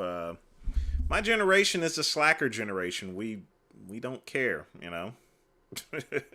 I just really appreciated. I just want to say I really appreciate you having this discussion with me on your platform, because you didn't have to. You didn't have to do anything. I didn't have to. No. Even if people say, "Oh, you're scared," you didn't have to have me on your platform with all of your tens of thousands of people watching this right now. I really am appreciative of that, and I'm glad that you're not saying, "Oh, you have to eat meat to be a man" or whatever like that. I mean, because I think it's actually pathetic if people think that what you put in your mouth makes you more of a protector or more of a man, or thinks it makes you any less of a man to care about this issue. You're just saying you don't care about animals. I disagree. I do care about vulnerable beings, and that's why I try to protect them. Okay, and if anyone was stomping on an animal, provided I was in their vicinity, I would rush in and help, and I'd get bashed trying to help an animal from being and again, if I saw a man stepping on a dog, I wouldn't walk past smiling. So and we could go down these same arguments again and again and again and again. But I don't think we're ever going to get anywhere with this. So I just was trying to figure out your views on masculinity, and if you're saying it doesn't make you more or less of a man to what? Did he not even pay attention to the conversation as far as him describing masculinity? He's just he's tuned out. He has tunnel vision at this point in time. I think his mind is just blown away as far as to just getting so pistol whipped. what about if you got to eat steak to be a man, eating steak is manly or whatever, something like stupid like that, or if you eat vegan, you're going to be feminized or turn into like I have a woman or something like this. Said the exact opposite. I saw this fat soy dork standing at his barbecue grill in his Crocs and his shorts in his low income house, flipping these burgers, being like, "Oh yeah, I'm such a man because I could barbecue." I'm like, "You think that makes you a man, bro? You look like a middle-aged fat lesbian. What's wrong with you? You're not a man. If I came into your house and stole your burgers, you wouldn't be able to do anything about it. Not that. I mean." Yeah, so I've actually said the exact opposite a few times. No, I don't think it's mutually exclusive. But yeah, I mean, it doesn't matter what you can be a vegan and be a man and protect the vulnerable, protect your family, and if you had to bear arms and go to war and do all these, protect the vulnerable, protect your children. There's a stereotype that just because you care about like other animals that aren't dogs or whatever, that makes you less of like a man or whatever. And I know a lot of your following, they listen to what you say. Like they really do, mate. You've got a huge influence and people respect you a lot. I look at all of your comments. I look at your following. Wonderful. It's massive. Thank you. People respect you and something about you that they listen to. So, I was just hoping that there's some people that listen to you that you might be able to sort of bring them off of this, at least this anti-vegan stereotype kind of thing where people are, if you're a vegan, you're a bitch, or if you're a vegan, you're part of the matrix. Yeah, he just isn't listening. Or you've fallen for some propaganda, or you're like, how people bring all that shit. It just fundamentally could mean that people just care about the experience of animals that people just don't generally care about. So, I mean, it's the exact same point I made about Japanese history earlier. Like, people have different passions and people have different things that they fight for. I know you think this is super important and the whole world needs to care. Some people don't care. Some people don't care about the things that I say or the things that I do. And that's the way it is. But no, I think that most people I know who I would describe as bitches, to use your word, this guy's a bitch, because 99% of people eat meat, especially where I live. Then 99% of the people I meet are bitches. So I wouldn't say it's mutually exclusive, no. Read, be smart, be a man. Don't be afraid of standing up for your values. Train yourself, become physically strong, protect and provide for the people who you care about, the people who you care about. I think that's what makes you a man. And if you want to be a vegan, I truly don't care, which is why I started this off with, this isn't a debate. Because I have no real disagreement on what you're doing. It's been a discussion, though, and I think it's been like more than what you thought it might be. I thought you were just going to come in and say you don't care, so it's all fine, I don't care, and then like it wouldn't be. But we have actually got into a more of a discussion than maybe you expected, yeah? Yeah, I mean, my position is that I don't care, and I think I've maintained that quite well. But yeah, I think that we both know a lot about this topic, which is why I thought I'd sit and talk to you, because I imagine that, especially the people watching on YouTube, I can imagine what your comment section is like. This guy's a meathead, this guy's stupid, this guy is X, Y, and Z, and they thought I'd sit here and be like, what? Animals are treated badly to make my food? Like, I just thought I'll just put it out there. Let's have a nice, reasonable discussion. And we have had a reasonable discussion. There hasn't been a single bad word exchanged between us before this, and I don't imagine there will be after this. I imagine your fans will attack me, though. And my fans might attack you. That's nature of the internet. Yeah, I mean, they probably already are. They're probably look, we're both going to... I'll probably get it worse than you because you've got a much larger following. But giving me the time to and also you watched the gas chamber footage on my Twitter that I did that expose. I stuck I went and risked my life and stuck the cameras in that gas chamber while it had gas in it, and brought out the images from the pigs, the first of its kind in the UK. So you saw that, so you know what goes on. You know that I always have is riddled. You know it's riddled with cruelty. You know that it's always if have. People care about animals. They should probably care about that issue. It's just that you don't care about the animals. You don't give a shit. You don't care. But if people have any iota of care, then they should probably stop funding that industry. But that's not you. If that's your final point, then I'll let you finish on that final point without trying to correct you or interject. I mean, obviously, I know that you being on my podcast is me sharing my platform with you. And if you've convinced someone to not eat animals, then more power to you. So. Is that it? Well, Tristan, I mean, that can be it, mate. I just want to say thank you so much for allowing me on. And people were saying I was giving you a platform. You have definitely given me a platform. So thank you. I'm glad we agree on that.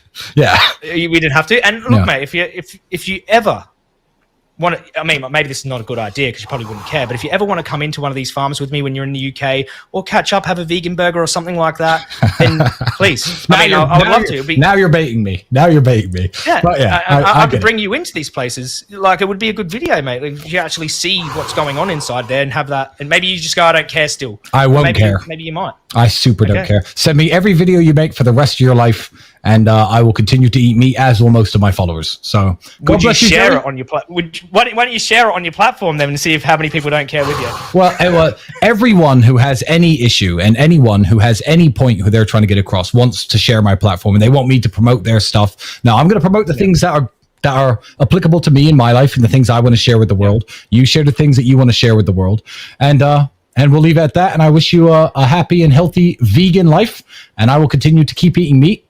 God bless you, Joey. Thank you for joining me. I'm going to continue this stream without you for a while.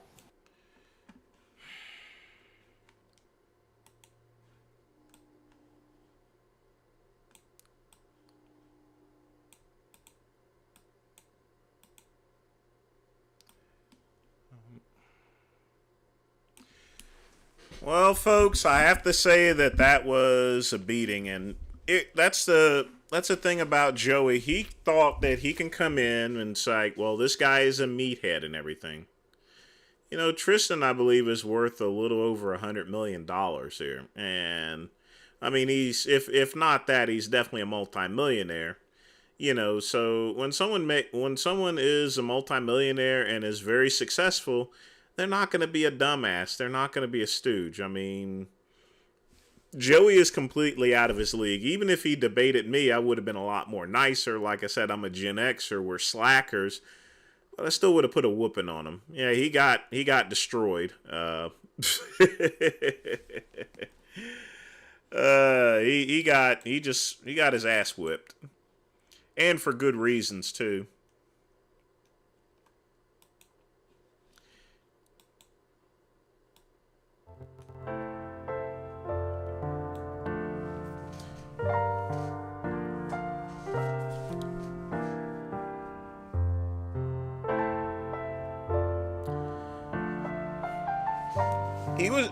He just didn't prepare himself for someone like him.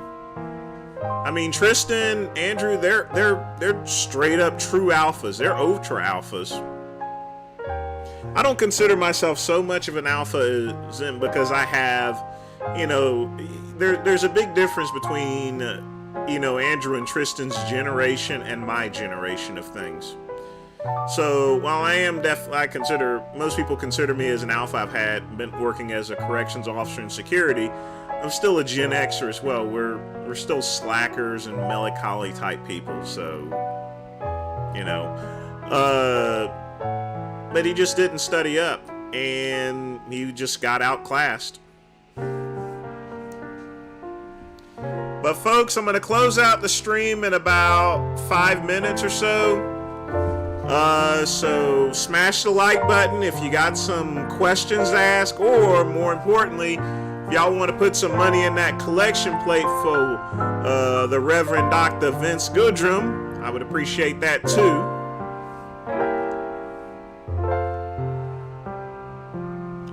You know, I didn't even take my supplements this evening before I started this.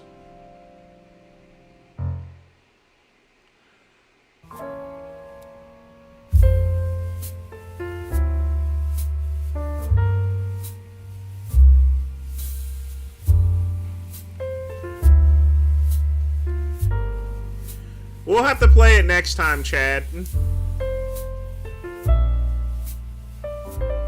It's now 12:21. I ran it late just in order to finish up that debate. Sometimes you can't get everything through, you know.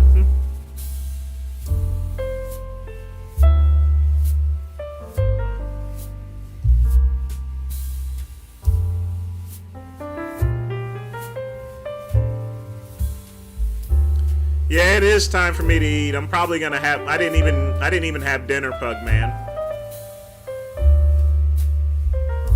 But I'm gonna eat something very light, maybe a couple of egg whites, because I'll probably be in bed in about 2 hours, Pug Man. So I don't want to eat everything heavy. Well, Well, Chad, I know you love me, but don't think that we're going to be taking long, hot showers in the wee hours of the morning. You got that? But folks, that is the end of the midnight run. I want to thank Pugman for donating. Like I said, you always took good care of me. Want to thank everybody for joining me, submitting reaction videos, and just basically hanging out. May do another video this weekend on gaming or so forth. I did try the Counter-Strike, and it just crashed my computer, so I'm just going to wait until I get that video card. I still got to get one that fits the profile of this computer, but even with that, because it is an i5 computer, well, we'll just work on it there. So, again, folks, thanks again, and as always,